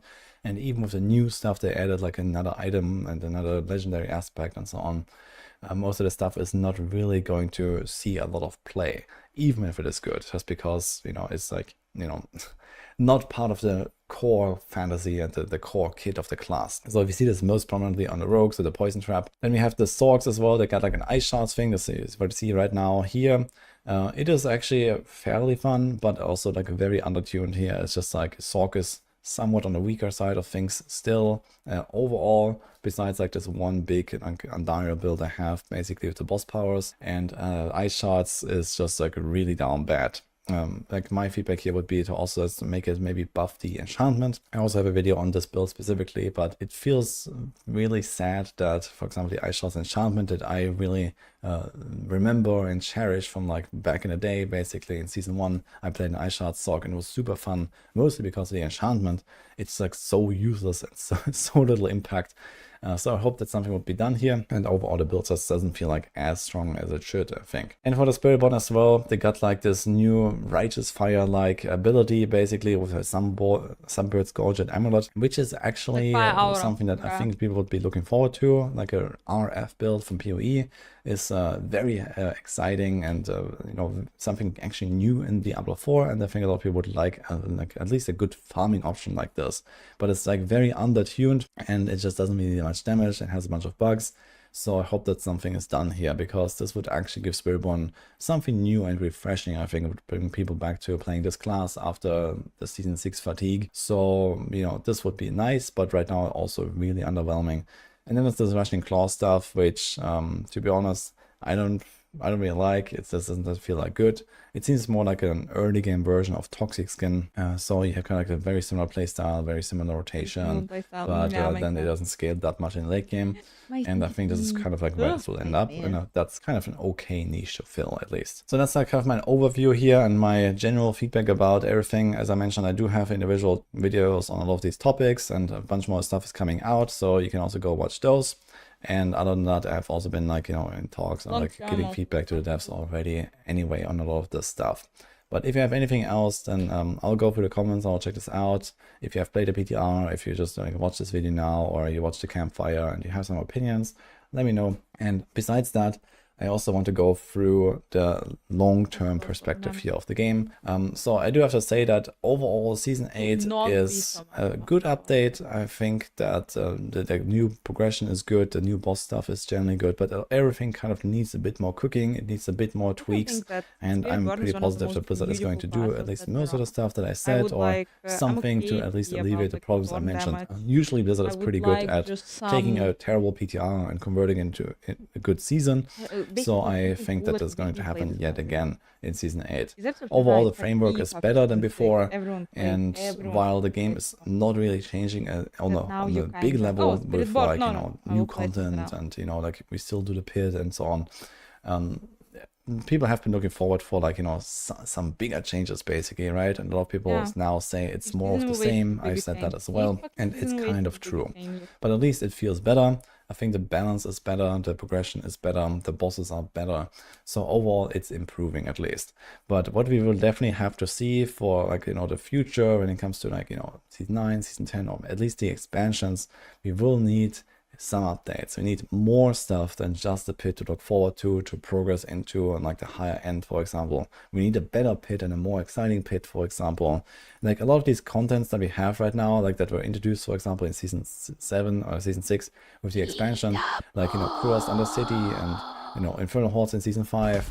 The Dark Citadel, like everything always just gets introduced and then it's just left untouched forever basically, and it barely gets any tweaks, where I think that, you know, after a single season you will have so much data and you have, you know, so much feedback and opinions about, you know, stuff that can be more fun, more exciting. All of the stuff is just untouched basically, even though there are glaring issues in some cases, or at the very least there could be like, you know, more interesting stuff, you know, like Infernal Hordes could be updated to, you know, have maybe more interesting effects and boons and banes, for example. Kuras Undercity, it's always the same run. There's just like this random goblin that pops up like every 10 runs and that's it. Why is there not like more RNG and, you know, something more exciting sometimes that pops up? You know, like the pit, it still has like the problem that sometimes you just run out of monsters, for example. Even like, you know, 4 seasons in, like we just sometimes have to backtrack for like 3 minutes to find like the last guy in the last corner that you forgot or something like that. So these kind of things, it just mainly makes me like scratch my head a little bit. And I think we have to like focus on that stuff here. And then balance, as I mentioned, that in a lot of builds will not be able to like really be on a Tower 4 farming level, which I think for a season is fine as long as every class has a bunch of good options, which seems to be the case at least. Besides maybe Sorg, they will not really have that much outside of like their boss power builds, and maybe something like Lightning Spear and maybe one or two others that kind of go there. So we'll have to see, but overall I think it's getting in a much better spot, but more improvements obviously are always welcome. And lastly, of course, bugs. Bugs have been plaguing every single season. Now it seems like Blizzard is more committed to trying to fix stuff, especially early on in the season. This is what they said at least, that they want to do some patches, like, you know, right at the start, for example, and then just, you know, kind of leave out the other mid-season patches and so on. I think this is a pretty good strategy, but they also need to really follow through with this. And again, we go on the PTR and a lot of stuff is just like not really working. Like, for example, some of the boss powers like don't exactly do what they say, or they're like missing some of the effects and so on. Or for example, like I tried some of the new Spirit Bond stuff, and then, you know, for example, an aspect didn't really work to buff the damage, and it just felt bad, and it was way weaker than it should be. So it's just kind of like the same thing over and over again every season, that at least on the PTR we get a lot of buggy stuff. We can't really test some of the things, and then the final patch goes live and we're not even able to really give feedback beforehand because we couldn't even try it.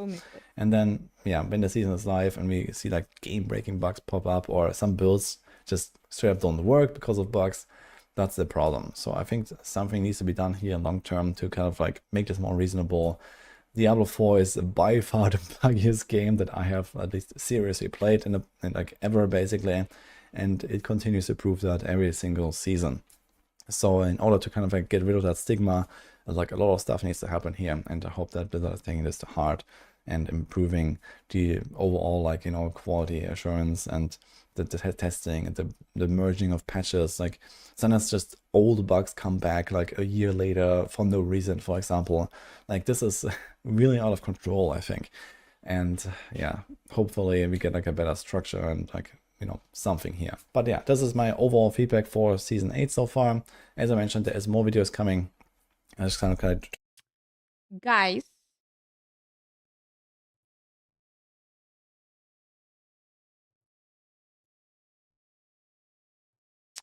so what do we have in our calendar? I'm just gonna tell you. We have 27th of March, Perfect Excel 2 live stream, 4th of April, Perfect Excel 2 update. We have 8th of April, the interview, Last Epoch interview, 11th of April, Last Epoch interview, 17th of April, Last Epoch launch of the season 2.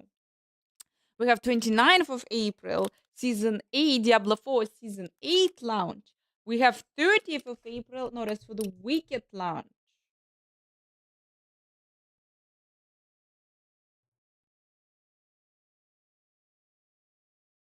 Segundos.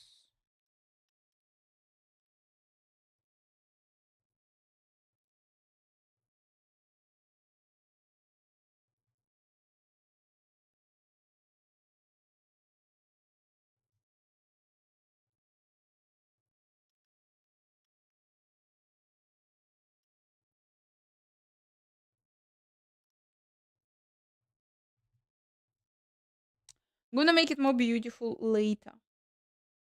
Should we add there something else? 20th of May, June launch, you're saying? Oh, June we're gonna play. June we're gonna play and complain about us. June we're gonna play.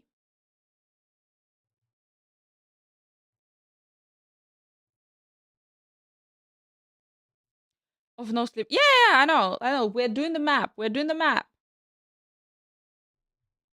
Great, hi, thank you so much. Yes, we're back.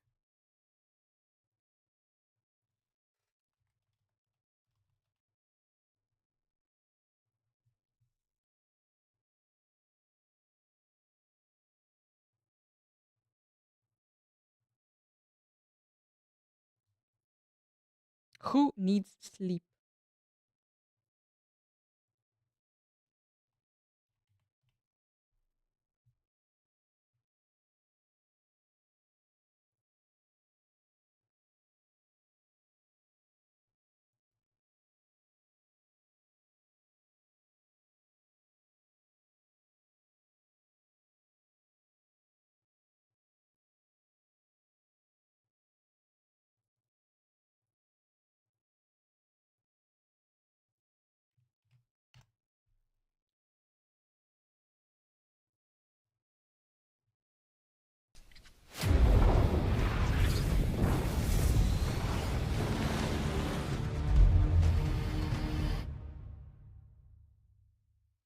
Hi everybody, my name's Joel Bylos and I'm the creative director on Dune Awakening.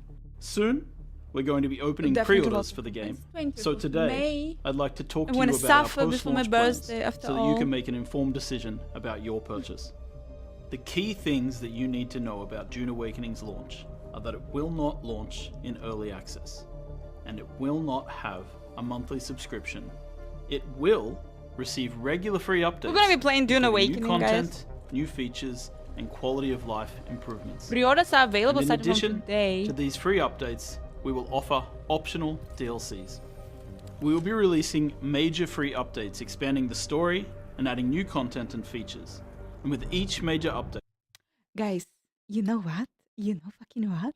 April, we may no brief. Like, yeah, you cannot poop. You don't have time to poop in April because there is like tightly scheduled RPG releases. You are like, you're playing them all. Better don't go to work. Don't see your family, friends. Doesn't matter. No, you can poop. Right now it's March. You're still in March. You're allowed to poop. In April, you're not allowed to poop. No, that's it. And then for 3 months, there is absolutely nothing. But Dune Awakening. But they're gonna be Dune Awakening, okay. We will release a DLC. There will be an option to buy a... Because there were no other months! There were no other months when they could do it. Season Pass, which includes several DLCs, but you'll also be able to buy them standalone when they release and as they release. Some editions of the game will also include a head start of 5 days starting on the 15th of May. Sure, this allows people to get into the game early, but it also helps us to make sure that we can balance the server load as people come into the game through launch for the best possible experience. And players who want the fresh start experience will still be able to play on new servers which will launch when the game launches on the 20th of May. What? Lastly, we'll be releasing a blog with all of the information I've shared, and it'll include updated PC specs for running the game. Our benchmark mode is also still live if you want to check how your PC will run the game before you pre-order. Thanks very much for listening. I look forward to seeing you all on the sands of Arrakis.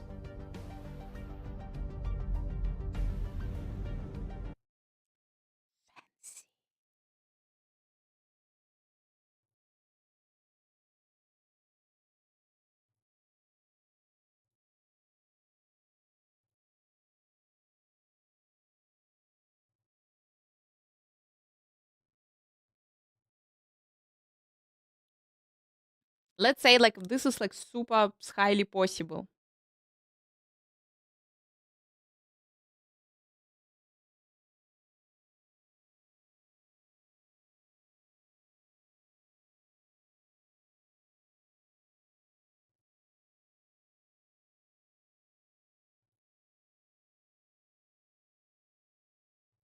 That we will play it. 20th, guys. 20th of May. I see it as 20th of May. How much? How expensive this is, by the way? Let me check.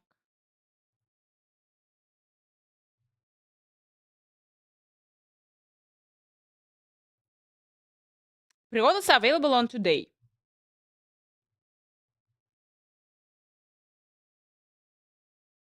50 Moneros, guys. Pre-purchase Dune Awakening for 50 Moneros. No, not 70, and thank God for this. But the rest of the weekend is cheaper.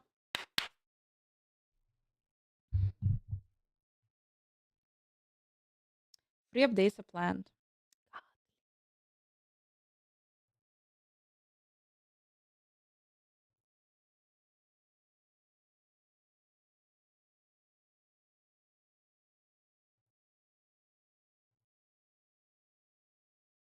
It's usually super dangerous. It's like super dangerous with video games based on a really popular franchise. They're super oft like wanna suck the money out of you, but let us hope and believe that maybe they definitely want to suck the money out of you, and I want to play it because it's Dune. It's Dune, the world of Dune, and everything. But maybe it also will be a nice experience in between.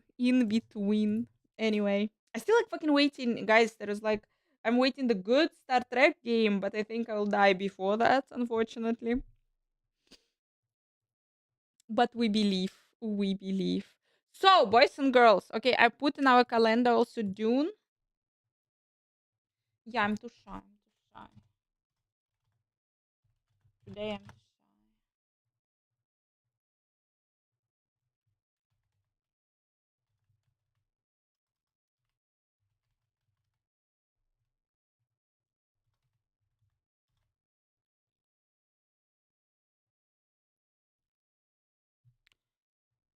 We have Path of Exile. We have Lost Epoch. We have Diablo 4. We have No Rest for the Wicked. We have Dune Awakening. Something else. Or maybe there is some, like, big announcements, big updates, big interviews, big something that we definitely should see. That we definitely should know. Diablo 3 season 35. Don't kill me. Don't stress me.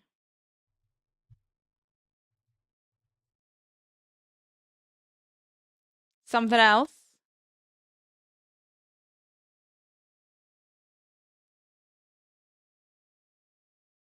Easter.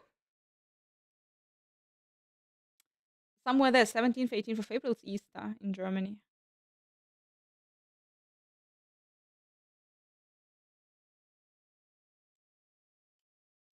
I think we're good. For now, we're good. If you want me to add something here, maybe Buffet in France. We can add, but we can do it later. Also, you want me to add something here? What do we have for Perfect Excel 2 live stream? Our bingo card. We have here city building, like new, what they will announce during the live stream. Now do we play this week? I want to play Perfect Exile 2. Since it's our, like, the shit that's gonna be soon, I want to play Perfect Exile 2. I want to remember how to press the buttons, remember what to do, what to go, push some maps probably. I have the hardcore character also. And to go into the Perfect Exile 2, and then we're gonna resurrect ourselves. We should find the time to play Last Epoch, because I just don't remember the game.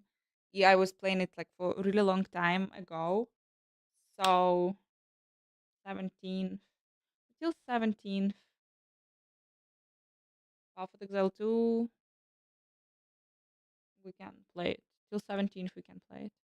The problem is when to play No Rest for the fucking Wicked. When to play No Rest for the Wicked. That's an actual problem.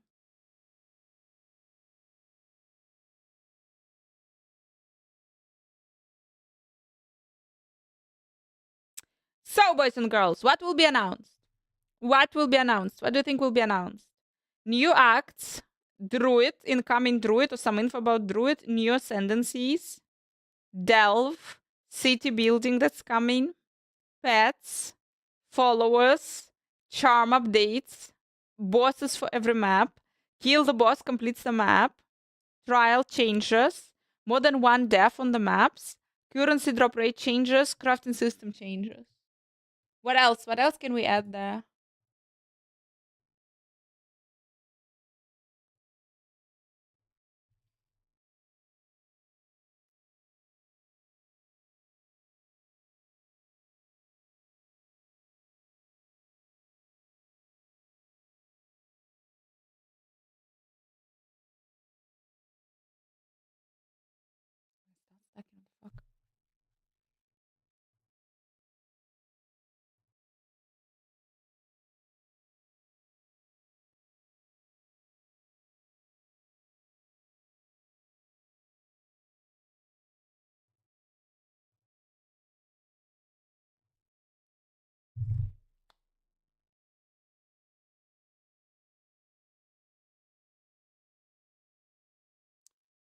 You mean no identification? Jimmy, you mean no this identify? The bullshit. They will not change it. I talked with the devs. They will not change it. I don't like it, but they will not change it.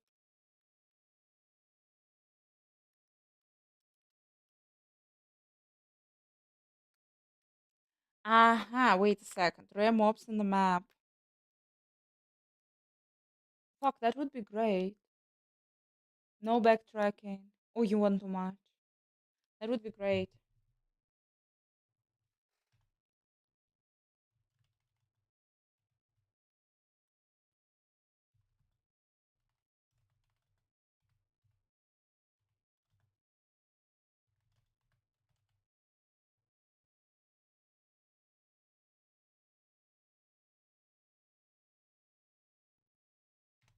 One more. One more.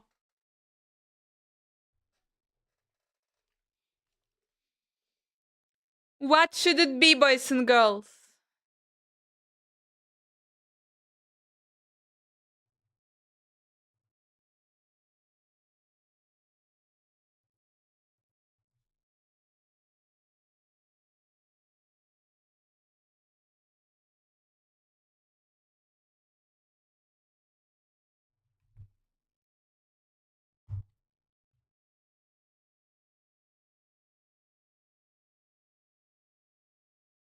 No, we will think about.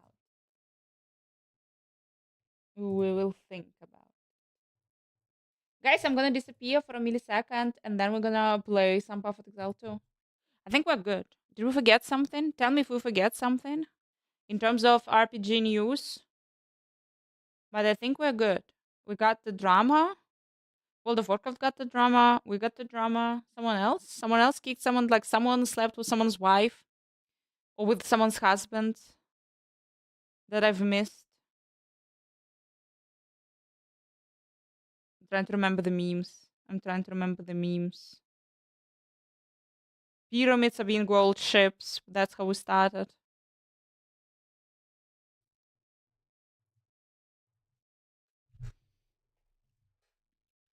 I think we're decent. We can actually play the games. I will be posting the calendar, guys, later. So you'd also have like what you need to do in April that you cannot brief in April.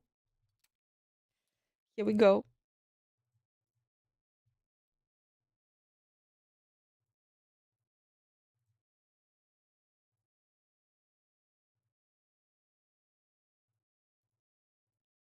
But let us prepare.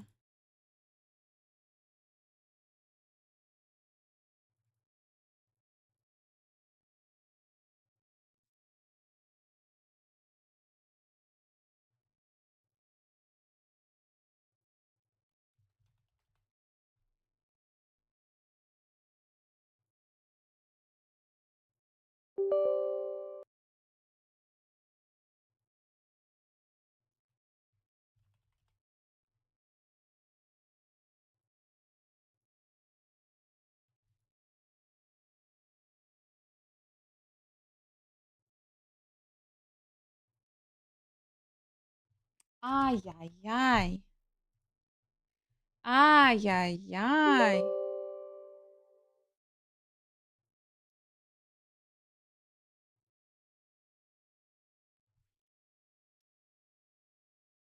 Now it's the end game. We're waiting, guys. We're super waiting.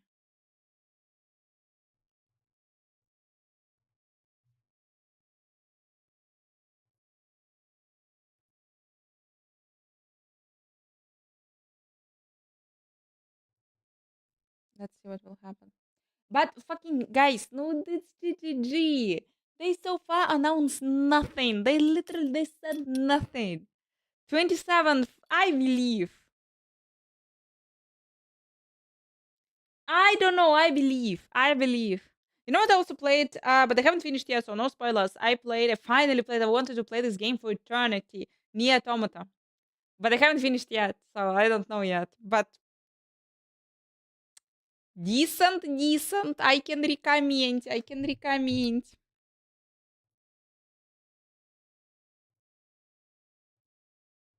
Wanna start the game, boys and girls? Wanna start the game?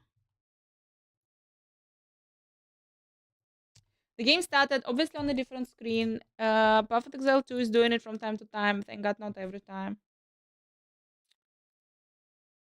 No, not quite.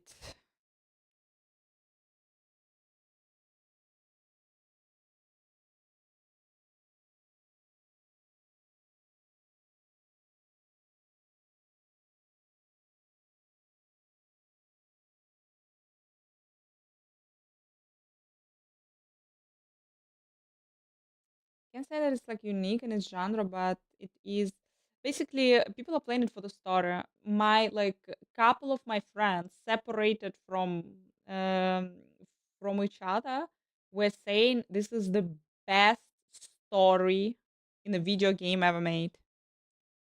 But I haven't finished yet, so I cannot say for 100%. So far, the gameplay is really like it's twisting, it's intriguing, it's like quite nice, quite nice. But I'm okay. I'm intrigued. I'm intrigued because those fuckers usually don't agree on anything.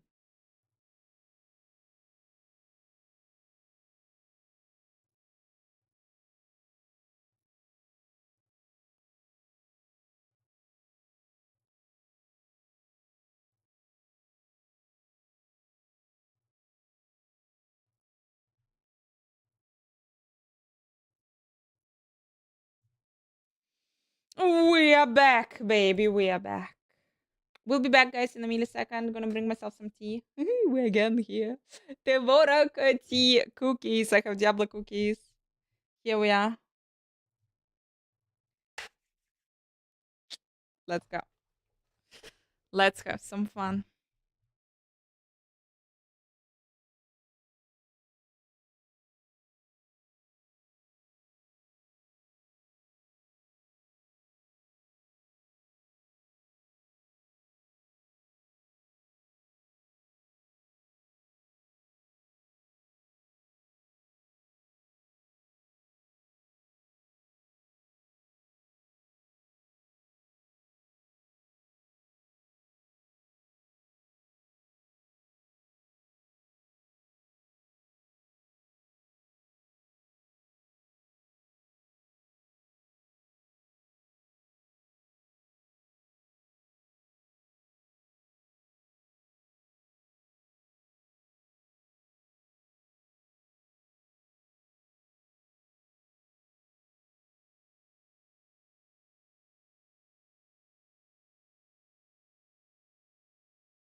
still alive, guys? Ah! Maybe not. Maybe not. We have the Diablo cookies and we're playing Path of Exile.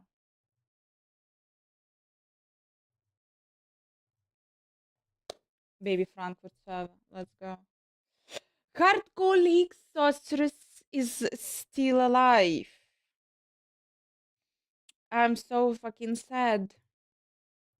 Let's try a little bit of mapping. A little bit. I'm trying to remember how to press the buttons, what to do, what to press, how to survive. We are preparing, guys, in a week. 4th of, no, so wait a second. Actually, 10 days. 10 days, not in a week, but 10 days. But 27th, fuck yeah.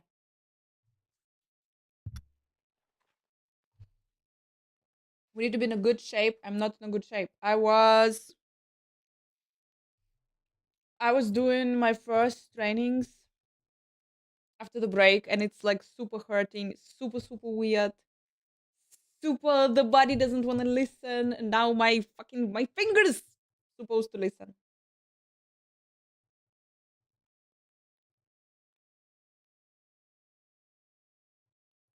How are you people doing? What are you playing, by the way?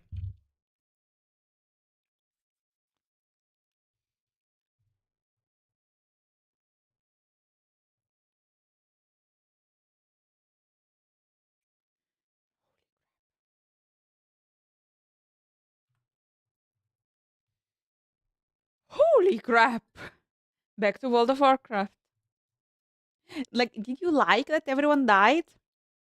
Or like, you don't have any strong emotions towards the fact that everyone died?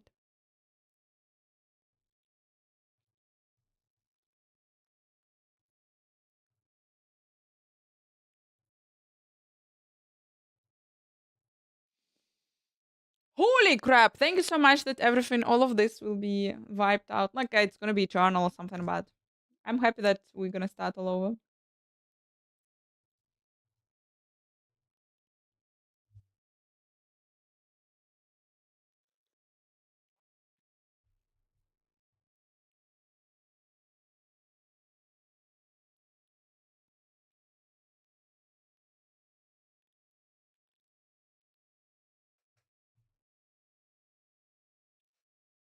So, like me.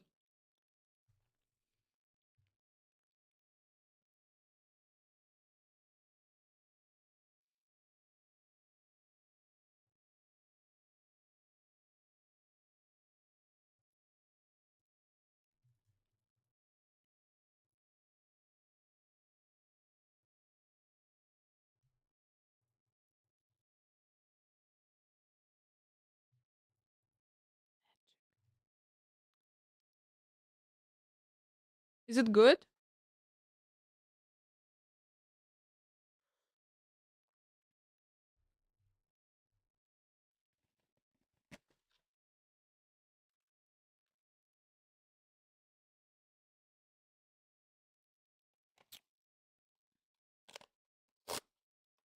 Super evil cookies, guys, I have here.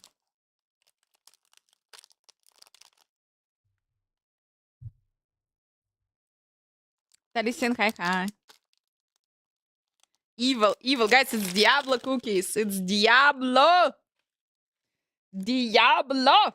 I have no idea why they're called like this, guys. I don't understand anything. They are made in England. They're being sold in England. Have absolutely nothing to do with the video game, but, well, we all know that probably it's just some demonic cookies, and that's why.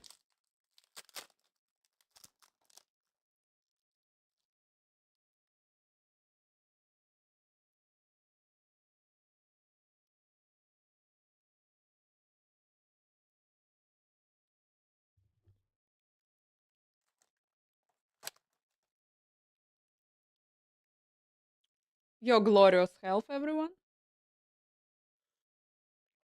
Had some Diablo shrimp and burned me for... Yeah, at least this is logical. This is like sugar-free coconut cookies. They're not spicy. They're not anything. They're really tasty. Itchy.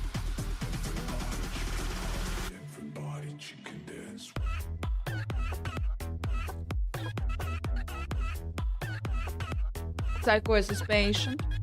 You're asking the right questions, my dear. Thank you so much, but you're asking absolutely the right questions. Fucking God knows. Diablo candy would be like you're eating it and your ass is burning. Hellfire. Add some hellfire to your life.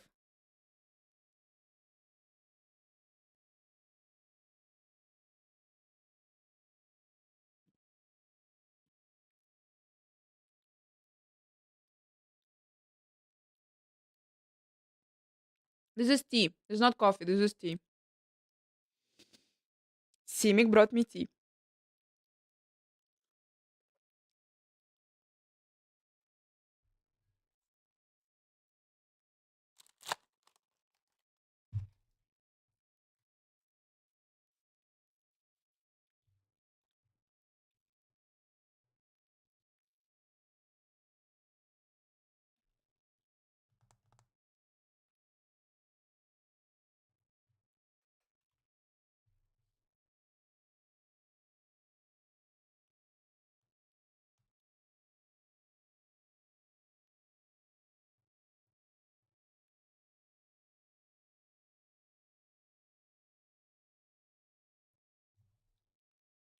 Drop waffle. I don't know what this is.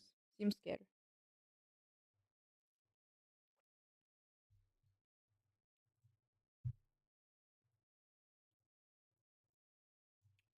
People were mapping, but we don't remember how to map.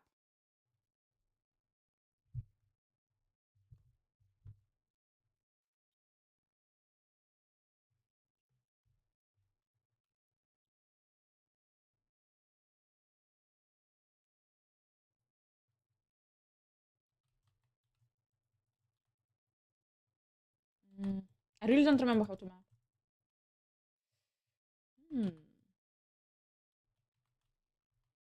It's more like I don't remember how to play this build!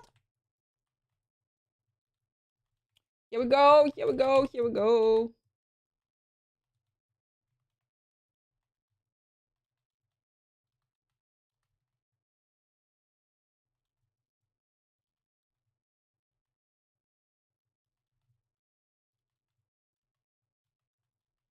My mercenary guys. Gonna get a new ascendancy. Ooh, with a sword and shield. Who gonna play it even? Are you gonna play it?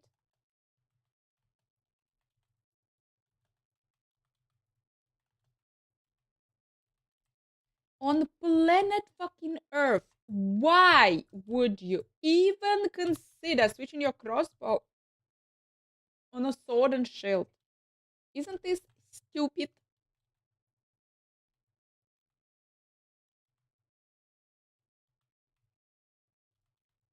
Dorn, welcome back again.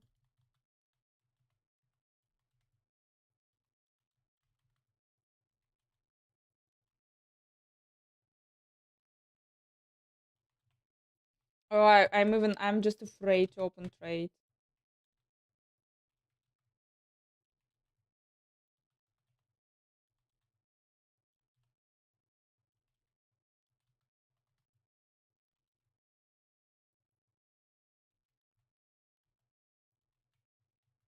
Waste stoning or stoning.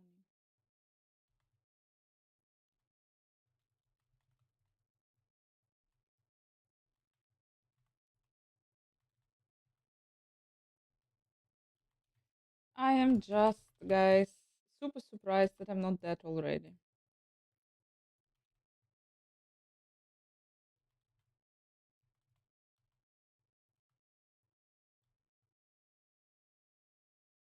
I like grilling the mobs.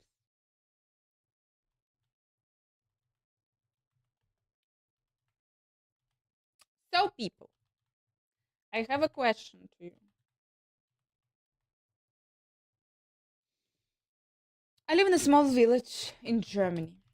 And the thing is, now I think it's like everywhere in Europe, I don't know, but... Oh, finally dead. I played Nier Automata, but it's first time playing Path of Exile 2 in 2 weeks, definitely. Don't remember shit. Don't remember shit how to press. But will they change one death? Or they will not change? I don't think that they will change one death. Unfortunately.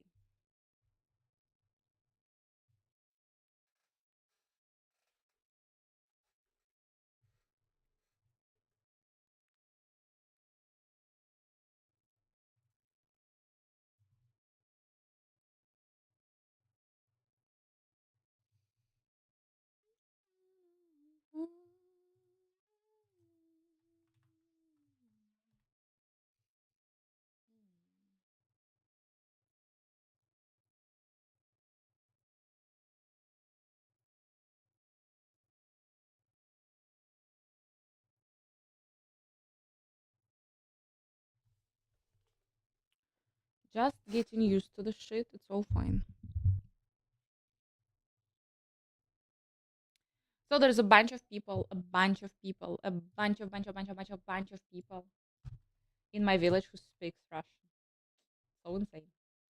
And those people, apparently, they have a bunch of kids. Asteroid, heyo, heyo.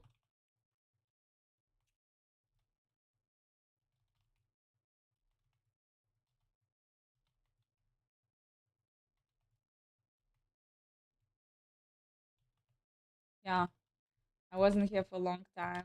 Now we're back. Now we're here non-stop.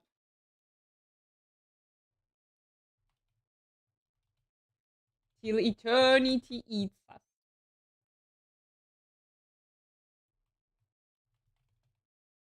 What are the people in your village doing? No, they leave. That they leave, it's like for the whole Europe. I believe it's the case for the whole Europe. There is a lot of people from post-Soviet republics, from Ukraine, from Russia. They all speak Russian, and they have shit tons of kids, and they all have shit tons of kids, and the kids are running around, and the kids speak Russian, and the kids are swearing in Russian.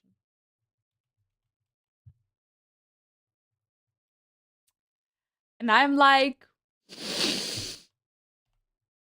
Grandma Anna, really Grandma Anna in me is like, really wanna say, yes, yeah, I so wanna, you can't imagine. I so wanna say, like, you shouldn't guys! But then I think that it's ridiculous. For fuck's sake, this is ridiculous. Anna, shut up. But they really shouldn't curse, guys. They really shouldn't.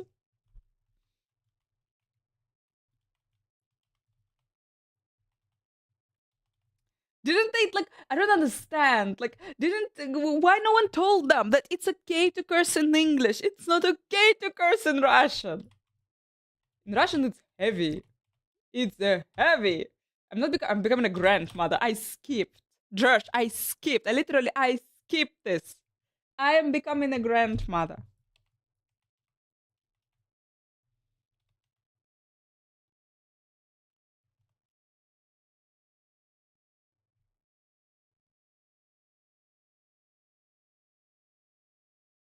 Leveled up, for fuck's sake.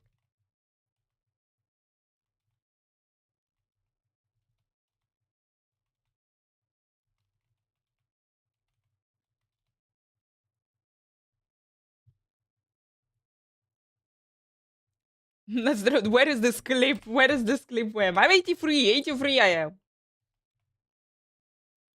My internal biological clock is saying that I'm 83.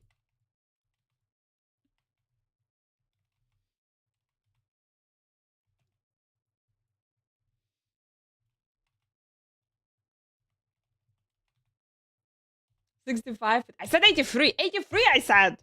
80 fucking free.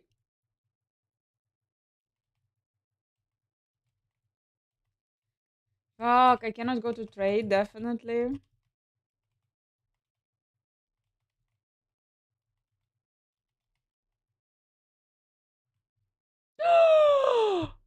I can pause it? I knew it. I knew it, guys. 83.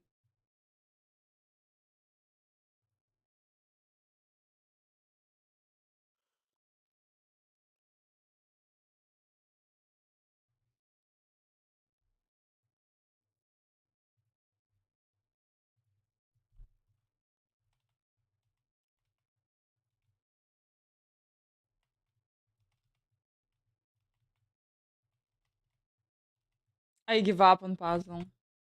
I have a puzzle and it's bothering me, guys. I have a puzzle which is night sky. So it's like just black and stars. And I give up on it.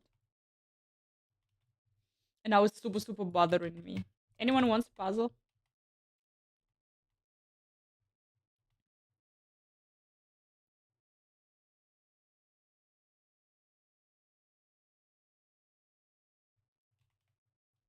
I'm not yet knit wearing, but I grow things.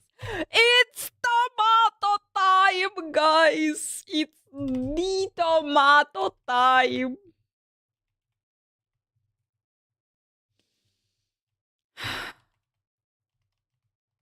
I have the seeds. I gathered the seeds, guys. I'm ready. Unleash the tomatoes.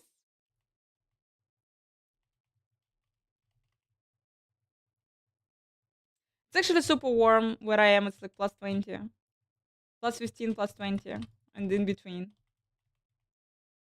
Silver Surfer, happy jogging. We had snow here last night. No! Plus 15, plus 20. To bully your neighbor for a cutting or two. No, I kind of missed my opportunity, but maybe I will still go. If she'll say no, I'll steal it.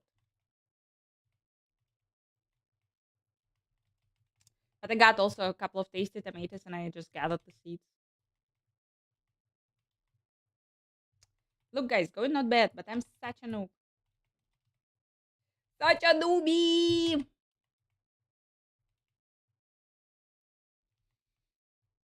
The tomato farm will be resurrected.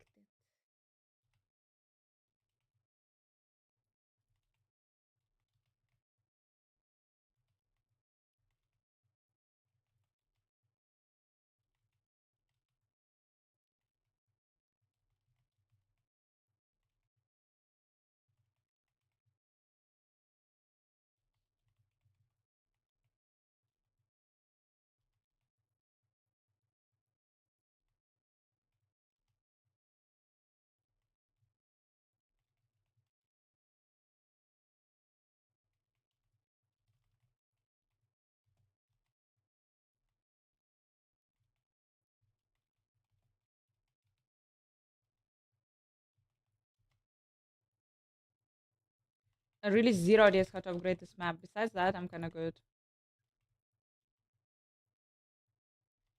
Food, not upgrade this map. What am I saying? This is a maybe. No idea how to upgrade my build. I just don't remember. I don't remember what I was using here. But and I also can't upgrade shit because there is no trade. I mean there are, but the prices are insane. Okay, guys, we are researching. We are doing the research. We're researching our opportunities. We are learning, specifically learning.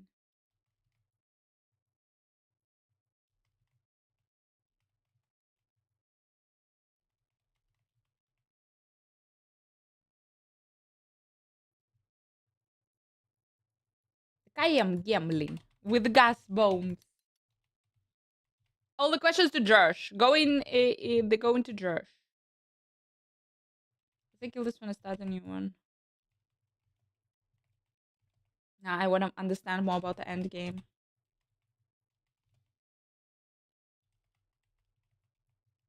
Get the feeling of the end game I want.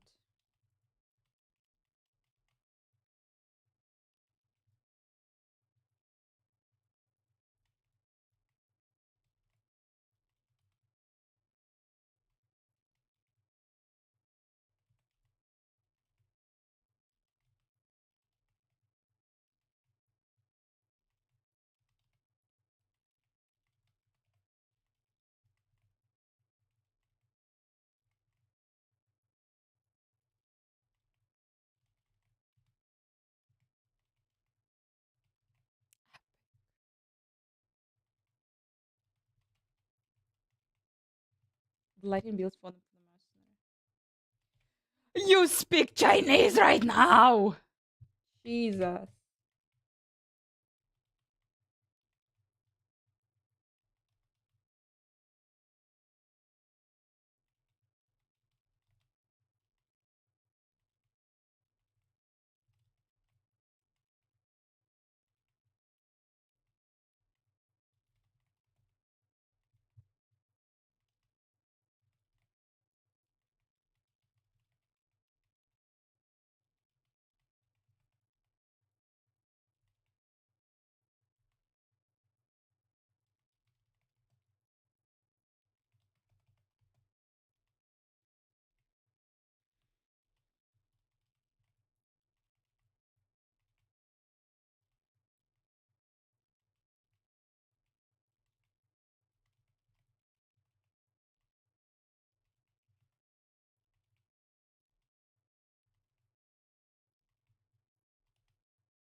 Guys, even if I'll go to trade, like no one is trading. Come on. Anyone is playing?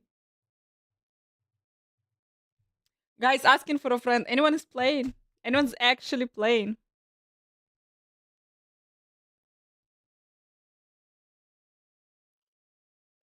Plenty of people trading. Okay.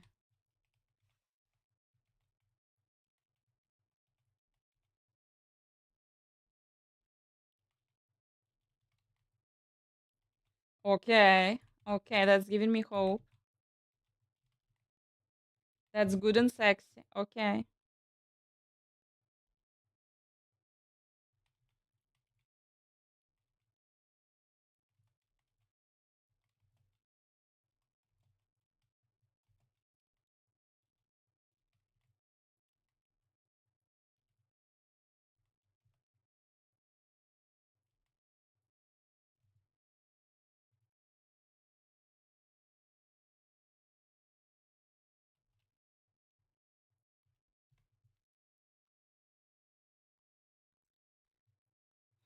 What the ultimate cow did I pick up?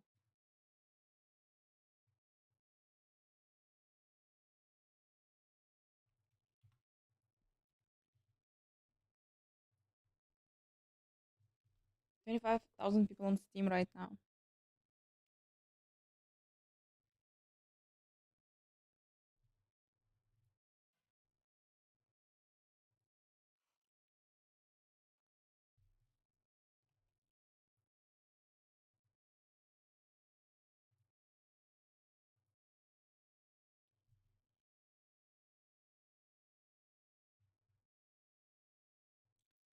Thanks, guys. Sorry.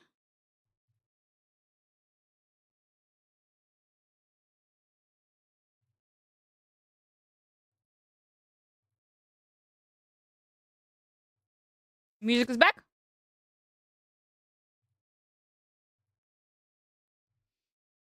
So glorious. I still remember some shit. Okay.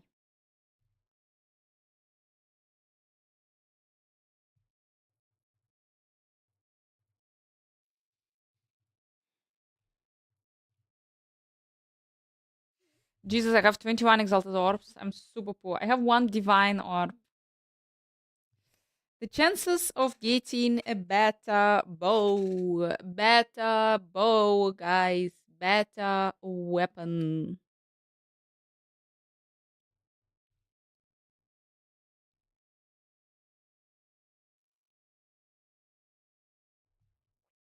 One divine is 420 exalts. 1 bow is 5 divines.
Fuck!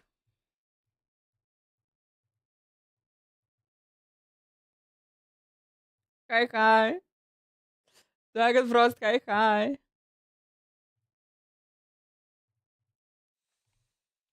Oh, guys. It was hard to learn this game. Like, not learn. To play, to understand this game the first time. The second time, it's questionable.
Like, so anyone has the bow that no one needs and really want to give it to me?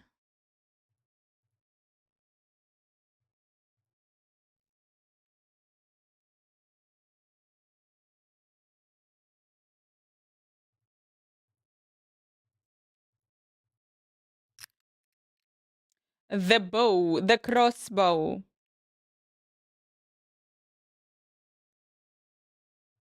Do you have a super sexy crossbow that you don't need and that you want to give to me? Also, like, chest ammo would be not bad if you have a chest ammo. Here we are, guys, on our favorite website. Here we are again.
Evasion and energy shield. Evasion and energy shield.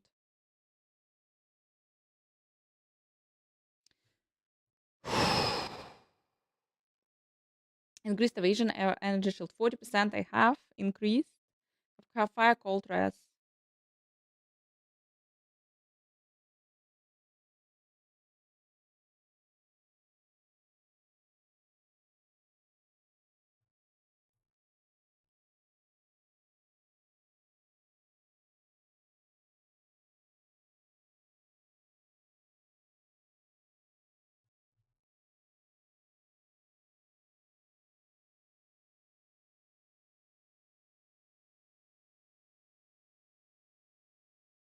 I like these. I don't have 30 exalted orbs.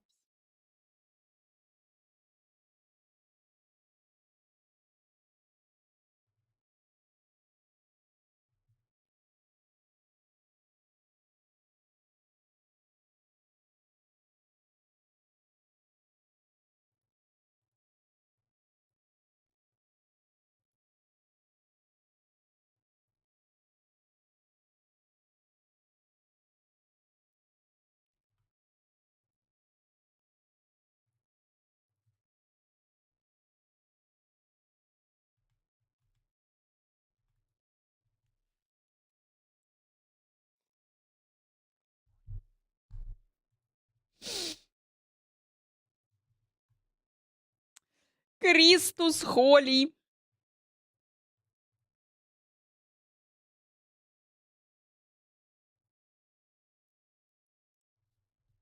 What I can sell for 230? What can I sell for 230? Jesus. Oh.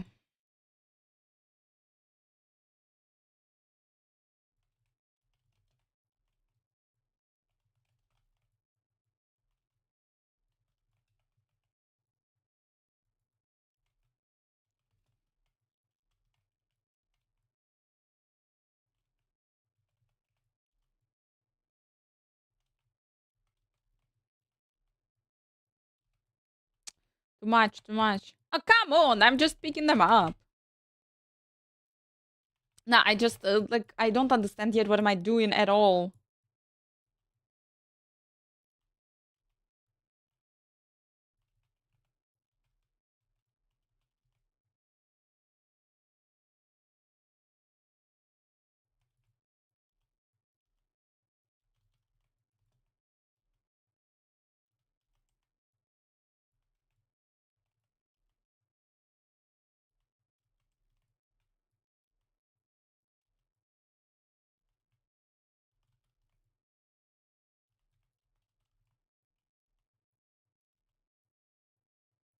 For the sake of lols.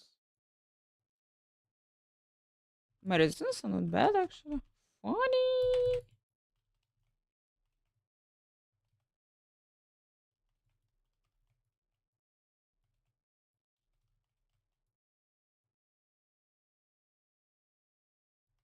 I don't have energy shield.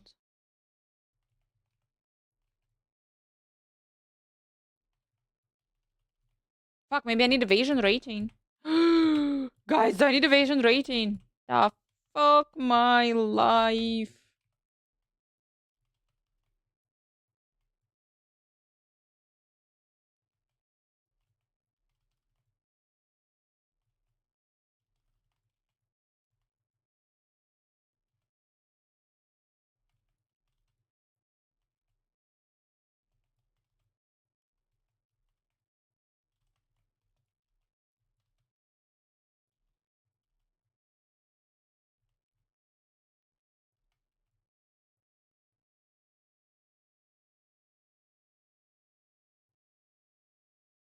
Where the hell the checkpoints? And anyway.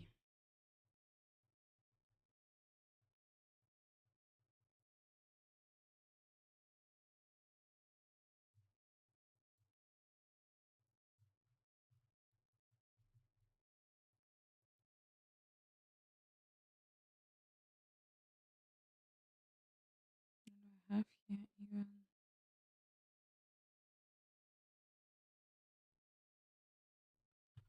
Of the big wound. About balancing.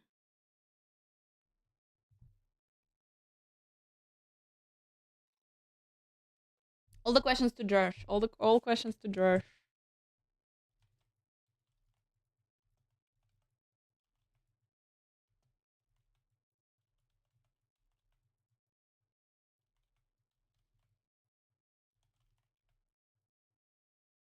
Nope, I do not understand what am I doing. I'm not gonna take the gear out of like which I don't understand even what to do and why and how.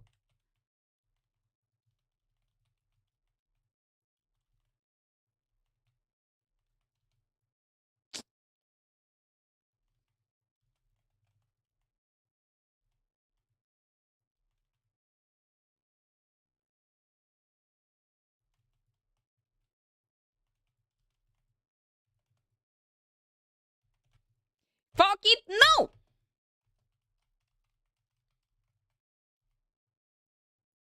Oh, I got the stuff. I got the stuff. The stuff I got.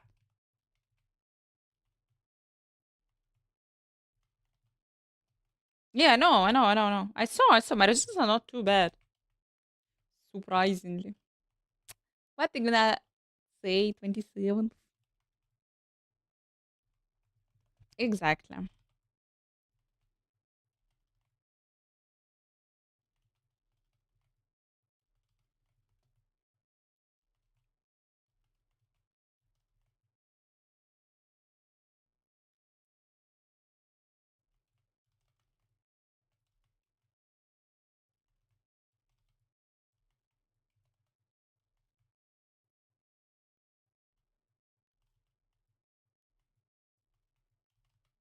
No, guys, anyway, I'm kind of surprised that even with a weird ascendancy, I went to like tier 10 maps.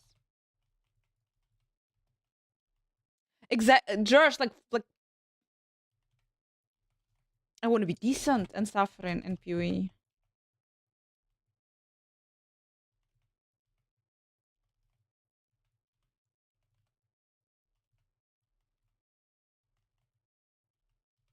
There is a new podcast about happiness, about what happiness is, and from the scientific point of view, the new podcast about happiness.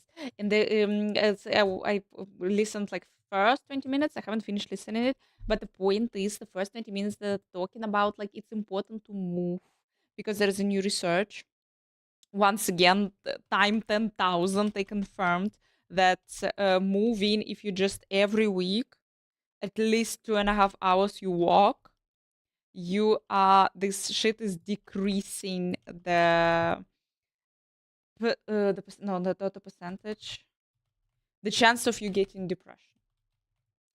Just that you walk 2.5 hours every week. Move your asses, everyone! Move it, move it!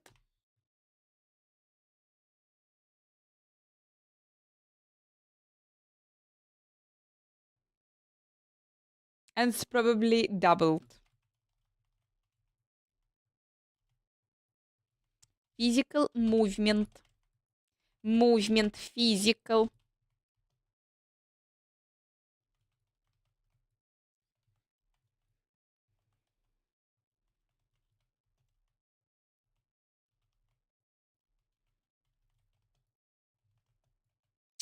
Fuck, we went so good.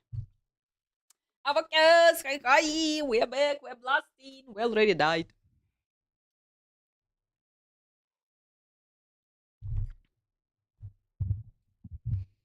Noob alert.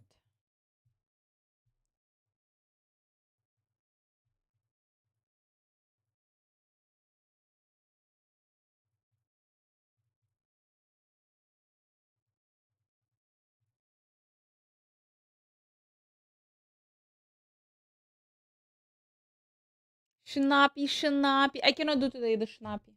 I'm too shy. Avocus, I can't. I'm too shy. It's my first stream after a while.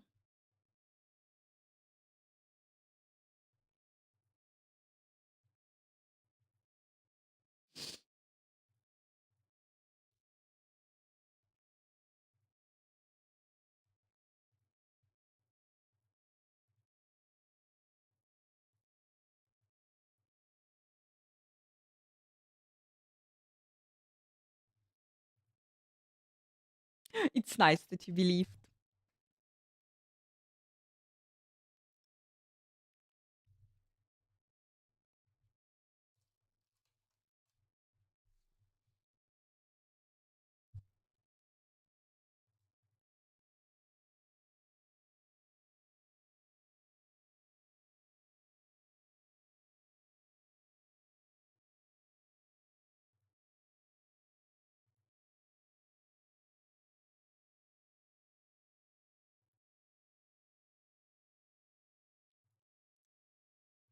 We have a calendar. Avocus, we have a fucking calendar.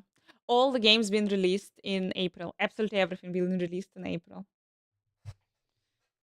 Just to kill us all in April and then to marinate us for a couple of more months without new updates and new nothing.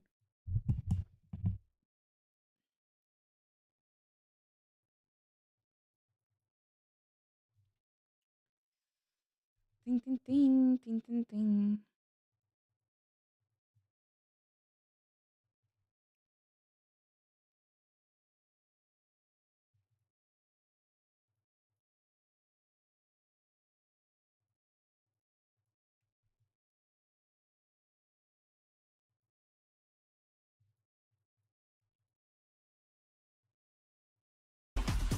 We cooked us. Thank you so much. Well, we're back. The hell we blast.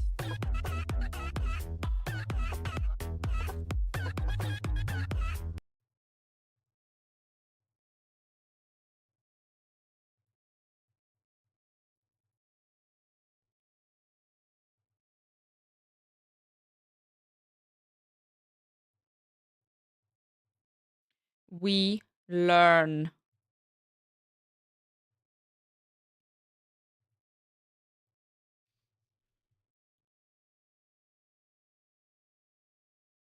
How are you guys? What are you playing nowadays? What are you watching? Who watched the TV show Oh my gosh, everyone is talking about it, but I cannot pronounce it. Ad ho something Netflix TV show. Man, just think I know. What was in March? What was in March, guys? Was that something in March? Monster Hunter Wilds. Okay. Assassin's Creed. Okay, but like in RPG, Titan Quest. Okay, what was in the Titan Quest? It was some updates. I saw some people playing it. Some like early access, not released yet, something like this.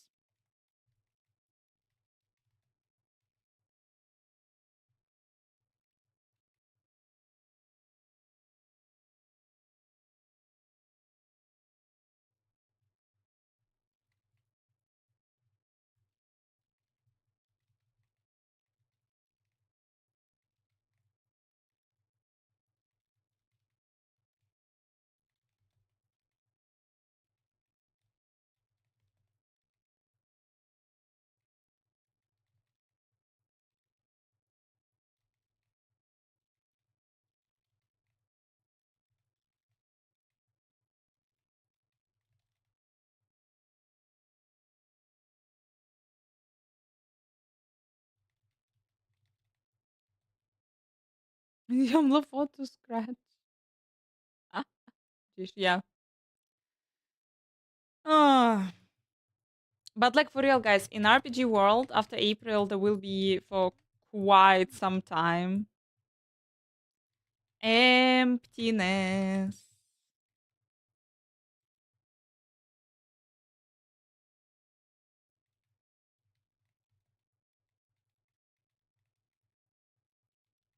And they all will lined up somewhere in July. Somewhere in July. This will be the time when we're gonna get the updates. Marvel Revolves, Rock Punk Siege. Yeah, that's all we don't care about.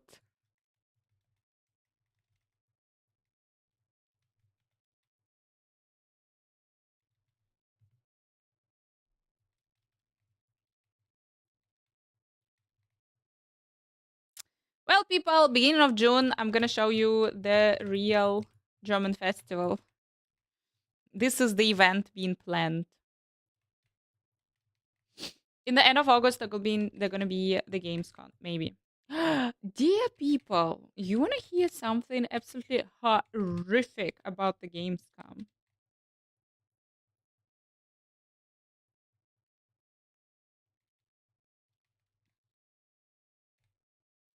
Like deeply disturbing, I would even say.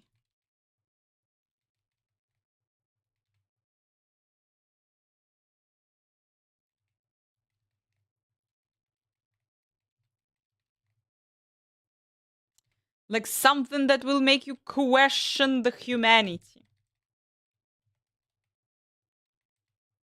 Apparently, a couple of years ago, there was a dude on the Gamescom. So Gamescom, with a lot of panels, with a lot of studios presenting their games. It's insane. Shit tons of people, I don't know, thousands of people together checking out the games, and everyone is staying in, for the big games, big releases, big games. People are staying in lines. There are gigantic lines, and in those lines, people stay, and it's all happening. People stay there, and people wait for hours. People wait there for hours, okay, but there are nice, beautiful games. And so apparently, a couple of years ago, I'm so surprised that Gamescom wasn't closed after this completely.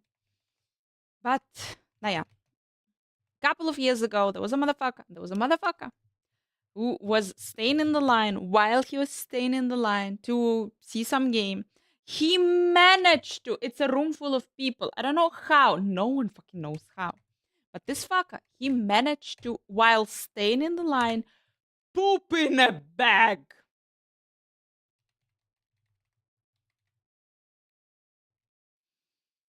And then he left this bag in the middle of the street of the games. Like, it's not street, it's the middle of the room.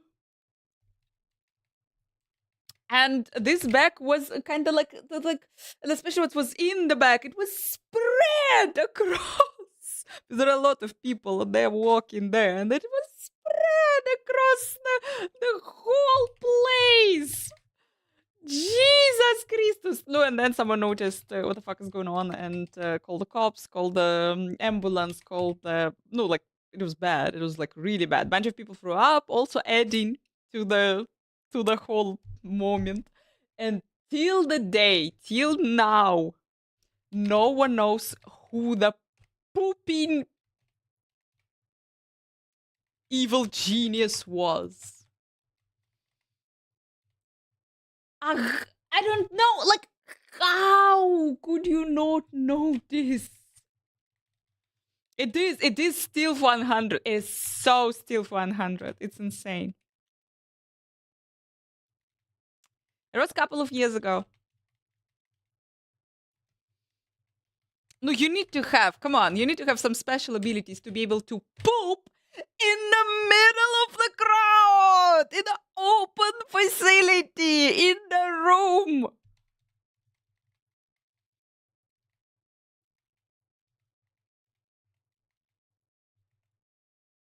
In the back. It wasn't right all over the game. I don't remember the game.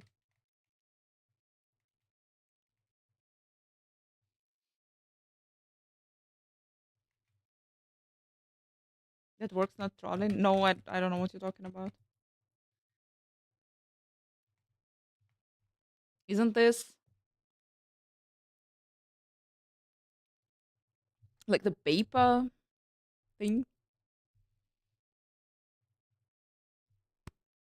Always.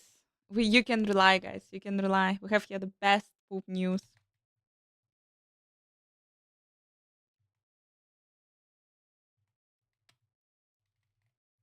Oh, I missed an elite.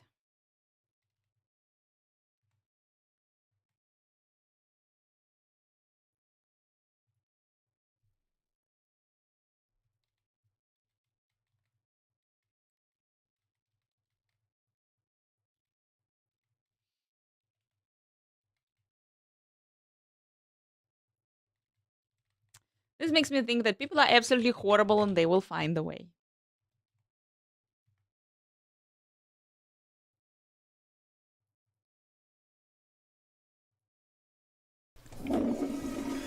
You would not believe the motherload I just dropped.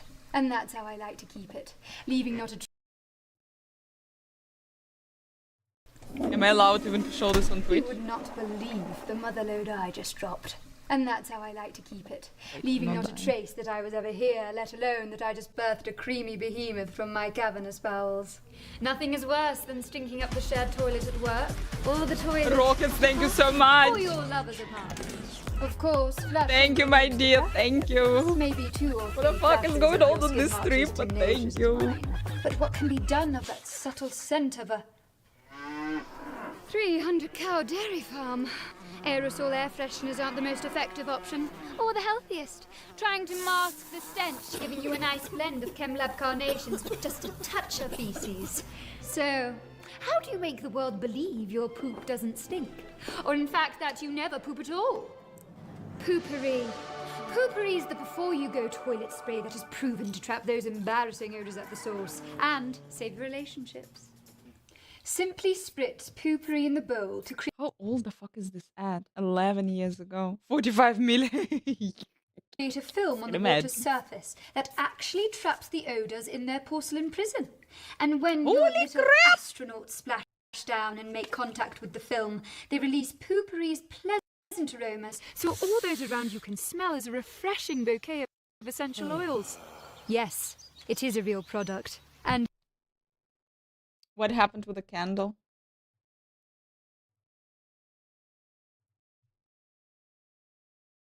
And music, guys. And we have the soundtrack. We have the oh, by the way. Unfocused.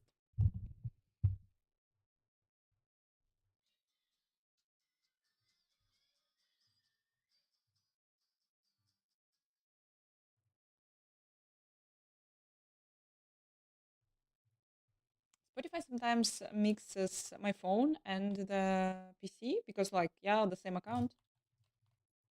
and starting to cast it on the phone, which is like super weird. I don't know.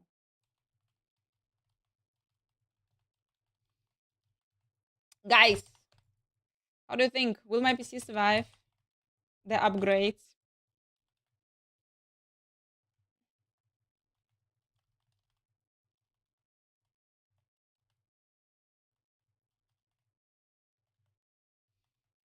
Will my PC survive uninstalling the upgrades, or it will all go poo-poory? CPU, motherboard, some coolers, and some other shit that I don't remember.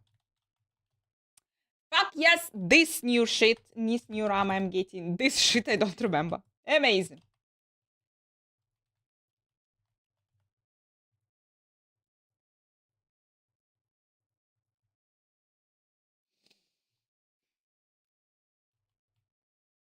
And flowers chosen for the scents and aromas.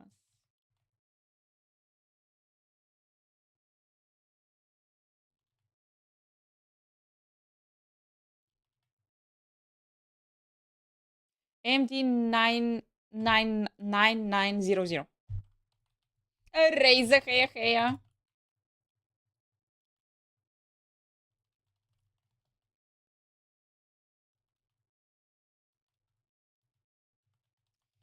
I hope we're not gonna have the crashes. That much I need to check. Give me a moment. Beautiful. I'm alive. And I'm excited.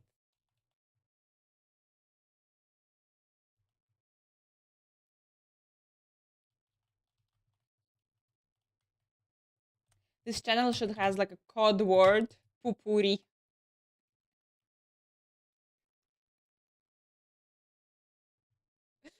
The game went pupuri.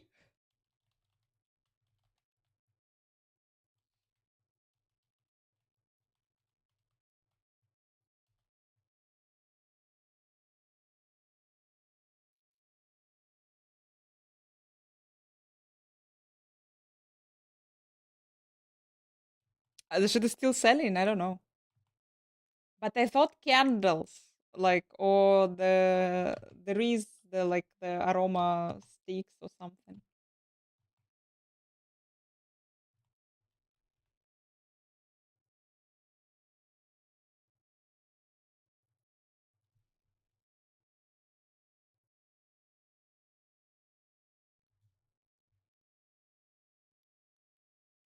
Dord, we are prepared. We're really prepared.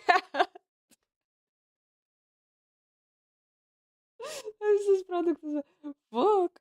Wait, I don't know. I don't know. Are they selling? Because I don't think that I saw it here ever. No, 1 cup. Today, 1 cup.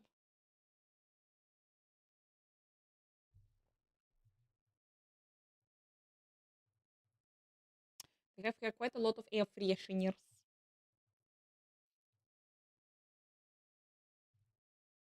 No pupurito. A lot of evasion rating. Okay, pupurito. You know what? Let's go hardcore.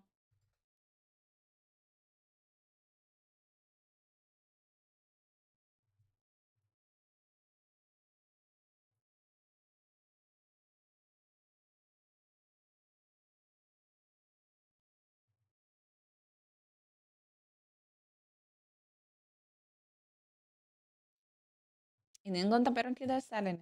11 years ago. I do have a feeling, guys, again, since I have a grandma brain, I'm like, I'm allowed to say such things. But like around like 10 years ago, the ads were funnier. The ads were actually like it was interesting sometimes.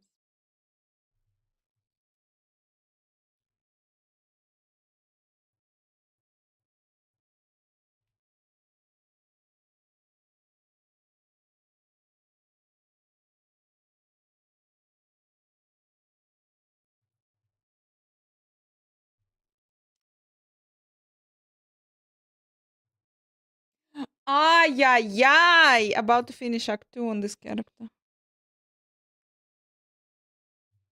Fuck, I have a hardcore sorceress, guys. That doesn't have. It's not even the incinerate sorceress. Fucking, can we please finish it till the end game and actually push it in the end game? You know what? The goal has been established. Yes, we really pooped on this mercenary, and I'm not sure that I can push it further, so let's go. So we're probably gonna unpoop the sorceress. Or maybe we will also poop it and then we'll go and play witch! Fuck.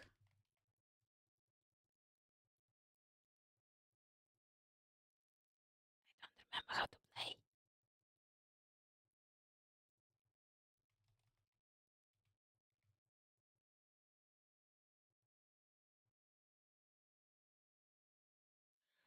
This is one of the most. This is what people know pretty much about Germany. Das Boot.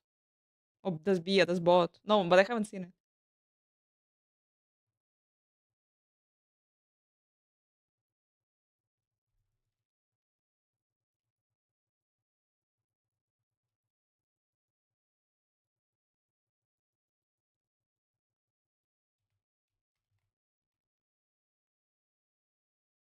But with a corpse explosion. Corpse explosion is very useful.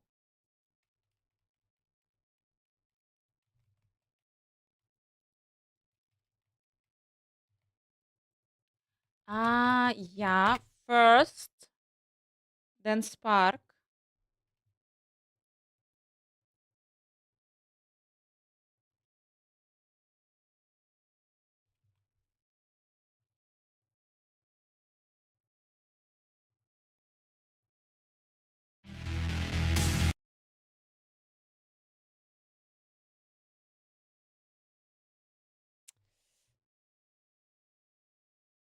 Only 25 million views. Guys, I'm afraid of the music. I'm just afraid of the music video. I'm afraid that Twitch will say, if Twitch is saying like blah blah blah, copyright and copyright your ass, then it is the video will be blocked basically.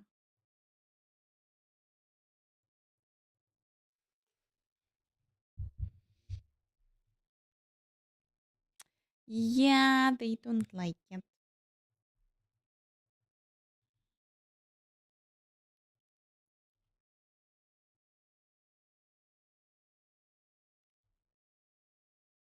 Mm-hmm.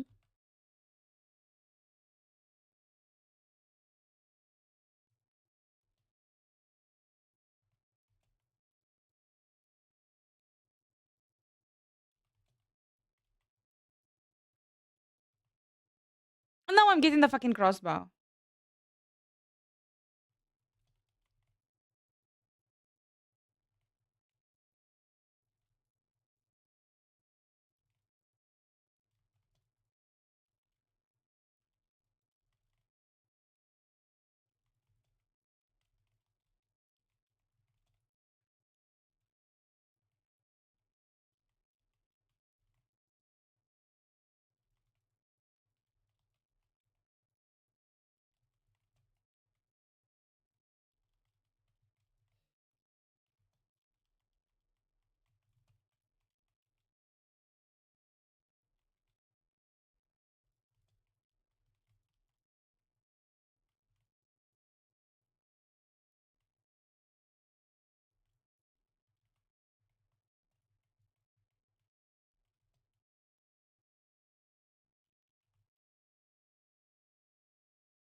Baby sparkling sorceries.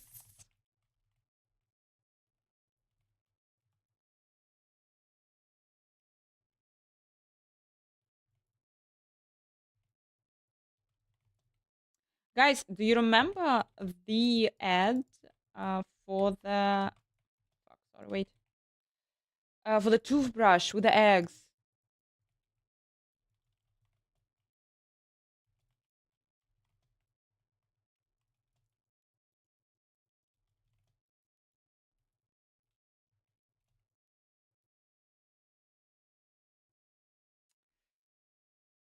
Poo poo poo. There were the kids who were like that I don't think that was a Russian one. I really don't think there was a Russian ad. the Russian ad campaign.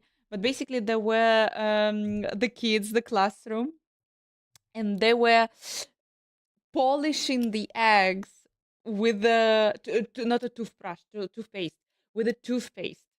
And basically, the ad was about like that this toothpaste is protecting your teeth and making them stronger. So look, this is the egg was polished with this with toothpaste, and the egg is dropping and staying. The fucking you think? Yeah, look, I told Colgated. Yeah, Colgated. Oh, thank you for reminding because I would never. I don't remember how it's called, but it's kind of like fucking cool ad.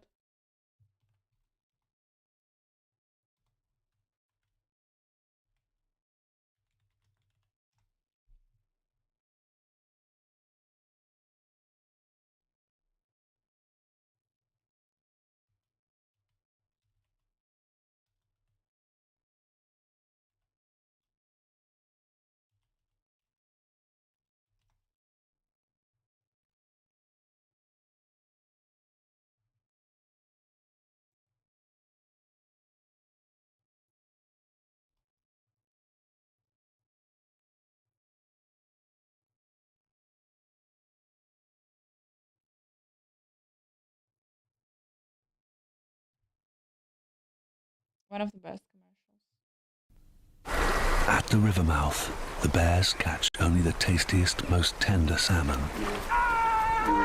Which is exactly what we at John West want.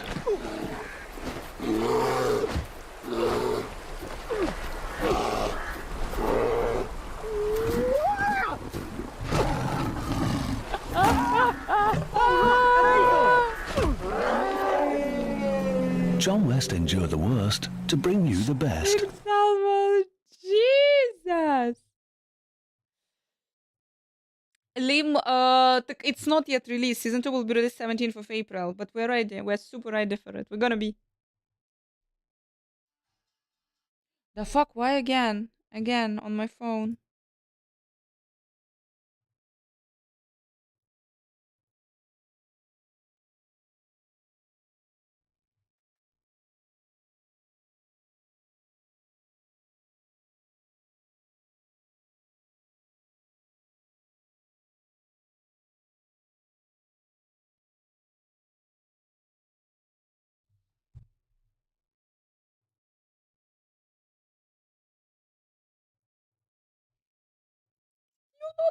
Yeah!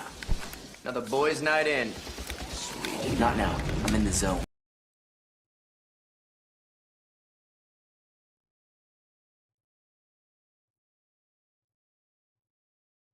Yeah! Another boys' night in. Sweet. Not now. I'm in the zone.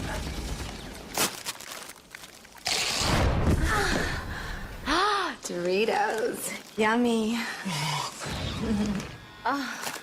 No. No. We're Christian stream. PG-13.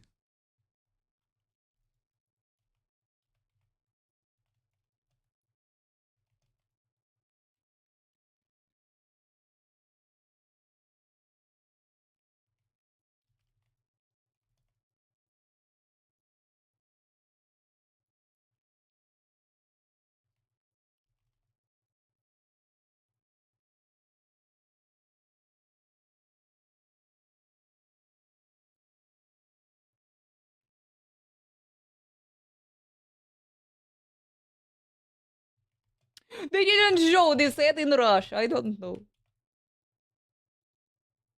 The Doritos, they were not selling Doritos in Russia that much. They were selling Lay's. Yeah, all go to the Neoticon.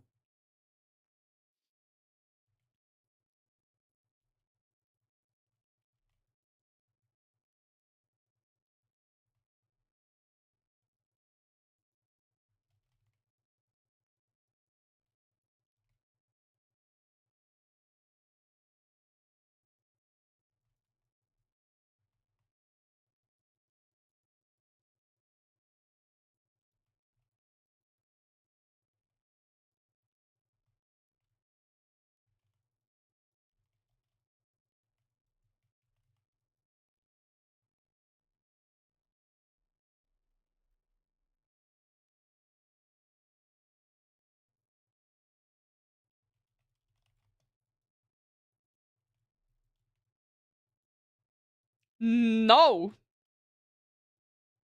What will I see there, Elfribo? What will I see? What nasty corner of the internet you want me to check?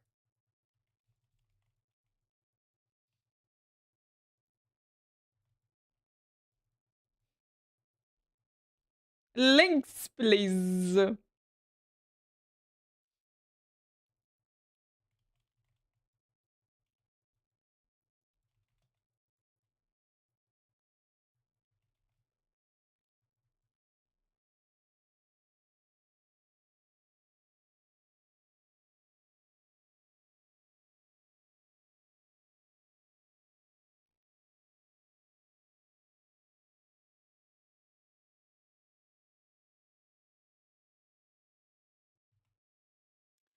Unlikely.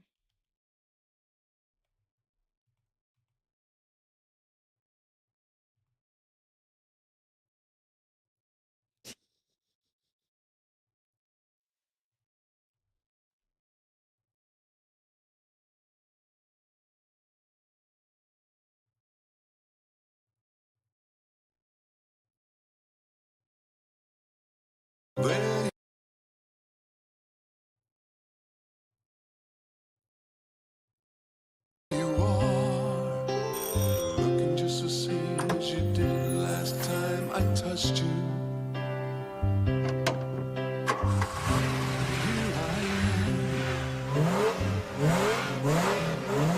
Look, I want this from Grandma Anna. Tangled up inside the thought of you. Do you love or will that love be start to stir? Looks like we made it. Left each other on the way to another love. There we go. Shit.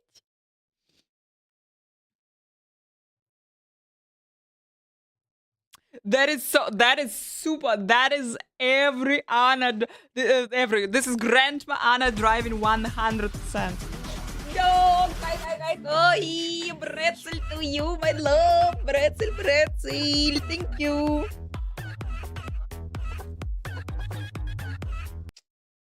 Yeah. Every sweet grandma has a couple of corpses under her bed. Like, for real. We're back, and we're ready to blast.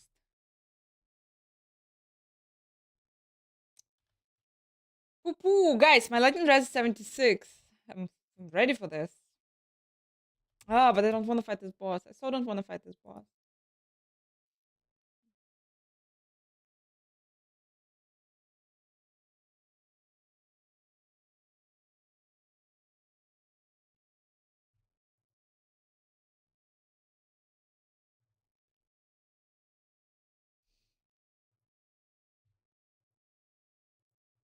I survived. Thank you so much. I am back. I am alive. Doc, back in Deutschland. 100% like a grandma would drive. Anna would drive.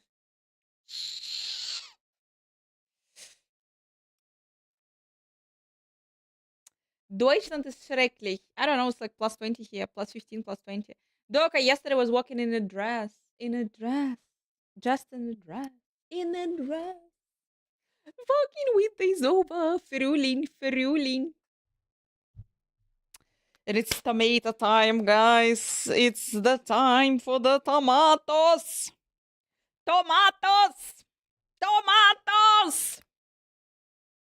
Storm and training. Yeah, that's true.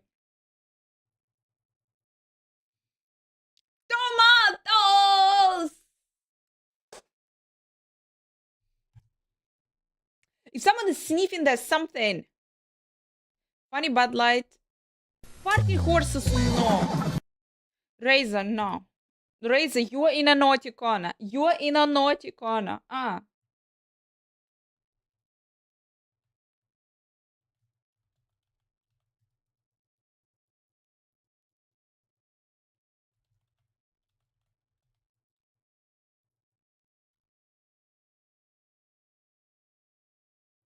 This is so weird for me, dog. By the way, you're allowed in Germany? What about all of this privacy bullshit? For this. If you say cookie, we have some. Like, some mother crackers with drone are allowed to like fly over the like private property, for example. Mm.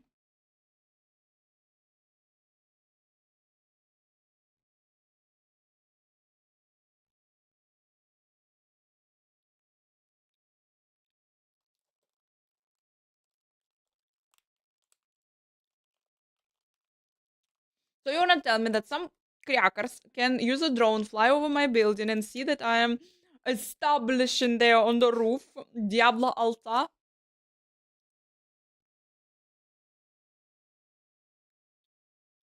Not good.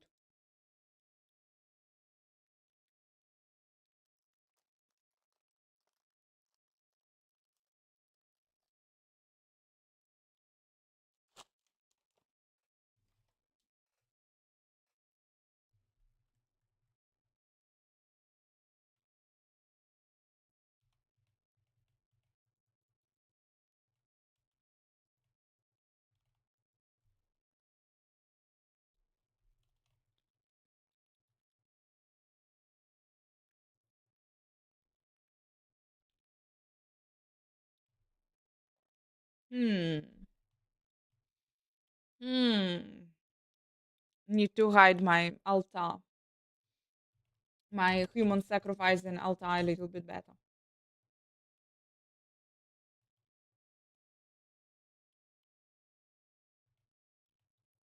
They have a live stream. Should we watch?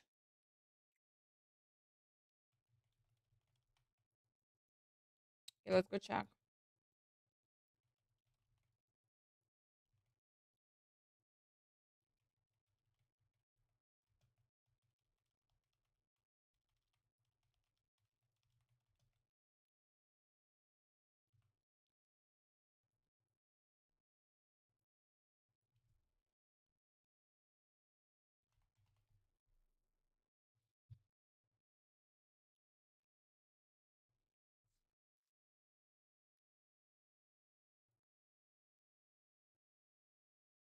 Few survive this world. But those who do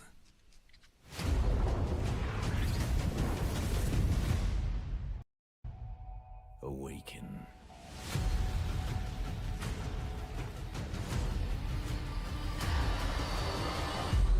The desert wants you dead, off-worlder. If the sands don't take you, the storms will swallow you whole. Yes, no, maybe. But you don't have to walk this path alone. In every danger, there is opportunity. The foundation of something greater. A power waiting to be harnessed. Desert power. Some claim to rule this planet.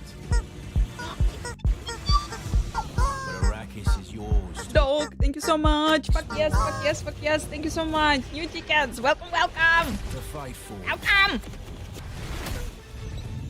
To conquer.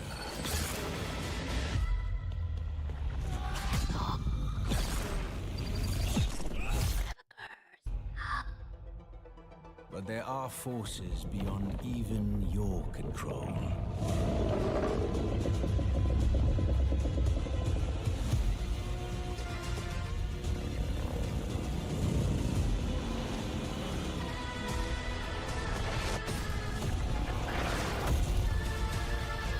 Stell dir vor, du schaust gerade ein Video und plötzlich ist dein Datenvolumen aufgebraucht. And it will open your mind.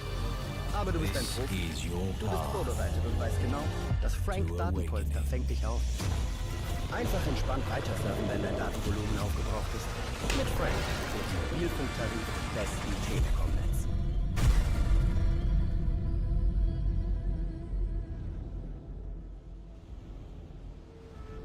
Will PlayStation, Xbox dates to be announced?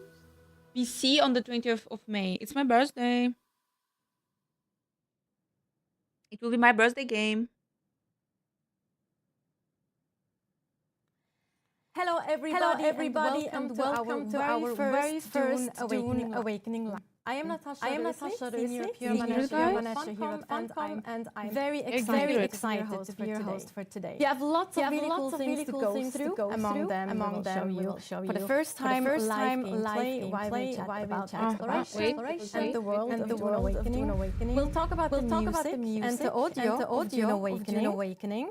And last but not least, we will also go over our business model and the pre-orders that we just started earlier today. So you'll see we have lots to go through.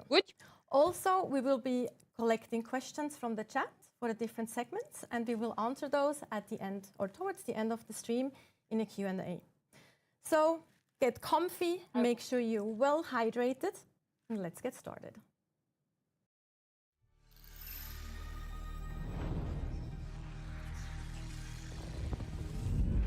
Welcome to Arrakis, the most dangerous planet in the universe. Dune Awakening is a multiplayer survival game on a massive scale, where the open, ever-changing world ensures exploration remains a vital activity. Join us as we traverse the breathtaking landscapes and uncover what the sands have hidden. Follow in the footsteps of the native Fremen and learn to overcome the deadly environment. Here I am. Collect materials to craft a shelter, still suit, and your first vehicle, then venture into the desert.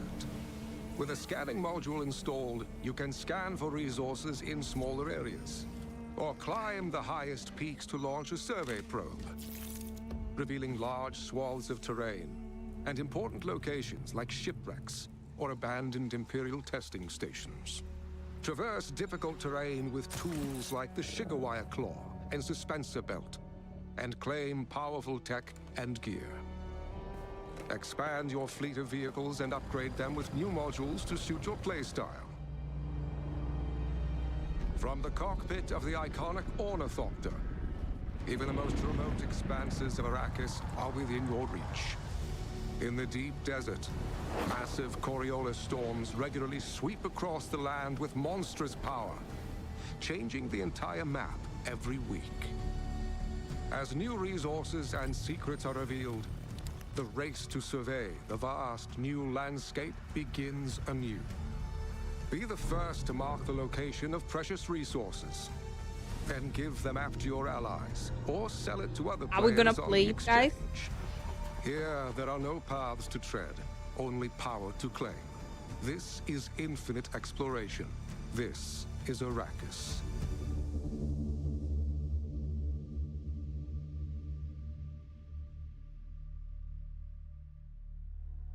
Looks like Frankfurt in 10 years, I swear. All the cool things are happening in Frankfurt. Come on.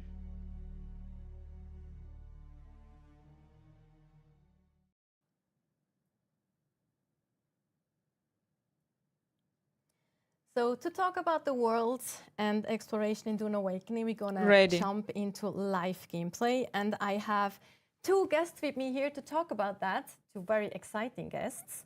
We have here on the side Jeff Gagné, who is our world director on Dune Awakening, and we have Øyvind Jernskau, who is expert environmental designer, artist, who will jump on and answer questions in the end as well. Jeff, for example, who you might know, by the way, also as El Jefe. I'm the director. For some of you, your if world. you know.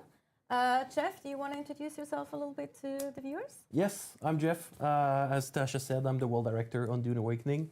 I've been in the industry for 2 decades, worked many years at Ubisoft and Prince of Persia, Assassin's Creed, The Division, jumped to other companies, worked on Battlefield, Divinity Original Sin 2, and now I'm working on this beautiful world made out of sand and rock. And then, Øyvind, do you have a nickname, by the way? Some people call me Allfather. Allfather, like Odin? Yes, because I know so much about it's the game. It's like office dad as well, right? Yes. Like everyone knows we can go to Øyvind if there's any questions. This is true.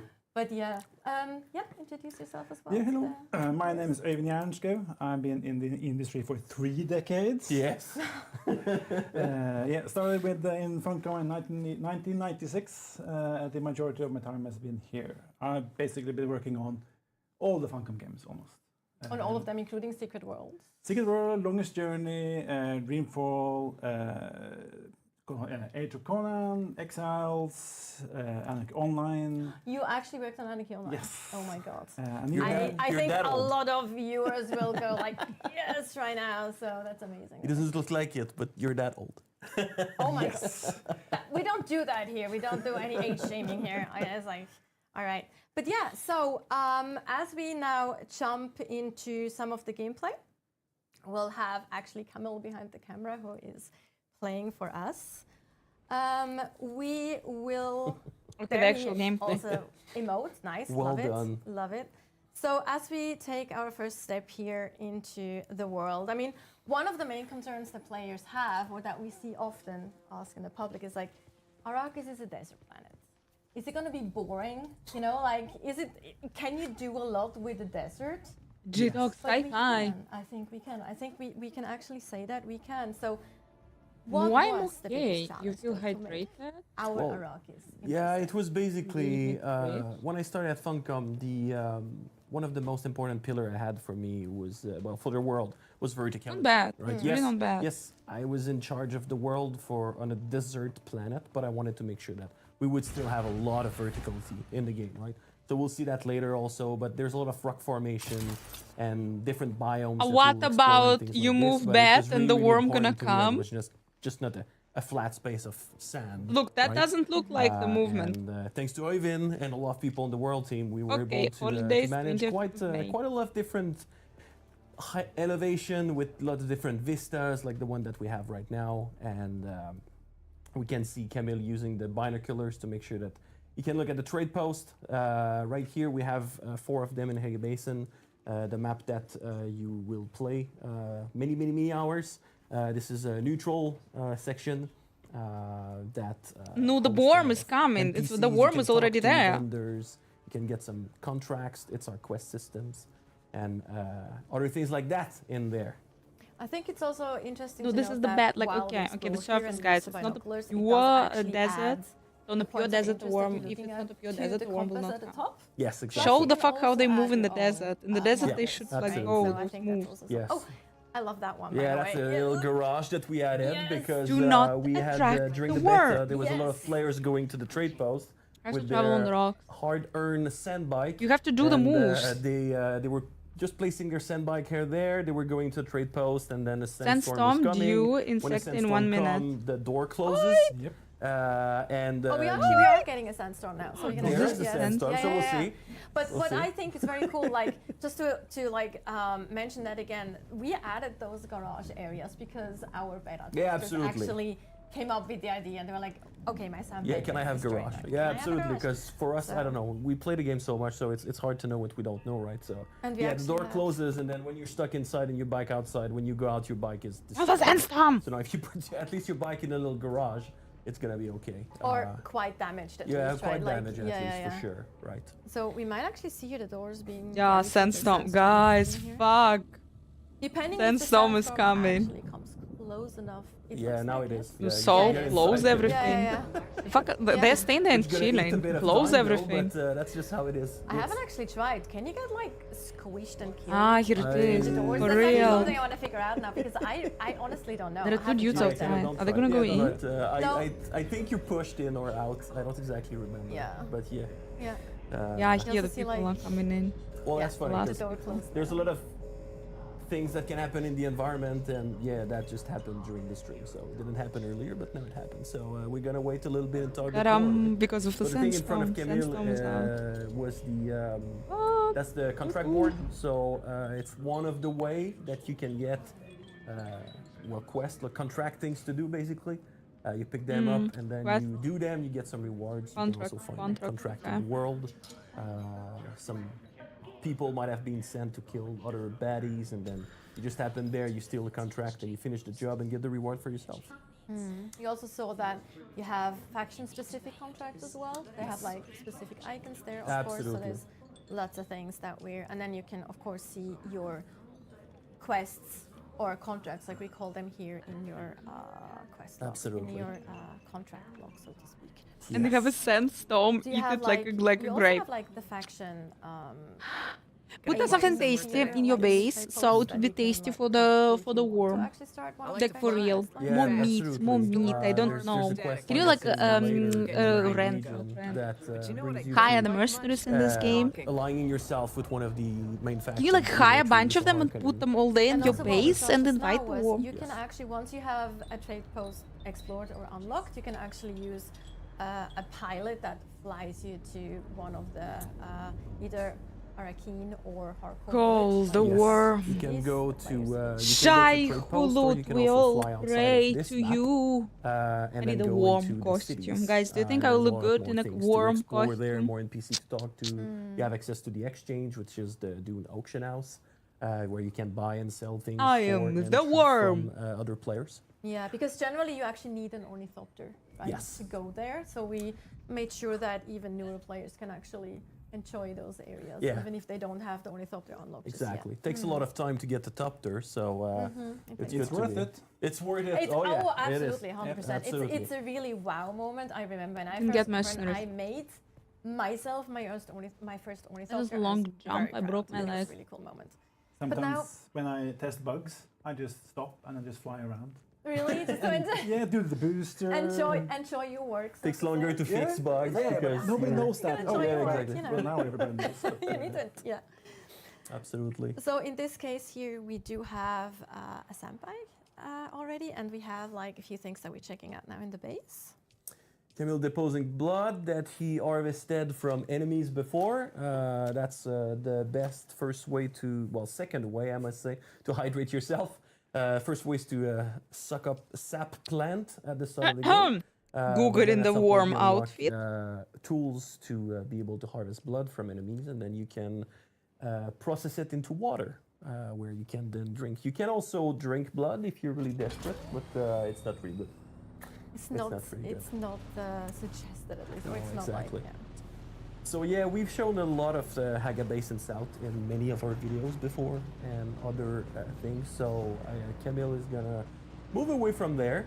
Still see a couple of, have a little look at a couple of other locations on the way. Luckily for us, it's nighttime now, so there's not much sun to deal with because it's better to travel during the night. You don't have to run with shadows and things. And then Camille is doing a barrel roll. A little barrel roll, that's fine. It happens. He's going up that little rock formation here. Beautifully set rest. I also, exactly. I love how the guides literally kind of, guide you there. The lights guide you a little bit. I mean, I think it's not like too obvious, but it's still like nice to have like little things that your eye goes to. Exactly. This is a classic world design and for the heart, you know? Yes. Absolutely. Now we're going to meet it was so on mountain. Directionara. He's planetologist, if I can say it like this. He's one of the NPC that bikes may or may not attract the worms. A new skill tree, basically. So you talk to him, and then you do little things for him, and then when you're done, you That's will a nice be able to looking unlock NPC. a new skill tree that you might not have when you create your character. There's many of them in the world. You will have to find them, and when you do so, you will be able to unlock more skills to. Let me check. I'm not sure on release. I think they are planning it to be a multiplayer, but I'm not sure on release it's gonna be already multiplayer or still single player. Guys, have you heard anything about it? Customize your builds as well. Yes.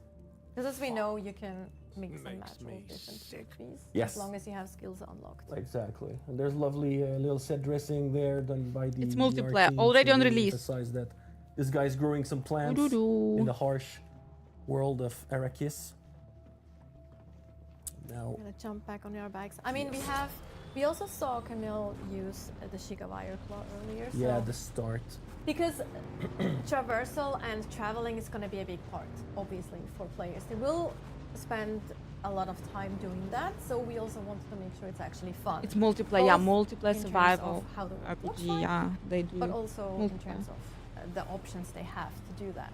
Right? You wanna- May or may not using the extract. Shikimori during Or, combat is gonna be fuck, quite we need a song, guys. Can I turn on the song? Very true. Yeah, exactly. that's very It's a true. multiple purpose, and then I don't remember if Kendall was doing that. Oh, yep, Oh, we have pretty a good. dynamic encounter here. Yeah, that's dynamic encounter. So yeah, sometimes you Here the travel worm the cannot world come. and then He can things go happen, in the, like, and then it was a you group go of on an scavengers open with area, a and then broken you're down fine. bike. And then They wanted yeah. your bike. Yeah, exactly. They shoot on sight. Also, they didn't plan well enough. No, obviously, exactly. Because Yeah, that's exactly. something you should definitely do. You need to be able, or you need to plan ahead if you travel. Yes, so now we're gonna go to the Vermilius Gap. There's this thing flying in the background. It's a Sardaukar dropship. I'm wondering, they will like, you know, soon how disappear quick the because worms they're are only there coming. during the night. They have this massive light, and then if Maybe, you get like, I don't know, caught he gets into too the close light, to the seat, you're you know, stunned into to place the other off, and the for a worms little will bit not of time, come. and they throw Cho mercenary at you. You're not important enough for them to send Sardaukar, but they still send Cho mercenary to basically get rid of you because, for reasons I will You not talk make about here, heat increase they as are increases there heat. to find you, basically. Look for someone. Exactly. For someone. So now the worm is probably getting No, out. here Yes, it is. there you go. Yep. We can see. Yeah, you should get out there. Too much vibration. You see the vibration button Here there. is So the you fucking actually worm, kissed, boys and girls. The little someone worm. off back there. The little one. Those are the little ones. Yes, exactly. Yeah. But what's cool about the sandworm specifically is that they actually have their own territory. Yes. Like they have their own kind of life, if you, right? Yes, absolutely. It's not visible for the players, but there's many worms in the map, and they all have their own territory. And then when Get you him. cross them, it's another worm that's gonna run after you, and they're really territorial. Yeah, exactly. Excuse my French. And that's yes, they will come after you no matter what. If you're on the And, dunes, the more vibration worm you can do, eat you, as far as I the understand. faster they will come to you. And they were just passing NPC On the camp. open This is, sand, like, thank you so much for different, following.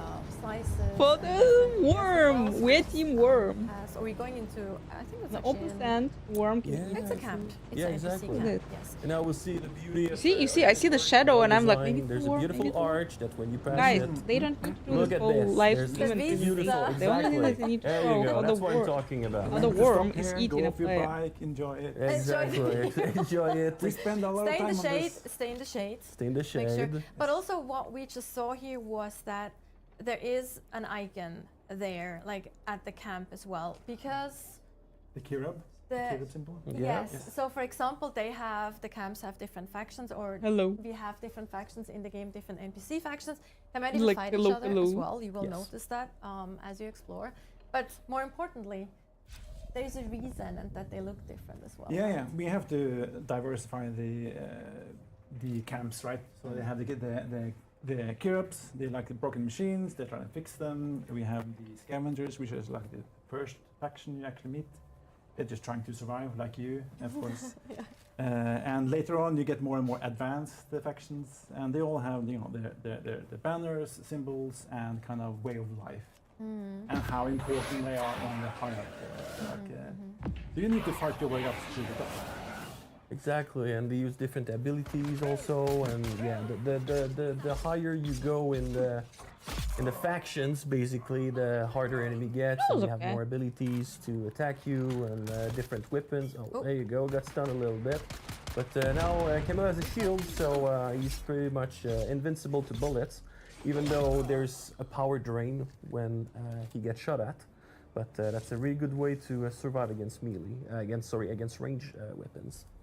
I love his paths though. Like You the can't- builds. with the I shield you am cannot a go. Swordmaster at heart. I To love the Swordmaster dunes. tree, so The I am really shield is keen attracting to the do. worm. I actually hate if I have to have. Fucking to everything have to use a weapon. is attracting the worm. I love the combos and those things. So. I'm more of a gun guy myself. You go a gun so, guy yourself. yeah. Oh, that's But good.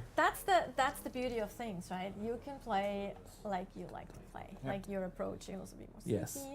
I always try to be more sneaky, and then I just end up aggroing the whole camp. just like it never works out. Camille using the voice The right here to Pupuri attract the heavy. is attracting they the are, war. big baddies, and they have shields. Yeah, they're annoying. But, and, They're very annoying. light machine guns. They're pretty annoying, yes, because when they don't shoot, they have a shield, so you can't really shoot at them. And you have a lot of bullets. So talking about combat, we know that you have a lot of questions regarding melee combat in general. So we won't go into that today, also question or reply-wise, but we will have a dedicated combat stream for you down the line, and then you can throw all the questions you have at us then. So just keep that in mind if you don't answer any combat questions today. Very aware that you might know more. So this is the shield, so there's different weapons that are good against that. So we're using a disruptor right there, which is high burst rifle, throw a lot of bullets at the same time, so that's really good to be able. I think I will run around. Yeah, I will run around with the big sword and killing everyone. Now it disappeared, which is really good, but Camille was fighting under the sun earlier, so he got sunstroke, which is one thing you have to keep in mind all the time when you travel during the day. So, and then he was dehydrating extremely fast, and now his hydration is pretty low. So you can see also whenever he shoots, the shield is turned off by default. Because you cannot shoot when you have a shield on you, of course. So you have to be careful into when you use a ranged weapon with a shield. So now we can harvest their blood. Yeah, that's what you've been doing now. You fill all these containers. There's a lot of different containers that we have in the game. Maybe I will not like it. Pretty straightforward to know what is lootable and what is not. There's different sizes of chests. Oh, for real? Dude, fuck, thank you so much. Dorn, thank you. Got the Dune Awakening. Now I have to play it. And different things. The locker that was there is I would play pieces it. I would play of components to craft and upgrade different weapons in the game. And then there's a lot of different things also. There's bigger, glowier, better chests also. We're gonna see one later. Because like Tasha was saying, what did I play? There's a lot to explore in this world, and I was personally more than happy to hide a lot of different things in all corners and height and depth. Well, thank you so much, guys. I really appreciate it. The turret is probably going to do its job. There you go. It's a really good skill to I'm use today at the too start, shy, and I already said that I'm today too enemies. shy. First stream after break is like. But there's a shield, so it doesn't do much. There you go. Slow blade, and then. I'm happy that I launched everything. I'm not sure if you saw it, without too many problems. Yeah, absolutely, yes. The enemy blades yes. the middle of it. And now Camille's in a cave, which is another little piece of environment. This is a tiny cave that we have right here. Also, we just found the contract there. No, it's a contract container. But there was nothing right here because he doesn't have the contract. Oh, it was actually a quest item. Exactly, okay. It was a quest item, but he doesn't have a contract. So at least for this specific, there's a lot of different places that you can find pieces before you have the contract. And when you have the contract, you can turn it already, right? But yeah. And then we just exited the little cave, which is another little environment that you get specific component in there. It's an old Fremen remnant from their ancient past. Because you know that Fremen have had a little bit of a hard history in our timeline right here. And you can find different components to craft different things like steel suits and cutter rays and things like that. And there's other landmark like the one we've seen right here, this big mining rig that has been abandoned for years. Show the worm! That now have been conquered, and now it's Kirabs living there, like you said, right? All right, another base. Yes, we're at our second base here. Super nicely done, beautiful by base. the way, by Tore Egil. Shout out to Tore Egil from marketing. Guys, then I missed it. What our is communications the story? manager. He is our internal builder. He is just amazing. Oh, also, talking about building, like the screenshots that our beta testers are posting on our Discord are so mind-blowing. I cannot That's in your presentation stream with what the laggy. community is going to do with this. Like, I am so excited. It's probably one of the things that I'm most excited about. What people will come up with building-wise. Absolutely, because if you remember, there was the. Don't remember the name, but there was this person at the beta that made this car dealer. The car dealer. Yes, yes. There was this massive base with little. like almost like PvE in the survival game. Yeah, exactly. Yes. And each had like that's right. That's my concern. Or a sandbag that you could look at, like literally like a car dealership. Humans. Absolutely mind-blowing. Especially other humans, you know, with different colors and a Treaties buggy and an Arcanon buggy and a lot of different. That was really cool. That was really cool. Also here we see Camille is actually now preparing to, go farther. ahead. Yes. But also, I think DT, I think he now I do can like abandon like the previous base. Yeah, absolutely. Right? So It's pretty good that thanks to Thor, because there's another base, right? But that's a big thing in the game. We expect player to move because everyone was starting to get base in south that you can see here.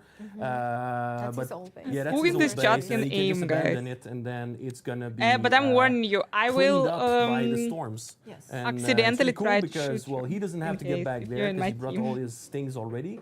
But also it gives more space for the new players And that loot will your join body the as well. server No, to no, be but able to build accidentally. weapons there. So there's this flow of players. You that have a can go 50-50 in chance of further into survival the because map. I shoot like Storm really is like bad. a Roomba of Arrakis. Yeah, Going Storm around is speeding. like Shaiulu bad. Storm is the Roomba of Arrakis. So absolutely. even if I will aim like at you, So now it's time to fly. this, of course, opens up the world even more. Friendly so you fire. have a lot of additional opportunities and a lot of additional options now. Here we're looking at the area we were just at from the air. Yes. Again, this for me, this was such an amazing moment when I, for the first time, got my very own ornithopter. I had to like craft it myself. I had to work for it, like literally in the game. And then you get to fly. Yes. It's just So that hole down there, Imperial Testing Station. We have different type. This one is a geological one, so it's more about like old research about mining and resources and different minerals it will be good. that got abandoned. You believe, for guys? 10,000 year when spice was discovered. They abandoned a lot of different things, and they've been recently reopened. And then of course there's a lot of baddies that are living there now. They took care of that. Mostly again we're still in the Vermilius Gap, so it is Kirab living in there. also we just flew over that white. Yeah, this yes, white there you go. puff right there, this is flower sand. It's a resource that you can harvest either by hand, which is not really. I mean, you can. It's not that great, but you can. Or it's not efficient exactly, or with the static compaction, which is way more efficient. But it's in the sand. Pessoal, so os of caras course you podem feel ter que vibration, muito nesse and then stream what that aí. means, worm is coming, exactly. So I now we're gonna, embrace there's this my big ship pain. that fly from time to time. I have and a there's horrible also muscle this pain. thing there. Crashed Yeah, that's spaceship all, that is Since coming every down time. slowly out of the atmosphere. Yes. That's a small crashing ship that's Also gonna dynamic fall events. somewhere. Yeah, a little We bit don't know bad. where. It happens from time to time. So we went onto this little flat rock. Literally, we called it literally that. It's the flat rock. Is it actually called the flat rock? I think there's there's We an need- outpost. There's an outpost just out Joel, under give it. it, I think. give it a name, Joel. Like, Joel is the one who gave the name, by the way. Oh, This- no, this- seriously? Yeah, this flat rock my outpost. There's Oh, a no. spice blown out happening. That's pretty good. Oh, Okay. nice. Perfect. Yes. So just so everyone, it's Spice blow. there's nothing scripted here. It's all systemic, right? So. Dynamic. But yeah. Camille is gonna burn himself now because he's under the sun. So you should go hide and Do not stand on a place where you see there's something happening, something in that No, color. exactly. Do not stand on it. Just Exactly. as a tip. So that's one of the glowy chests I was talking about. As I said, there's a lot of them hidden throughout the world in many places, and then in them you can find these purple thing. It's unique schematics. When you find one, you need to go back to a safe space to be able to learn it. And Camille found a couple more. This is the good stuff, Including right? a last gun. Including a last gun. Yeah, people wonder about This is last really guns. late game, by the way. We do have But, last guns in the yes, game. It's we right have now. last It will be guns, released but on you the cannot 20th. create nuclear Right explosion now they're with doing a them. live stream. In our timeline, Showing all the as, sexy things. specific anti. What's the word? I always forget. The will be in the game. Safety. Safety, If you point at another And as far as I player understand, or live enemy stream with a number shield one, with a and las they will gun, gonna that do will not shoot. Pablo. Because we don't want Not to completely just everyone to great, just nuke everyone for the lulls, you know. It will basically just block. Yeah, exactly. It will like, yeah, what is the term? It just doesn't work. It's there's probably an English word for that. Yeah, I don't remember. But you're safe and sorry. But yeah, exactly. this is one of the things that I was really excited about, and I know your team, both your teams, were working really hard on to find like those hidden places and like hide goodies for players to find. I remember like even in normal like the small caves that we saw earlier that are actually relatively small. I was like climbing there as like just figuring out how high can I actually go up in that cave, and then I found a little nook who literally had a chest with something very rare. Yes. And I personally, as a player, I love those things because it makes me feel like, oh, probably not everyone has found that, right? Exactly. And you see the big hammer right there. It's an landmark, it's called Mir Zaba. Well, if you climb to the top, maybe it's a good thing, you know? Maybe not. Maybe not. You know? But it's not always that obvious. It's actually really fun that sometimes like, oh, there's nothing there, and no, actually. Yeah. There's obvious place, but also so now Camille used the survey probe, which is really cool. So it surveyed a part of the map and it opened up. And now we can see a lot of different things. So you can see the shipwreck just north of is where the mouse is. There's different outposts, and this is where you can get intel points. You see right here, 0 out of 1. You have, like, this is where you can unlock more tech in the tech tree. There's the red circle you see there. This is drum sand. So this is a Dune thing. If you go there, you hear it when you play boom, boom, boom, boom, and it attracts the worm like no tomorrow. And there's the other ones also that we see with the little lines on the right, which is tidal dust, which is the Dune term. Internally, it's quicksand. Number 1 killer of vehicle. Yes. Which is interesting though, because like in the 80s, I was really thinking quicksand is going to be a way bigger problem guys, than I'm it is thinking nowadays. about the book and about the movie about how many freemen there were on the planet, and that they were hiding and that they were paying the astronauts, whatever, the people from the Empire, they were paying them with spies to hide how many of them there are. It loves to eat. Exactly. So you can see a lot of landmark there. Ooh, and also a nice barrel roll here from Camille. Very nicely done. So we have different modes in the events of the game. When they take place, like before, before the vulture modes. Yeah, exactly. You can do a lot of different things, and it's arcadey in a way, right? But it's easy to use. Guys, where are you on the leaderboard? Which character? What are you blasting there in D3? And Camille right there is just showing another thing also. I was talking about quicksand and drum sand, but there's also radiation in the game.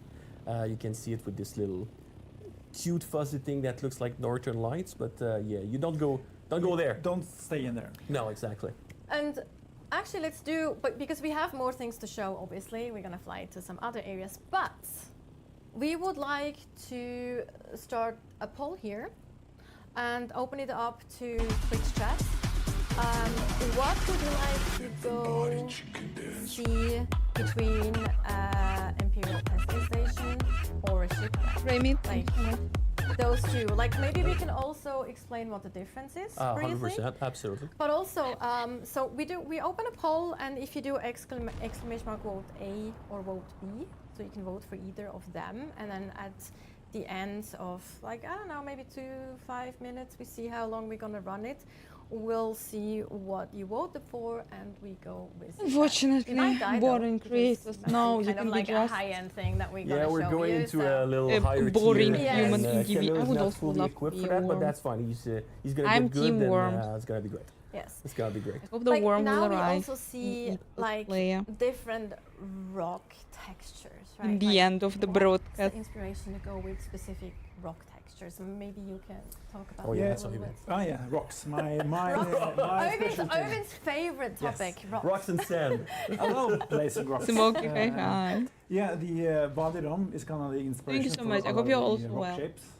You will probably I'm alive and see it kicking, from as I movie. said. But of course, that's a bit too Earth-like. So we had to kind of ramp it up. They're showing the different modes. Place some rocks vertically. Having like these little mushroom shapes with the kind of like holes, and maybe there's a little secret on top of some of them, or inside them, or under them. There's canyons, because we have to make it a little bit more alien, right? So we can't just use Earth-like. Nice. Yeah, you're getting good at this. Also, what I personally love is that also when you run on the ground too, there's always this super nice silhouette that we have. You know, I feel like it's never just flat desert, right? It's always like, was that planned? Before we go into the Haga Rift here, are those planned? How does that work? Some are happy accidents. There's some, because like Bob Ross would say, some are happy accidents, but there's a lot of, like at the earlier, right, the archway, and then there was the thing in the back. This is 100% planned, of course. This is classic world design, environment design, just to make sure that like it's, yes, of course it's reality and things, but we just magically place things in line, you know. So when you get somewhere, and you were talking about when we were visiting Derek, there was all these lights, you know, and well, this is classic level design and art design, right?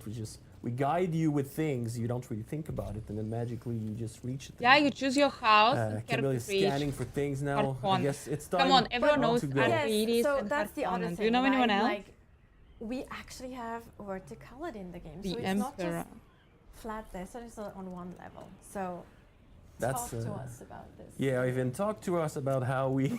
It was not easy when when we talked about this beautiful region here, how we made it, but. Yeah, what was the first thing? I want a canyon. Okay, here we have a canyon. Deeper. Deeper? It's deeper. More elevation. And, it was a challenge because you need to actually get up from this deep canyon as well, right? So. We have these platforms that you can drive on, and in the beginning we didn't have that many, so we needed to add more and then traverse between them.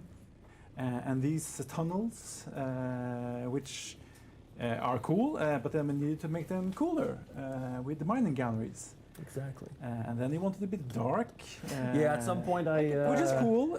We had the Haggy Rift, and it was all fun and game and things, but I was like, how could we make it different? Yeah. So I was playing a lot of Zelda Tears of the Kingdom, and I was like, you know, in the underworld, do that. And then of course pitch darkness is not great for art, so you know we had a lot of iteration and amazing work with the lighting team to make sure that you can still see in the dark. Like guys, like from that, oh my right? gosh, So, you even said something. but it was a bit of a struggle. The original to, book and like make the that original book. I don't canyon in remember. there. Yeah. Anyone I else? think also, I know it because I Other actually houses placed the text for it. that But was you are safe from the sandstorm. Yes. In the next 10,000 books, yeah, they definitely were sharing. Yeah, absolutely. And there's obviously no worm. There's no worm down there also, you know. So That's a good thing too. There's other things. Yes. There's other things, but you know, it's different. So where are we going? We are going to the shipwreck. You're going to the shipwreck. Chat has voted. Okay. We are going to the shipwreck. Let's check out the shipwreck. All right. So also let's talk about, like I mentioned, the difference between because there's differences between like Imperial testing station or a shipwreck. Yes, I think the biggest part. In fact, that is guys, kind of should they related to change location, something? but at the same time is the canyon. Should they change it? We had it a little bit earlier. Just when we went fucking to louder. we were in Kenley Guild Peace. You can see on the top right, there's a Kenley Limited Warfare. This is the PvE region. And now you're going to see the yellow thing under the compass when Camille will go closer. The character creation benchmark to show them out next stream, maybe? Oh, so every single I didn't know that I could do this. Except the first one is PvP. So we have these pockets of PvP in there. So when you go there, you need to be careful because yes, you have enemies let's to go. fight, but also potentially other players. You don't know, right? And then Imperial Dictation are PvE. There's no problem with that. The big difference also is that they offer different challenges. They offer different online. Looks, I'm good of at course, simulating them. but also they offer different loot. There are specific components that you want to get at trade posts. Shipwrecks to mainly craft weapons, and at Imperial Testing Station, it's a lot of things mainly to craft vehicles. It's not only that, but it's why you would want to go to one or the other. And then we can see here that now Camille is fighting harder enemies. This is the slavers now. It's another faction. He's got his drone out as well. Don't want to be captured by those guys. Yes, and they use a lot of suspensor grenade and thematic abilities to basically hook you in place. And, it is a multiplayer game, and you can like fight other We just talked people about the resources that you can in this find game. So different, PvP. like the difference between resources, but there is generally other ways as well that you can find, or you can buy those resources, or you can buy them from other players, of course, but also from trade posts in some cases. You can also find them sometimes. It's an MMO, here we go. Right? Exactly. Like if you get it in higher quantity in these areas. Exactly. But if you absolutely don't want at all to even get close to a PvP zone, you can buy the components for Solari, which is the Dune monetary resource, right? Yeah. Which is, we always have different ways of getting things depending on your play style in the game. So now, okay, let's get find in our there. way inside here. This is special. Yeah, that's a Pentashield door. He got the ID band earlier, which is pretty good, so he was able to cross it. It's a shield basically. You cannot no pass PvP through needed. if you don't have the ID. But, so if I don't have to, then probably get another one. because it's fast. Like I thought, no. They're meaner, these guys. It's like right now it's 50 bucks. So 50 Moneros, guys, on Steam. He's doing really well, though. I gotta say. Yeah. The fact that they're like they have this pushback abilities. 50 when you get too Moneros. close, they get mean. Here we go. Hopefully there will be some updates. So yeah, I got an impression it's like hunt things somehow. Also armor plating. This is a component. Like that you kill other people. Different things, mostly, of course, armors. But if you don't, if like there are a bunch of NPCs. The mechanical part and the plasteel microfiber. Thanks, Dune, for all these great terms. That You'll get used we to have them to use. after a while, Exactly. right? Instead of wood and rock, we have these things. But yeah, this is all these things you get in shipwrecks. Bring that to your base, and then that's going to be helping you to craft weapons, specifically. And then there's a buggy right there. This is there. You can steal it. We have that in the game also. You can steal vehicle from NPCs. That helps you. Feels like a drive bunch faster, of people different will things try like it. It's 20th of May. Kill that guy. Released on the or skip 20th. him, because there's a big loot container close by that Camille, I'm sure, want to get. spoilers. Spoilers, or not. Spoilers. Camille doesn't care about the loot. It's fine. He has already he already has a last gun anyway. We've seen the big chest, Yeah, and exactly, he's like exactly. he's like he's armored up to his teeth anyway. So yeah. Absolutely. Now we got another cycle again. It's night, so the sort of cargo ship are probably out. But in this region, there's not a lot. Because we're pretty, we're farther into the game now. All right. There you go. That's pretty cool. Let's press on. Let's press on. Yes, we have so much to cover. Out of the Canley area into the normal area again. So you'll see. You will always get an information when you Out of cross Gupta, this is something. Dune So you will Awakening. know that okay, now I'm in PvP. Yeah, or under the or- compass, it turns yellow if you go into PvE. It turns green if you go into CT. Out of this is right now which live is maybe stream. cities and They are doing. They are like this is. I'm a live stream. They are doing the live stream. So this is like brand new, just right now being released. So when we talk about they're right now hazards, live we talked streaming the about hazards first like earlier. So we gameplay have, images because the game will be released on the 20th of May. So we are watching, and we are being hyped. Yeah, we have heat, It's we have available fire, for we the have pre-release, guys. worms. Yeah. We I have am the just worm, hoping of to course. see That's a big the The worm. sandstorms also, of course. There's that. The Someone. Sardaukar, it's not In really the a hazard, but you know, it's a thing that. I'm thinking about like can you know get what in would your be my way during the dream night, game, and which it's is always when you Minesweeper. don't think about it, and then My you dream see this game big would light be coming to you, and borp, and then you have the chill mercenaries falling from the sky, and you start shooting at you while going down because they use suspensors, you know. I really like the fact. Oh, here we are actually gonna fly into the Overland map. edge of the map and go into the overland map. Yes. So the map that we've seen right there, we've seen just a little bit of No it. This pay is to win Diablo one Immortal. map. When you craft an No helicopter, pay you to can win move Diablo this Immortal map. would be my dream game. And then you can go to different places, including the deep desert that we will not go now. Nope. But we're gonna show you the. Don't the mind me, things. So that's a guys. tutorial. We can I'll follow go that. cry in the corner. We know that people really wanted to see the deep desert. Rest assured, we Another will one. do that in another Exactly. stream. So we have this map right here where you're basically flying your little ornithopter, and then you can head towards different maps, which is a good thing for us also in the future.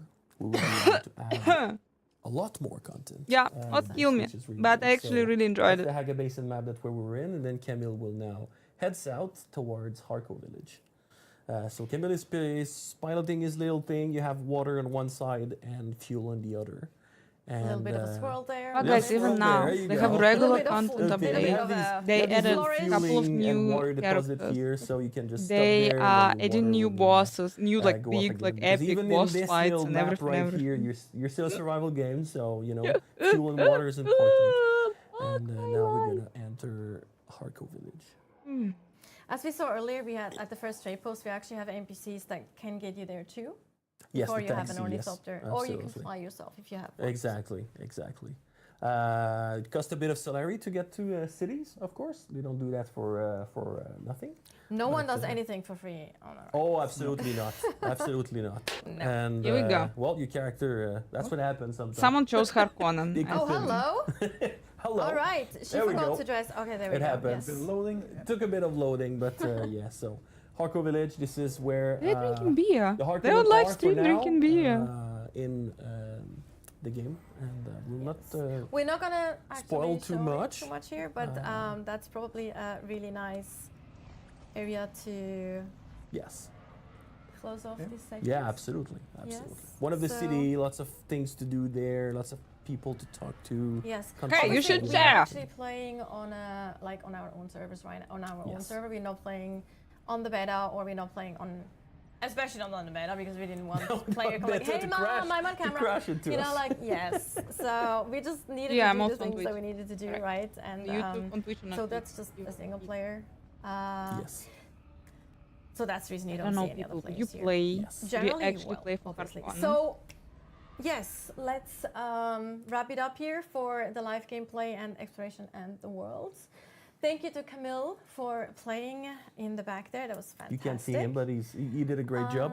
Yes, and also thank you, of course, Øyvind and Chef, for making time to be on stream and chat to us about all of this. It was a pleasure, as always. Pleasure to be here. Yes, it was I great. work next door. Yeah, you didn't have that far, right? It was like just I had a bit longer to get, but yeah, because it's good to be we're here. here at our offices in Oslo. Yes, so, exactly. Yes, from Sweden. Yes, you had a little longer. But yes, so we're actually gonna go into our next segment, which is gonna be about the music and the audio of Dune Awakening. And to get us into the mood for that, we're actually gonna watch a really cool video, the behind the scenes of how the soundtrack was recorded in London.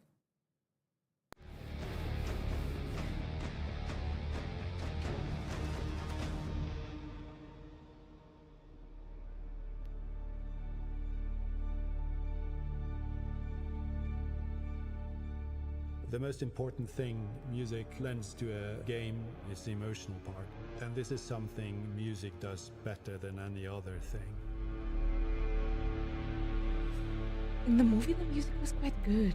Quite good. Sound is 50% of the experience. You can play a game without sound, but sound will convey the emotions that we have written and planned for. It connects the unconnected. Immersed into the world. Sound of Araki. Diablo was doing once, like guys, also they were releasing behind the scenes how they were making the sounds. We are approaching of the game. launch, and I'm That's here in insane. London to watch the beautiful soundtrack being recorded at Lyndhurst. It's been in my mind since the very beginning that we have to try and record this at Air. You think the AI will be able to create this?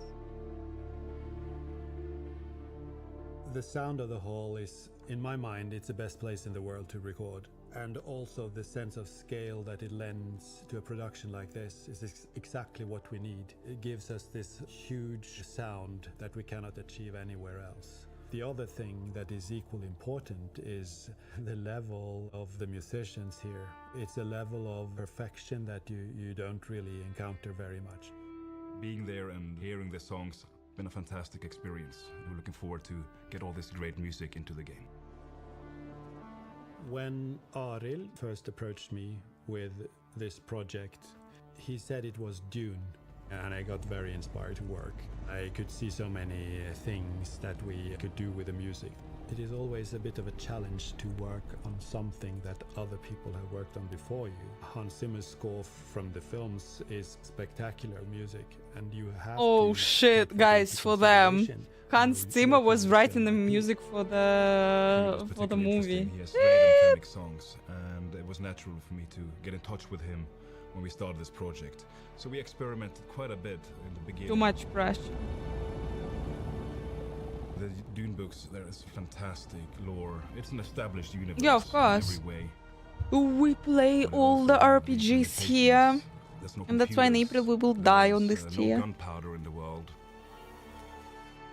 It's not the typical digital sci-fi slick soundscape you're used to in many games. In the game, you can be anyone you like. You can belong to any faction.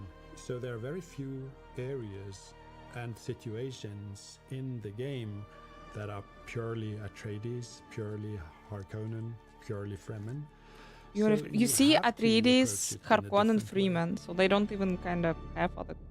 Knut is a classical composer. He composes for orchestra, but we started out experimenting with synthesizers, and that was a really fun exercise to see what he would come up with. We definitely wanted these heavy synths, broken up brass, and huge arcing strings. Arrakis is just a huge open Guys, we live in a landscape, crazy world. We live in ice such cold a at crazy night, world. burning hot at day.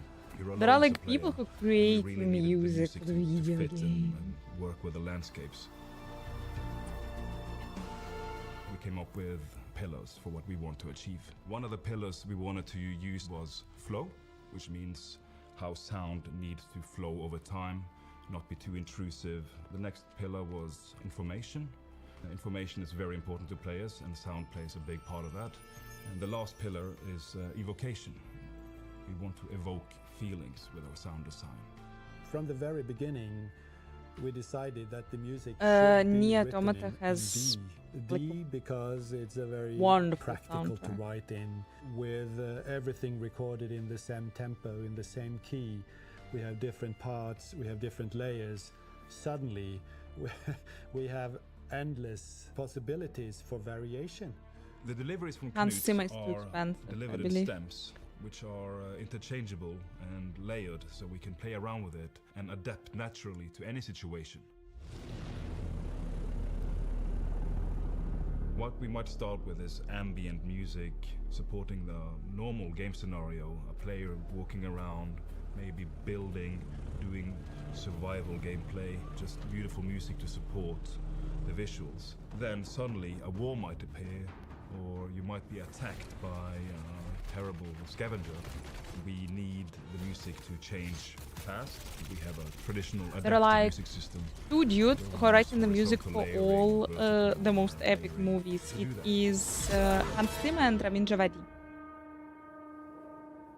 On this project, I've been able to do a lot of creative things with the music that I haven't been able to really work with before. It allowed me to step out They have 5 of days the box early of access. traditional orchestral thinking That is and nice. explore a much bigger musical world.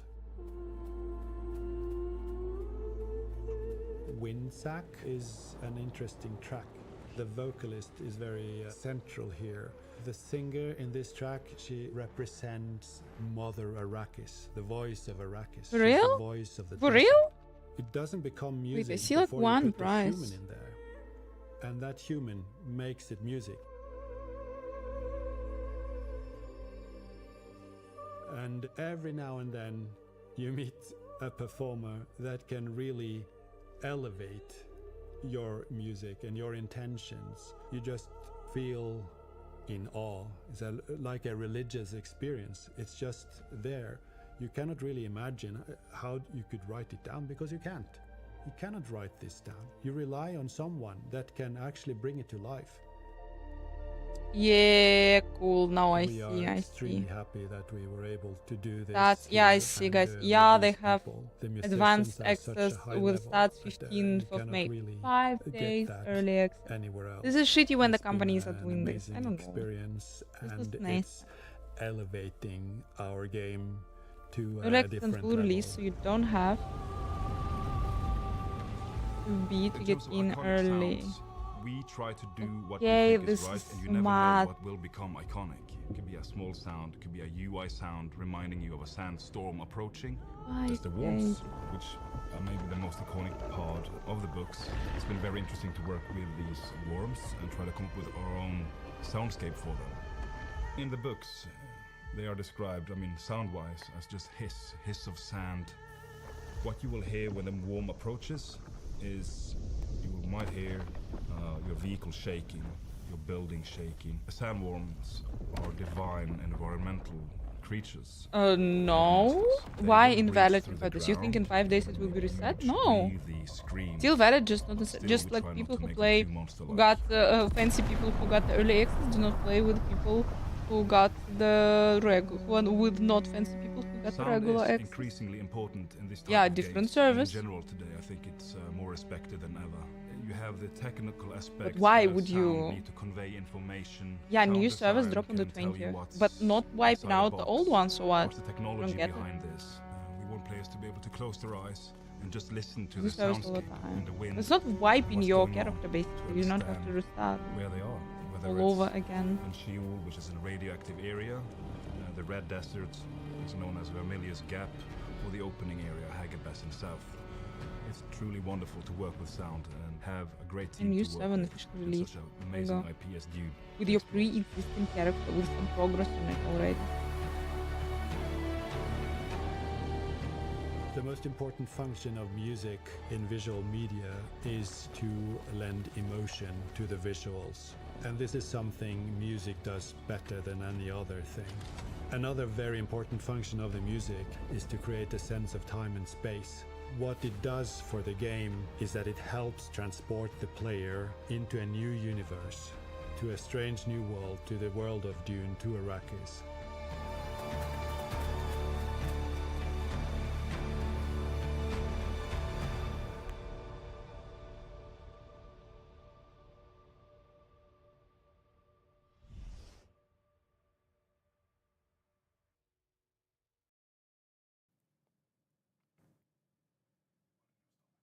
So let's talk about the music and the audio design in Dune Awakening.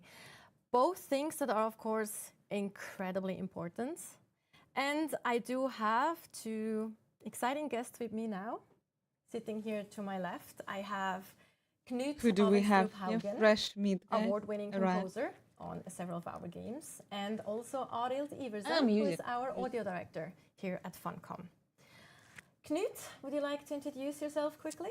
I'm not that much into Well, the you whole already did it, I think. I'm in Knut, detail the I'm music. the composer for Dune I don't know, Awakening. guys. I If also this is did, the Age of first Conan live and stream, they're going to be Conan doing more live Exiles streams. for Funcom. So I've been working with Funcom Because they have for like almost 2 months till the actually release. 22 years. So Oh, wow. they have Did you the work time. on Anarchy Online as well? No, I didn't. No, that not was that one. before. On Secret World? No, Maybe that was there also was someone else, but I also started in the worms. 2003 with Age of Conan. Age of That's when Conan. we first started working on that game. So it's a long Right. time. Yeah. That a lot of players here probably Many will more live recognize as well. Like the soundtrack is need absolutely to amazing, feel and it. as I mentioned, award-winning too. Ariel, you would like to introduce yourself quickly? Yeah, so Arild, I've been around here for just around 2013, I think. Worked on most games since then. I didn't work on Age of Conan, but I did one sound, I think. I did a pop-up. It was a level up you sound. did one sound? Yeah, That's yeah. awesome. So- You were involved in that too. So, now audio direction for Dune, which is pretty cool. Awesome. Mm. So yeah, talking about Dune, we mentioned, Knut, that you have, of course, worked on Age of Conan and Conan Exiles. But No, I don't. Dune This is, is of my- course, the first, very different Sorcerer's in Part many aspects. How was it to work on Dune compared to the other games? Yeah, so, for a composer, the most interesting thing is to be able to do something new, something different. That's always very exciting and kind of gets your get you Creative going. juices flowing, yes. Exactly. That's Yeah. very exciting always.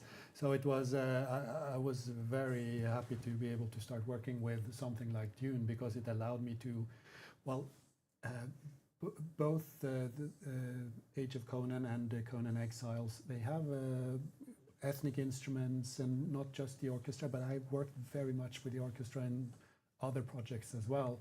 So it was very liberating for me to be able to dive into a world where I could really work with synthesizers and sound design and creating sounds and manipulating sound and kind of create a new sonic palette that was very different to anything I had done before. That was that was, I think, the most interesting or exciting aspect about starting working on Dune. So there's also another aspect of it, and that is the music in Dune is more adaptive and interactive than in the previous games we've done with Funcom. So that means that I deliver the music in parts and in layers, and so I write complete pieces, but I also divide it up in parts and layers, and then Arild can use those parts to create new versions of the music. Maybe it makes sense to go into that with Is that you, now like, a immediately. goal? So, like, how do you? So once the music They have is live delivered streams. by the Let's say community I'll in give them layers, 20 more minutes. How does it get translated, or how is it going to be? I don't think that they will talk. Yeah, like I mean, we the have a whole lot 2 of great tracks. They showed a included. lot. They were showed a lot of recently recorded gameplay. in, I'll London, give them that. You mentioned, and now I have, all the tracks, and they come in 40 stems, that is layers. The tracks separated in anything in the orchestra. It could be flute, voice, synthesizers, various percussion, and so there's the kind of the vertical layers, and then there's elements. I can break them apart. I'm not remixing them, but I can explore what's in the track and build it up with small segments and then into a large track. So I can use that for narrative, progression, and kind of the flow for the game. So Really it's quick, really right? cool to work with. People, I don't know. I'm like yeah. afraid. I'm That's telling you, awesome. I'm That's very afraid to cool. go to fight. Yeah, I mean, we use Like- it, for instance, for But I have shit tons of lightning rats. a special place we have now. I can At least I could go combine try certain again. elements of the music. Everything's in D minor. It's all in the same BPM. That's how we decided to do this. Do the music in the project so it can flow. And some of it has this kind of a little bit Trent Reznor-like sound to it. I think that they I'm not are. sure if you No, I intended think or they not. do not But do it's that. small. I find small things within the music I can use before we kind of evolve into the whole track itself. So. To basically find the perfect area for Dune is some of these 10,000 layers. books. Absolutely. 10,000. Also, you mentioned, of course, the recording. Thank you for that. We can just go into that one because one of the very cool things with this production, specifically when it comes to the soundtrack, was that we were able to record at AR Studio in London, right? Yeah. And that's a big deal. And it was also, like you mentioned in the video that we just saw as well, that you were super excited to be there. Can you elaborate a little bit on that? We have been very privileged to be able to record everything at Air Studios. It's one of the best recording studios in the world, and everyone who works there has been really involved in the project. They are the best you can find in the industry, the best musicians. So everything has been done at the absolute top level. So we have. So that is, of course, extremely exciting I'm gonna try this, to dude. I'm be gonna try able to to kill do, and we have been very Maybe kill privileged to be able to do that. Yeah. From what I understand, we actually had to kind of not push someone out, but we actually got a slot, which was very lucky so too. the thing is that we decided to do it there at quite a late stage, but Air is a very popular studio, so it had been fully booked for 2 years already. So you need to challenge the booking, saying, okay, we can do it and we will pay now immediately. And then they ask the previous company that had the booking, are you willing to pay now? And if they are not, then we can take over the slot. So we were very lucky to find that slot at that time. When you say the view divines, Also I'm Abbey immediately Road, which is like the want to other delete your comment. alternative. It's they have been refurbishing, so it was only one big studio in London at the time. So that was very fortunate. Super lucky that we got that spot then. Yeah, and lovely recordings. I mean, Knut did a great job already. I mean, we had the original, we could call it the demos. I'm always a little nervous when we get the music back from the orchestra. I mean, we'll keep the same energy as Knut originally had, but yeah, I mean, it's amazing. And having these in separate layers as well to play around with in the music, it's great. I've been very involved in the entire project process, of course. So it's very important that you don't just give things away and let other people take over, because they don't understand necessarily the vision, no matter how good and professional they are. You need to be there and guide them and tell them what to do. And so I've been following the process very closely throughout the whole time we're working on it. So I've been very careful not to let it slip, you know, and kind of get out of control. That's great that you can have like creative control over. Yeah, it's very work. important to have that creative control throughout the process. And the exciting thing is that players can actually listen to the soundtrack specifically if they pre-order one of the bigger pre-order editions. So you get actually a digital soundtrack, including the amazing pieces that Knut composed for us. So I'm especially excited for that. And we're also working with Sony, who helps us in digital distributing it. Maybe something else that we're working on as well. But anyway, so working on the names for the soundtrack now. So that's exciting. Oh, okay, yeah, the actual tracks. And then I can come back and ask you which is your favorite track back then, when we have names for the tracks. Actually, okay. Okay, Arild, how do you support? Because Dune Awakening has a main story, right? And it's quite important for the game too. And there's a lot of narrative things going on. So how do you support narrative with sound design? Like, how do you do storytelling? Yeah, no, it's a good question. I mean, we have a lot of mouths to feed, I think, and narrative has the biggest mouth and the most with all important my one, if I can put it that way. So, I mean, we have excellent writers, so they're doing an amazing job, and they're also very good at incorporating kind of requests for audio in narrative. We also have a lot of freedom. But audio is not just another technical layer; it's actually a narrative tool. So you can use audio to, you know, maybe convey what's racing through a character's mind, change in the moment, and you know, in a quiet scene, we can take certain elements you see and turn them into a character themselves, or we can have a lot of methods to kind of enhance and work with narrative, even silence, or same with music. We can use music the same way to kind of convey emotions. So we work tight together, and we review things a lot, and we the most important function of music in a game or in a film is to support or convey emotional content. So any chance you have to do that with the music, it's very important to do that, and to kind of make an effort to tell a story with music, and also to convey emotional. Oh no, I can't! I'm about to lose my shit. Yeah, that's I'm about to lose my shit. The most important part of music. It goes into immersion too. It's very important for the immersion as well. And if I just think about a sound design now as well, it's like I recently in the latest build I played through the paint box scene, like the start of the game, the character creation part, and I noticed there's now a new sound there that is. It's not loud, but it's very high pitched in the background, and you just notice it, and it's really. It almost gives me that like, ooh, dentist type of feel. It makes me like, ooh, you know, clench my buttocks. No way. It's like, oh, there's something really like it really grates you, and I feel like that is so fantastic to do that, and I think that's really what makes good sound design too.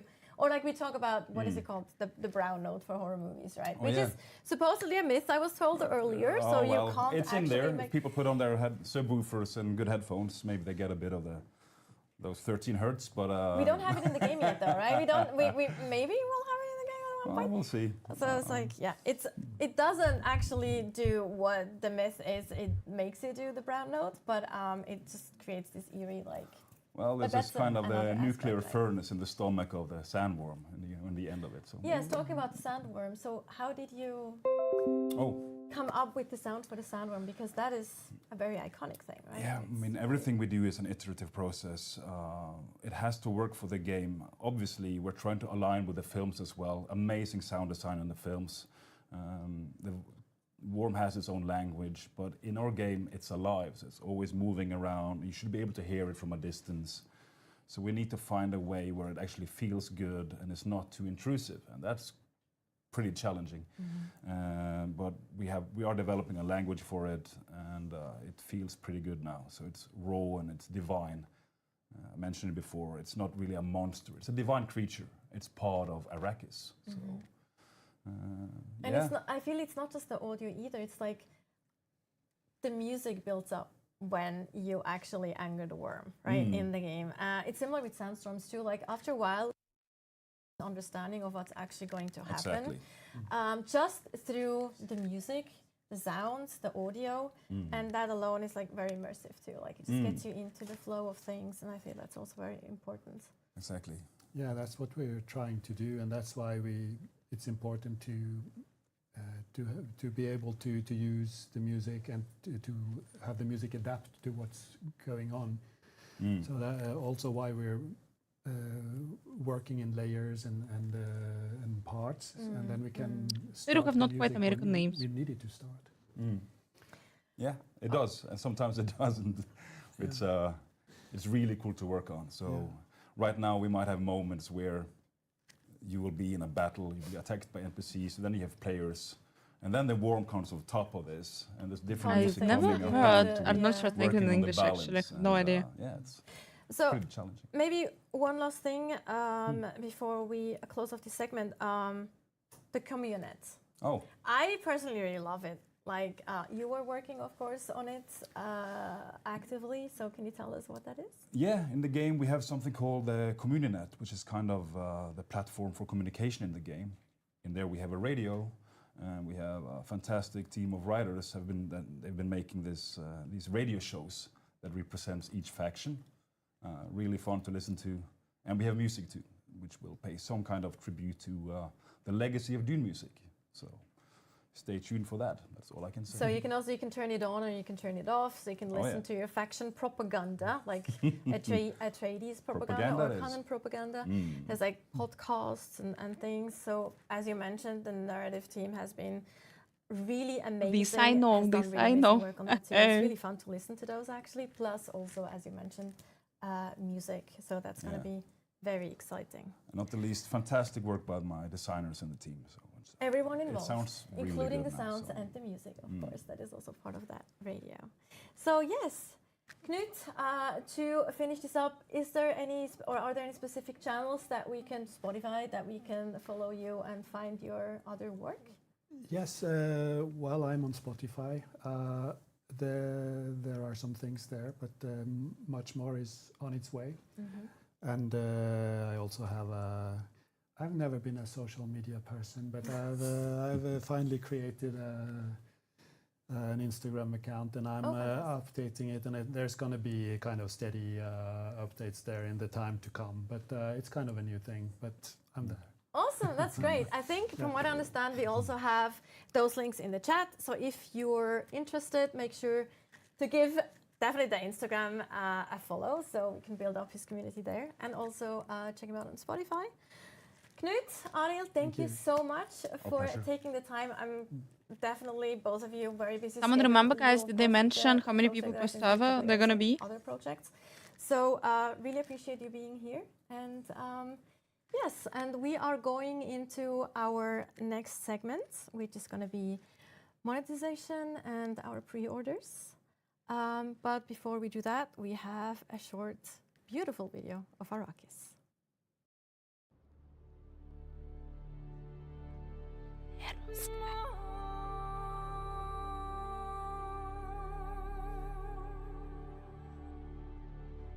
How much moneros it will be.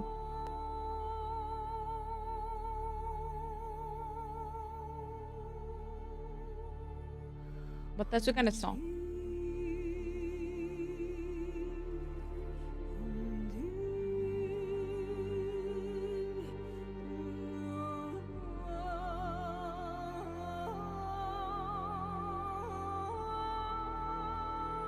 They did good with the world.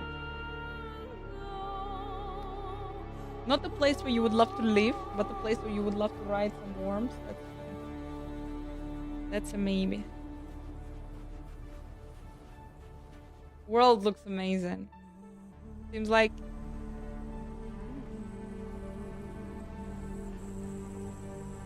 seems absolutely like it.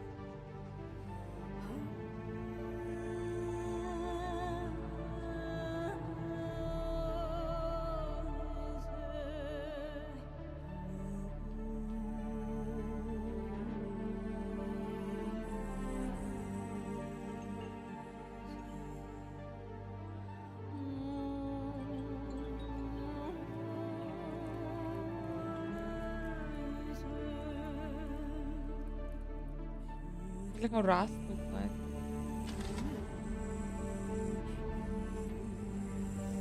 This does look quite authentic, I don't know, you can imagine.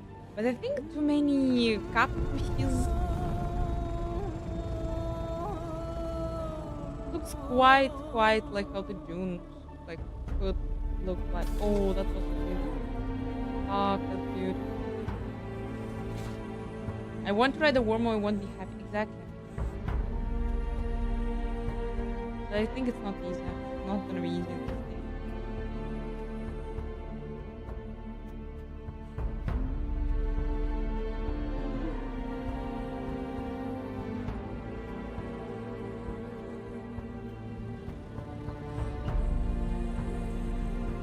Guys, on a planet like this, how the oxygen would stay whole?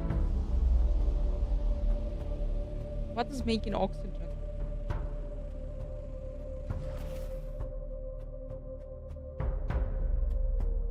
The future live stream would be, yeah.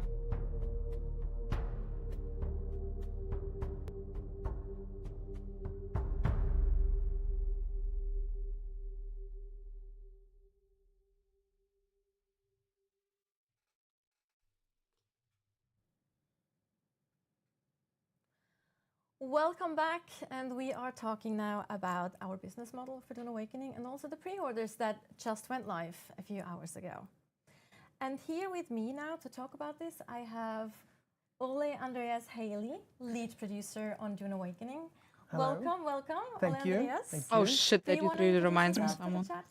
Yeah, sure. My name is Ole Andreas Haley. I've been working at Funcom for 3.5 years, started on Dune Awakening, and I'm the lead producer, as you mentioned, so I'm producing, making sure that the teams just have the information they need and make sure that they are producing at as high velocity as they can, and making sure that the game gets shipped. That's my main purpose now.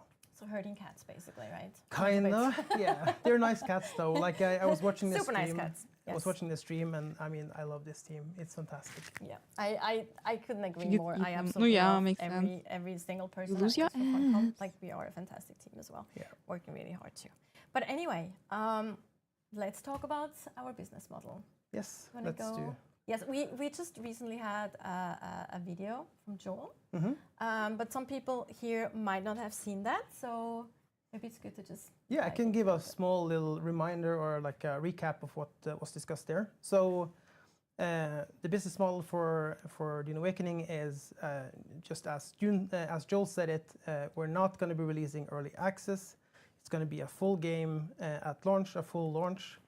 And You do then 5 days. we're doing a DLC business model or the monetization model.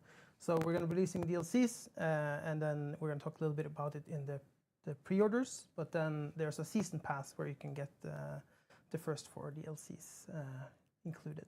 Correct. And also, I know there was a little bit of confusion about the wording, because people were like, oh, you do head start, so you said you don't do early access and thing. But early access is basically what Steam calls games that get released and then like grow over time in terms of not being fully like, what's the term, like feature complete in that sense, right? So they're like kind of bare bone when they get released, and then you basically finance the development by going into early access and selling the game that way. But the head start that we have basically just means you can play 5 days before the normal like orders or the normal start is for the game, basically. So. Exactly. So yeah, it's not an early access game per se then. So I guess we can jump into some of the. Yes, we can actually go into the pre-orders. So hopefully we'll have the image on screen relatively soon. There we go. Now we have the different editions. Maybe you want to. Yeah, we can go through Digital them. art So book, you have digital your standard soundtrack, edition, which is going to be the base Swatch. game as it is. Season pass. I'm and wondering then what it is includes included a in season terrarium pass, and then I'm of, good to go. Muad'Dib, which is awesome. I hope we can show My that. favorite. That's the.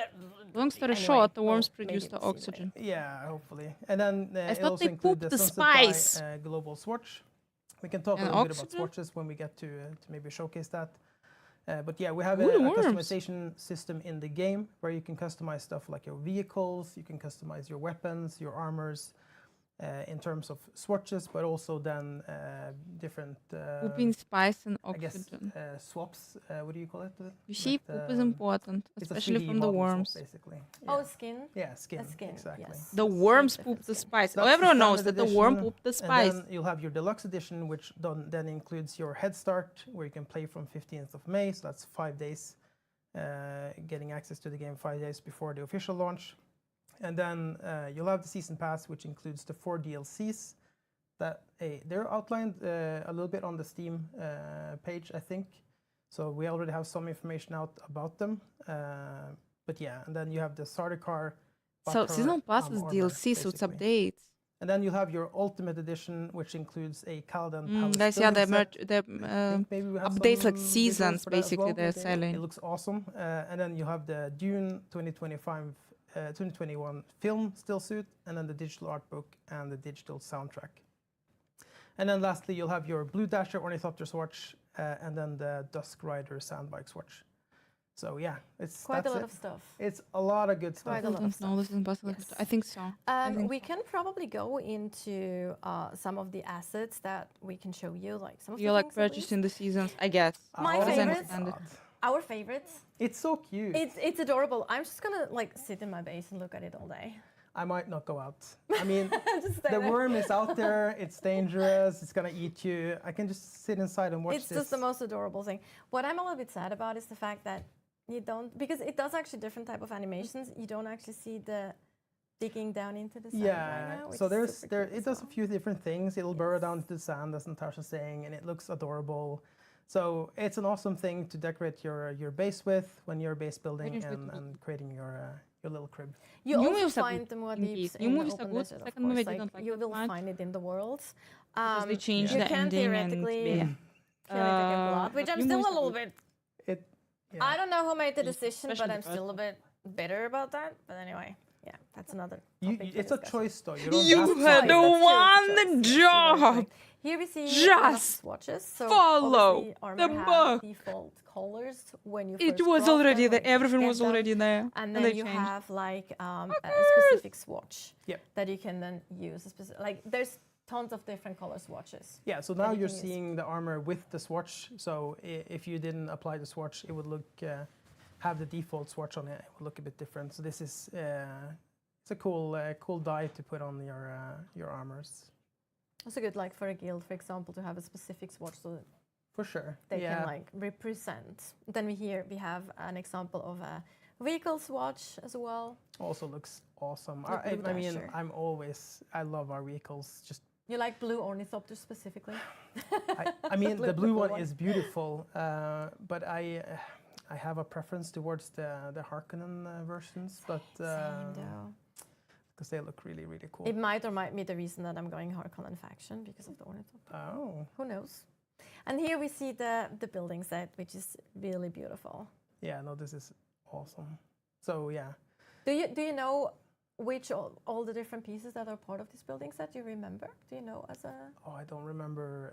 Quite a few, off I the top of think. my I don't head. remember either, unfortunately. But there's a lot of the small things. I'm not sure if it includes the actual walls. That's what I was actually just I don't think the walls are included. So it's the furniture that's Right. included here. Yeah. So it's Right. all of it, like the tables and the benches and the decorations and the stuff in the back. Of course, the Atreides bull scene down there, like the bullfighting scene, which will of course make sense to people who know the lore and who know the books.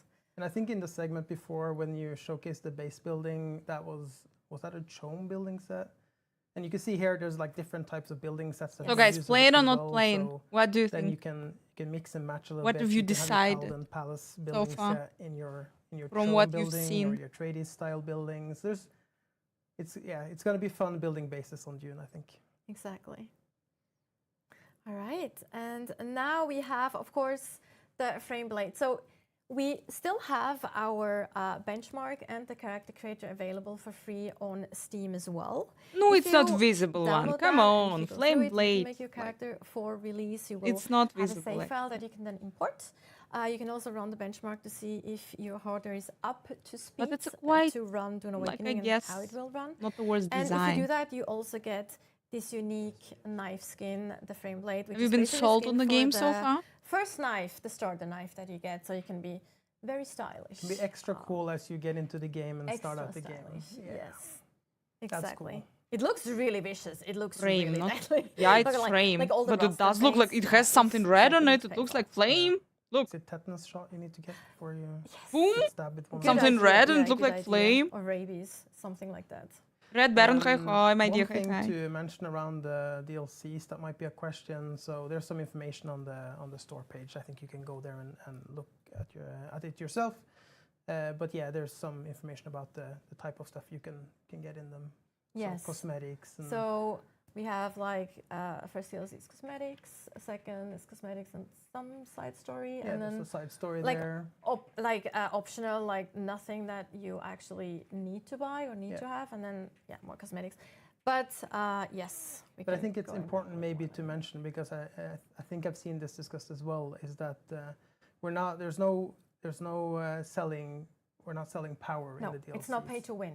It's That's not pay very to win. important to us. Yes. And You've the heard game it, boys is and girls. structured You've into heard tiers. it. Mm-hmm. So you'll have tiers of enemies and weapons, but none of the DLCs will sell you something that A higher tier, gives you a higher basically. tier. Yes. So we will always have the same tiers in another area that is not that you don't have to pay for. Like Yeah. we will never sell you a higher tier in a DLC. And I've seen that Okay.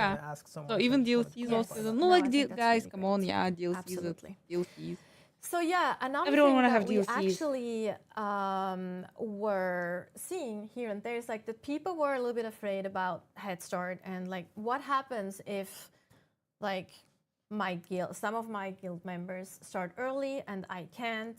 Will I still be able to play on the same server, right? That's one of the things that She's players were really PR concerned about. manager. So we do actually have a little bit of an image yeah, here, that one. and Yeah. Ole Andreas can maybe elaborate a little bit on this. Yes, we have a blog post about this topic as well, so there might be some. You can go and search it up. But basically, what you see there is the Haga Basin is where you start. There is a player cap there, but there's also a queue system, so you can. There's not like it wouldn't stop after 40 players. You can still come in later, and then queue up. Yes. But then, in addition to those Haga basins that are instanced there, you also have the social hubs and the deep desert, which is a shared instance between the entire world. So I don't think Where do they make should the be game? a big concern, really. I think there will be a good chance that you'll be able to play with your friends for sure. Yes, like basically, it's not like the Haga Basin instance that your friends start playing on will be full and you won't be able to join at all. It will just potentially be a queue if it's like super busy, right? Yes. And then we've also seen, of course, concerns about the deep desert and how people, how does that work? Yeah, I think we've talked a little bit about that as well on the blog and in different videos. But yes, so the deep desert is a meshed 3x3 server grid.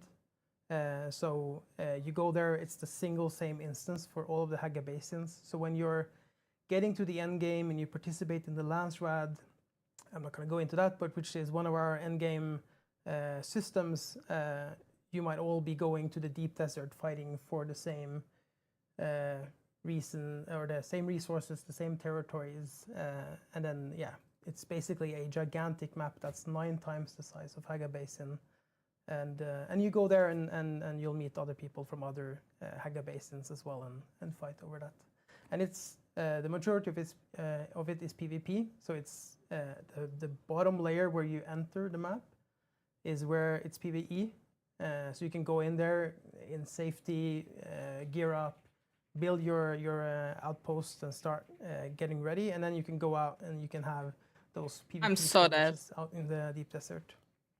I'm There's so some dead. concern, I It is think, like I've seen fun. around people. Oh, what if I'm PvE player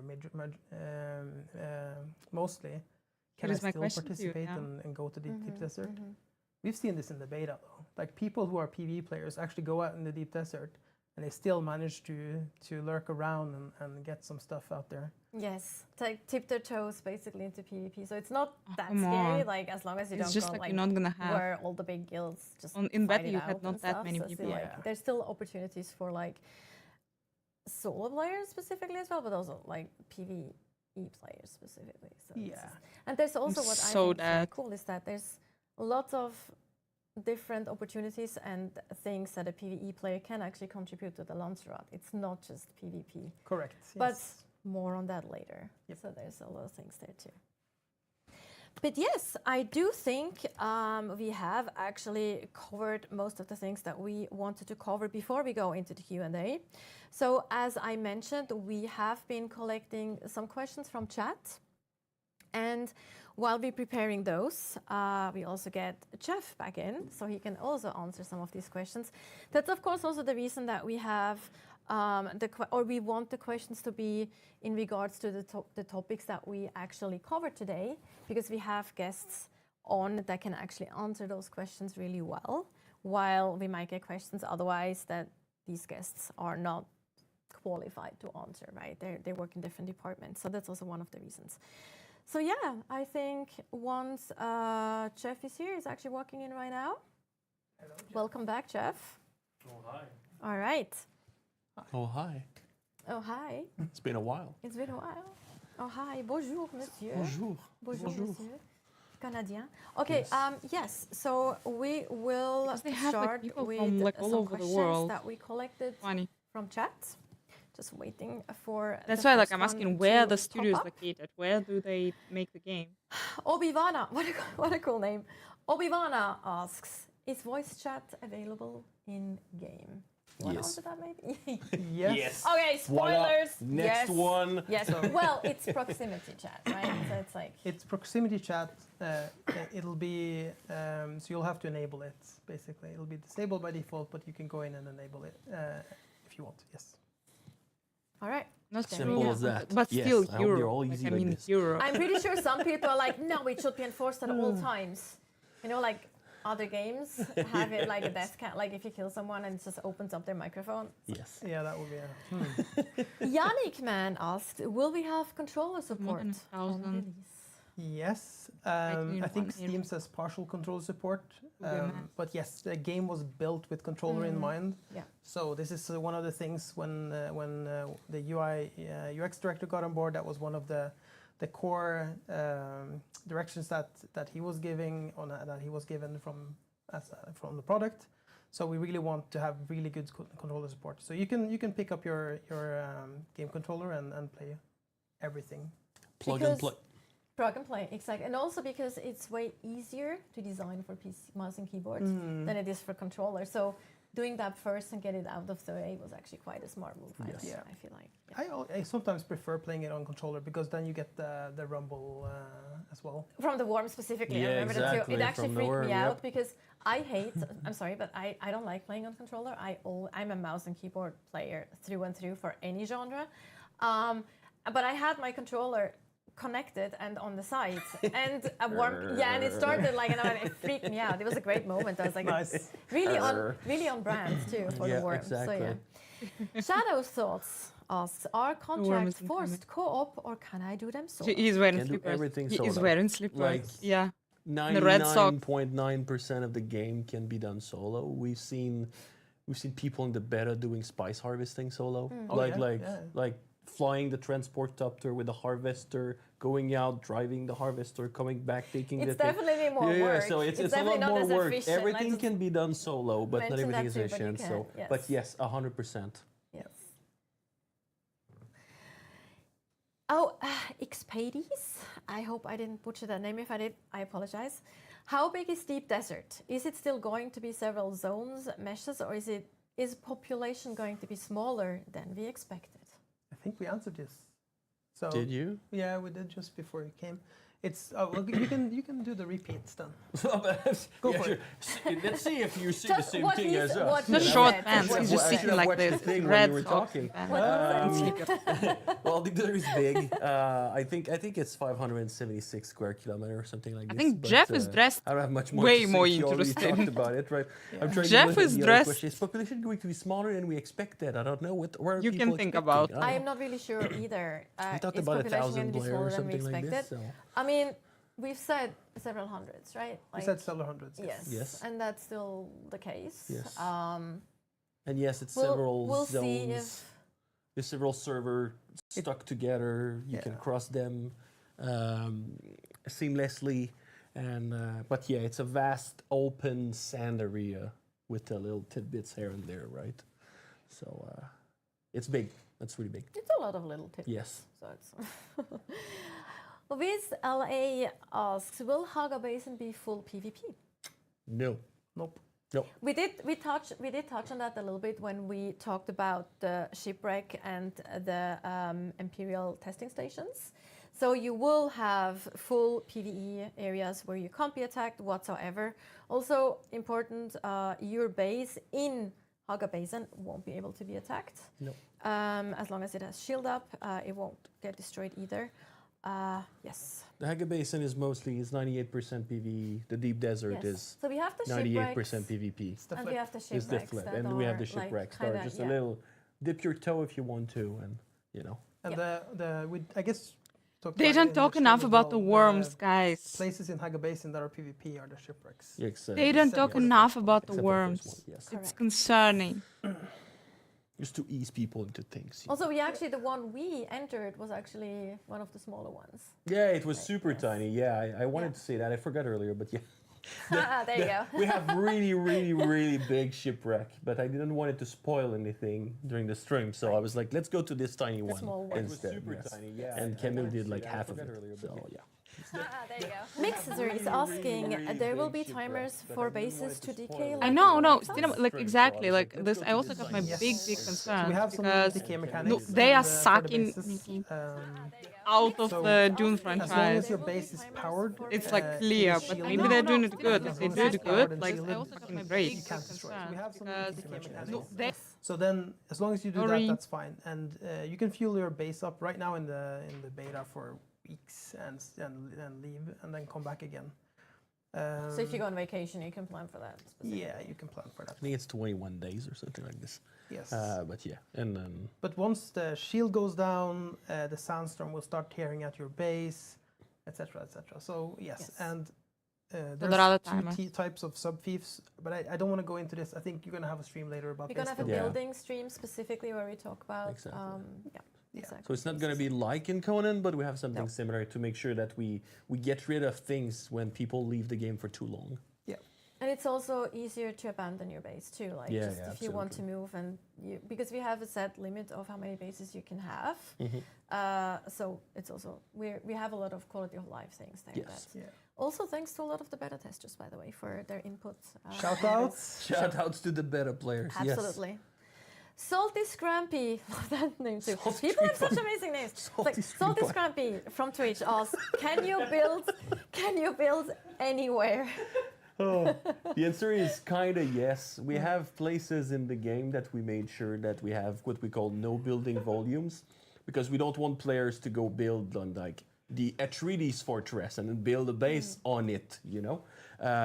We don't want players to build inside or around a trade post and on main roads to make sure that people don't block. But yes, you can build anywhere, including on the sand, Just just like- don't do it. just like when you place the sub thief, it's Halsman tech. It attracts the worm instantly, so you can build on the sand, but Shai Hulud is gonna num at your base. Yeah, if you feel. Oh, very that's spicy, literally you what we can should try do, to guys. build on the That's sand. what we It do. happens That to- we it happens decided to a lot of already. players. That's what There's we a lot do. of players in the beta It who happens built on the to sand. our developers too. Yeah. I saw a post recently somewhere and it's like, am I not Where's my supposed base? to build on Slag? Where's my Yeah. base? I was Where's like, my well, base now? Well, just check your log. Mr. Destroyed by Chompy. Shai Hulud. Oh yeah, here we Mr. go. Chompy got Yeah, it, yes. exactly. Dani Loabella on YouTube asked, are there wind traps like the ones in Dune 2000? There are wind traps. But not like in the one in Dune 2000. We have our own wind traps. No, but yes, but no. Yes, but I'm not no. exactly sure. Yeah, we have our own wind traps that is more in line with the movies. I think they look very cool, by the way. Yes. I just really like how they look. And they're really useful when you have a base. Yes. Oh, very much so. yes. Very 100%. efficient too. Oh, yes. Yes. Football goat, like we had with the names, love it, on YouTube asked, can you attack from the ornithopter? Yes, you can. The ornithopters can be equipped with a rocket launcher module. You can even stand on the ornithopter. Yeah, that's what I was thinking. I was reading the question. I'm like, Yeah, that's you what can also kind of like it's a sandbox game, so you can like Shiga This is my plan to be stand on top of a eaten. topter. Guys, if I with won't a be able last to gun, ride the worm, and- I at We least did that in a playtest want to be internally. eaten Alex, one of our combat by the designers, worm. or This is the combat best designer, death. basically, This is how she he should die, told us, guys. "Get on the Everything battle else bus." doesn't make Everyone much got sense. Get on the battle bus. That's The Get on the amazing. battle bus. I love that. So it was basically a Get on the battle transport bus. ornithopter with the 5 people on top with like las guns and.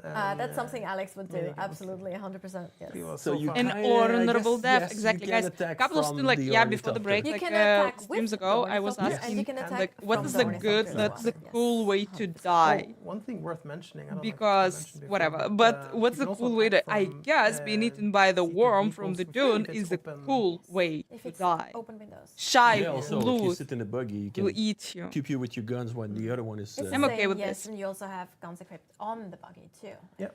So yeah, is lots of pretty cool. options. Mr. Webco on Twitch asked, will there be different types of ground and flying vehicles? Yes. Yes, 100%. We have Tons the, of we call different them ones, ground different cars, but sizes. yeah, Ground we have cars, yes. we have the same. Oh, I haven't watched the new Dune show. The famous topter. And of course, I'm the not worthy yet. Yeah. Yeah. I don't have the knowledge We to have be all eaten by the worm. Yeah. including the transport ornithopter. Transport topter. And the cool thing, because like we have flying vehicles of Fucking different Apple sizes TV. as well, like classes. So some of them can have passengers and not some of them can't. But in addition to that, it's all modular. So you can kind of tune it to your own experience or whatever you want. So I was driving around with the buggy one day, and then we swapped the back seats for a mining laser, for example. So Yeah, or the two-person ground vehicle as well. Like you can have an extra seat for your friend, or we've shown that in Can have videos more before. inventory. Or you can have a more Yes, or, Camille, when he was playing earlier, he had a boost and a scanner. Yep. You can do a lot of things. Yeah, you can just customize it like you want it to be. Alrighty. Oh, that's difficult to pronounce. Oh dear God. Skomazo? No, wait, hang on. One. That's a one at the end. Xomaze one. Xomaze one. SXOmaze one. They did it. Yes. I'll do it that. I apologize if I butchered your name. On Twitch asked, is there any information for when Dune comes to consoles? not No, right now, not right now. Not yet. Not yet. but it is coming. That's what Yes, it is absolutely. coming. Mondem007 ask, can speak to private server purchases. Oh, okay. So we are still, we know that private servers is something that the community really wants, the player really want. We know it's very important for the role-playing community specifically. Yep. There's a lot of things that go into decisions and technical aspects when it comes to private servers. There's how much can you mod them? Can we allow it to be modded? But then especially our server structure is somewhat complicated, and it needs to be taken into consideration for that as well. So at this point, we are very aware that people want it, and we are actually looking into options to potentially be able to do it. But we can't really promise anything specific at this point. I am, but I have my concerns. I have my big concerns. After watching this, I'm also have my big concerns. I'm into Dune. I'm super into Dune. EcoDad75, again, fantastic name, on Twitch asks, how frequently will the DLCs come out? There is information about the time frame for them on Steam, I believe. I think, so. yes. It's every 3 to 4 months. It's seasons, guys. They're calling it DLCs, but it's seasons. Also, I think what's important to mention here, because They're selling the mentioned seasons. Season Pass. Right. In the we mentioned Season Pass in our business model part, and it's important to mention this is the name that Steam gives DLC bundles, so that has nothing to do with Battle Pass or anything like that. It's really just what Steam calls the bundles for the DLCs. That's why they're called Season Pass on our end as well. Yep. And plus DLCs you need to, but like it's season. Like if it's the seasons, I guess you will. Coverture asks, eventually. what happens when you are kill someone within PvP? Do you prop everything? Are bodies fully lootable? First you swear a little bit. First you swear. That's the first thing that happens. I definitely will. Then you Like respawn. Then you try to get back to your corpse, and then you hope that the other is not there. But Or no, it's you not. hope it's there. Your hope is there, and but no, it's not full loot PvP. In the game, you lose durability, you lose all your spice, all your the Solari In way too many resources, languages. and things like that. There is a thing that can happen though in the game. But not in Russian. In Russian, I do not swear. Modify that No one is for allowed to 1 swear in week. Russian. Yes. I don't think we're going to go deeper into it. We talk about that. We talk about that later. By default, no full drop Mosquitoes PvP. definitely not allowed. Full drop in PvP. Fist of the Walrus. Hey, I remember that name from Conan Exiles. Hello, shout out to Fist of the Walrus. Asked, important question, can you pet the worm? From the inside, yes. You can tickle the throat. You can tickle the throat. Finally, someone's that's it. asking Well, I actually guess important you can pet questions. with just throwing darts with a gun, just to kind of like tickles a little bit. Is that Maybe that's petting to concerned you? with- Like, is that what? I don't know. Shayla doesn't really care about that. Do you so, have pets? Do you have no, I pets, don't. Chef? Oh, good. I'm Yeah, allergic. okay. I do not Good, swear good. in Russian. What Good. was here to? We're all glad Chef doesn't have any pets.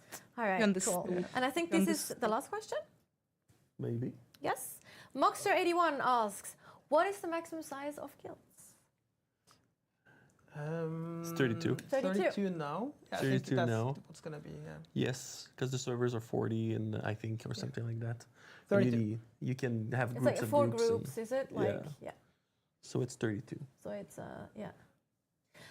Also, since it didn't come up, but we can probably mention it actively, since we saw like Battle Pass, Season Pass, and all that confusion. Again, Season Pass is what Steam calls the DLC bundles. We do not have a Battle Pass in No Battle Dune Awakening. Pass. No Battle Pass, no in-game monetization of any kind. Correct. Correct. Just so we get that out of the way. Guild. Yes. It's not player That was seven. the last question. Oh, that was easy. That was exciting. Okay. That That's was, good. That was Yeah. our first Dune Awakening stream. Yes. Like Pretty good. our first Dune Awakening live stream. We had a few hiccups here and there, but hey, we can learn, we can live improve. I mean, if it would have been perfect, we couldn't improve anymore, so we wouldn't want that either, right? So, Boys and girls, there's more streams What do you coming think? down in the We're future. gonna try it. More opportunities. We're gonna try it, but I have my opportunities big to ask concerns. questions. Ole Andreas. But we're gonna Jeff, try to thank ride you the so much for worm. being here with We're not us. gonna be able, yeah, maybe. Also to everyone who joined us today. If we're either not gonna be on able to ride the Twitch, on worm, we're gonna be YouTube, eaten by the or worm. on stream. On Steam, I think we are live on Steam as well. 50 Thank bucks, you so the much cheapest. for tuning And then in. it goes We appreciate up you if you want a very 5 much. days. If you want a 5 days And early access. yes, I think 50 goodbye for now moneros until we it see you is, in the guys. next 50 stream. moneros.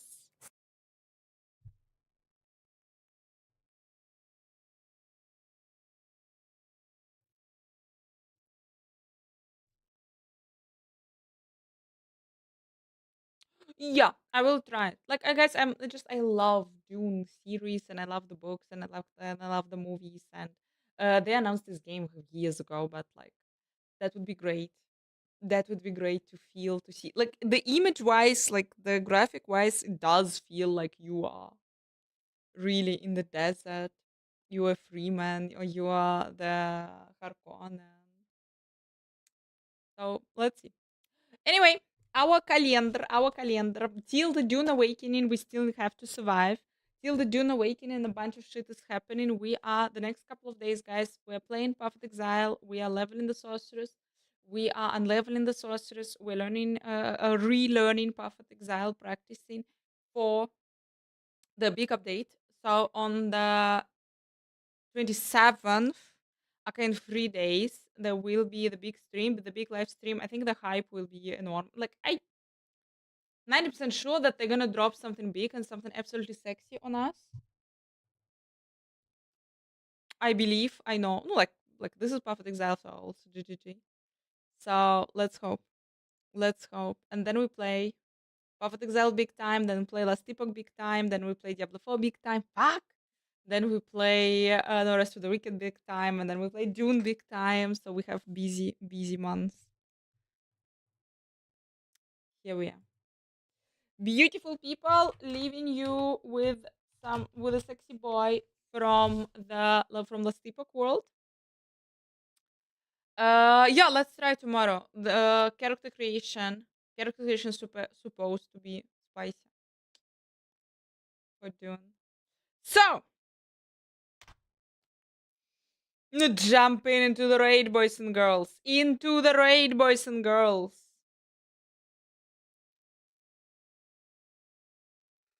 And stay magnificent. I'm also super happy to be back, guys. I really missed you, and like happy that I took a break because we all need some time to even like rewire the brain, to restart the brain. But now we are in a blasting mode, so that's cool. Fucking mwah! Thank you so much for being here, awesome people. See you tomorrow.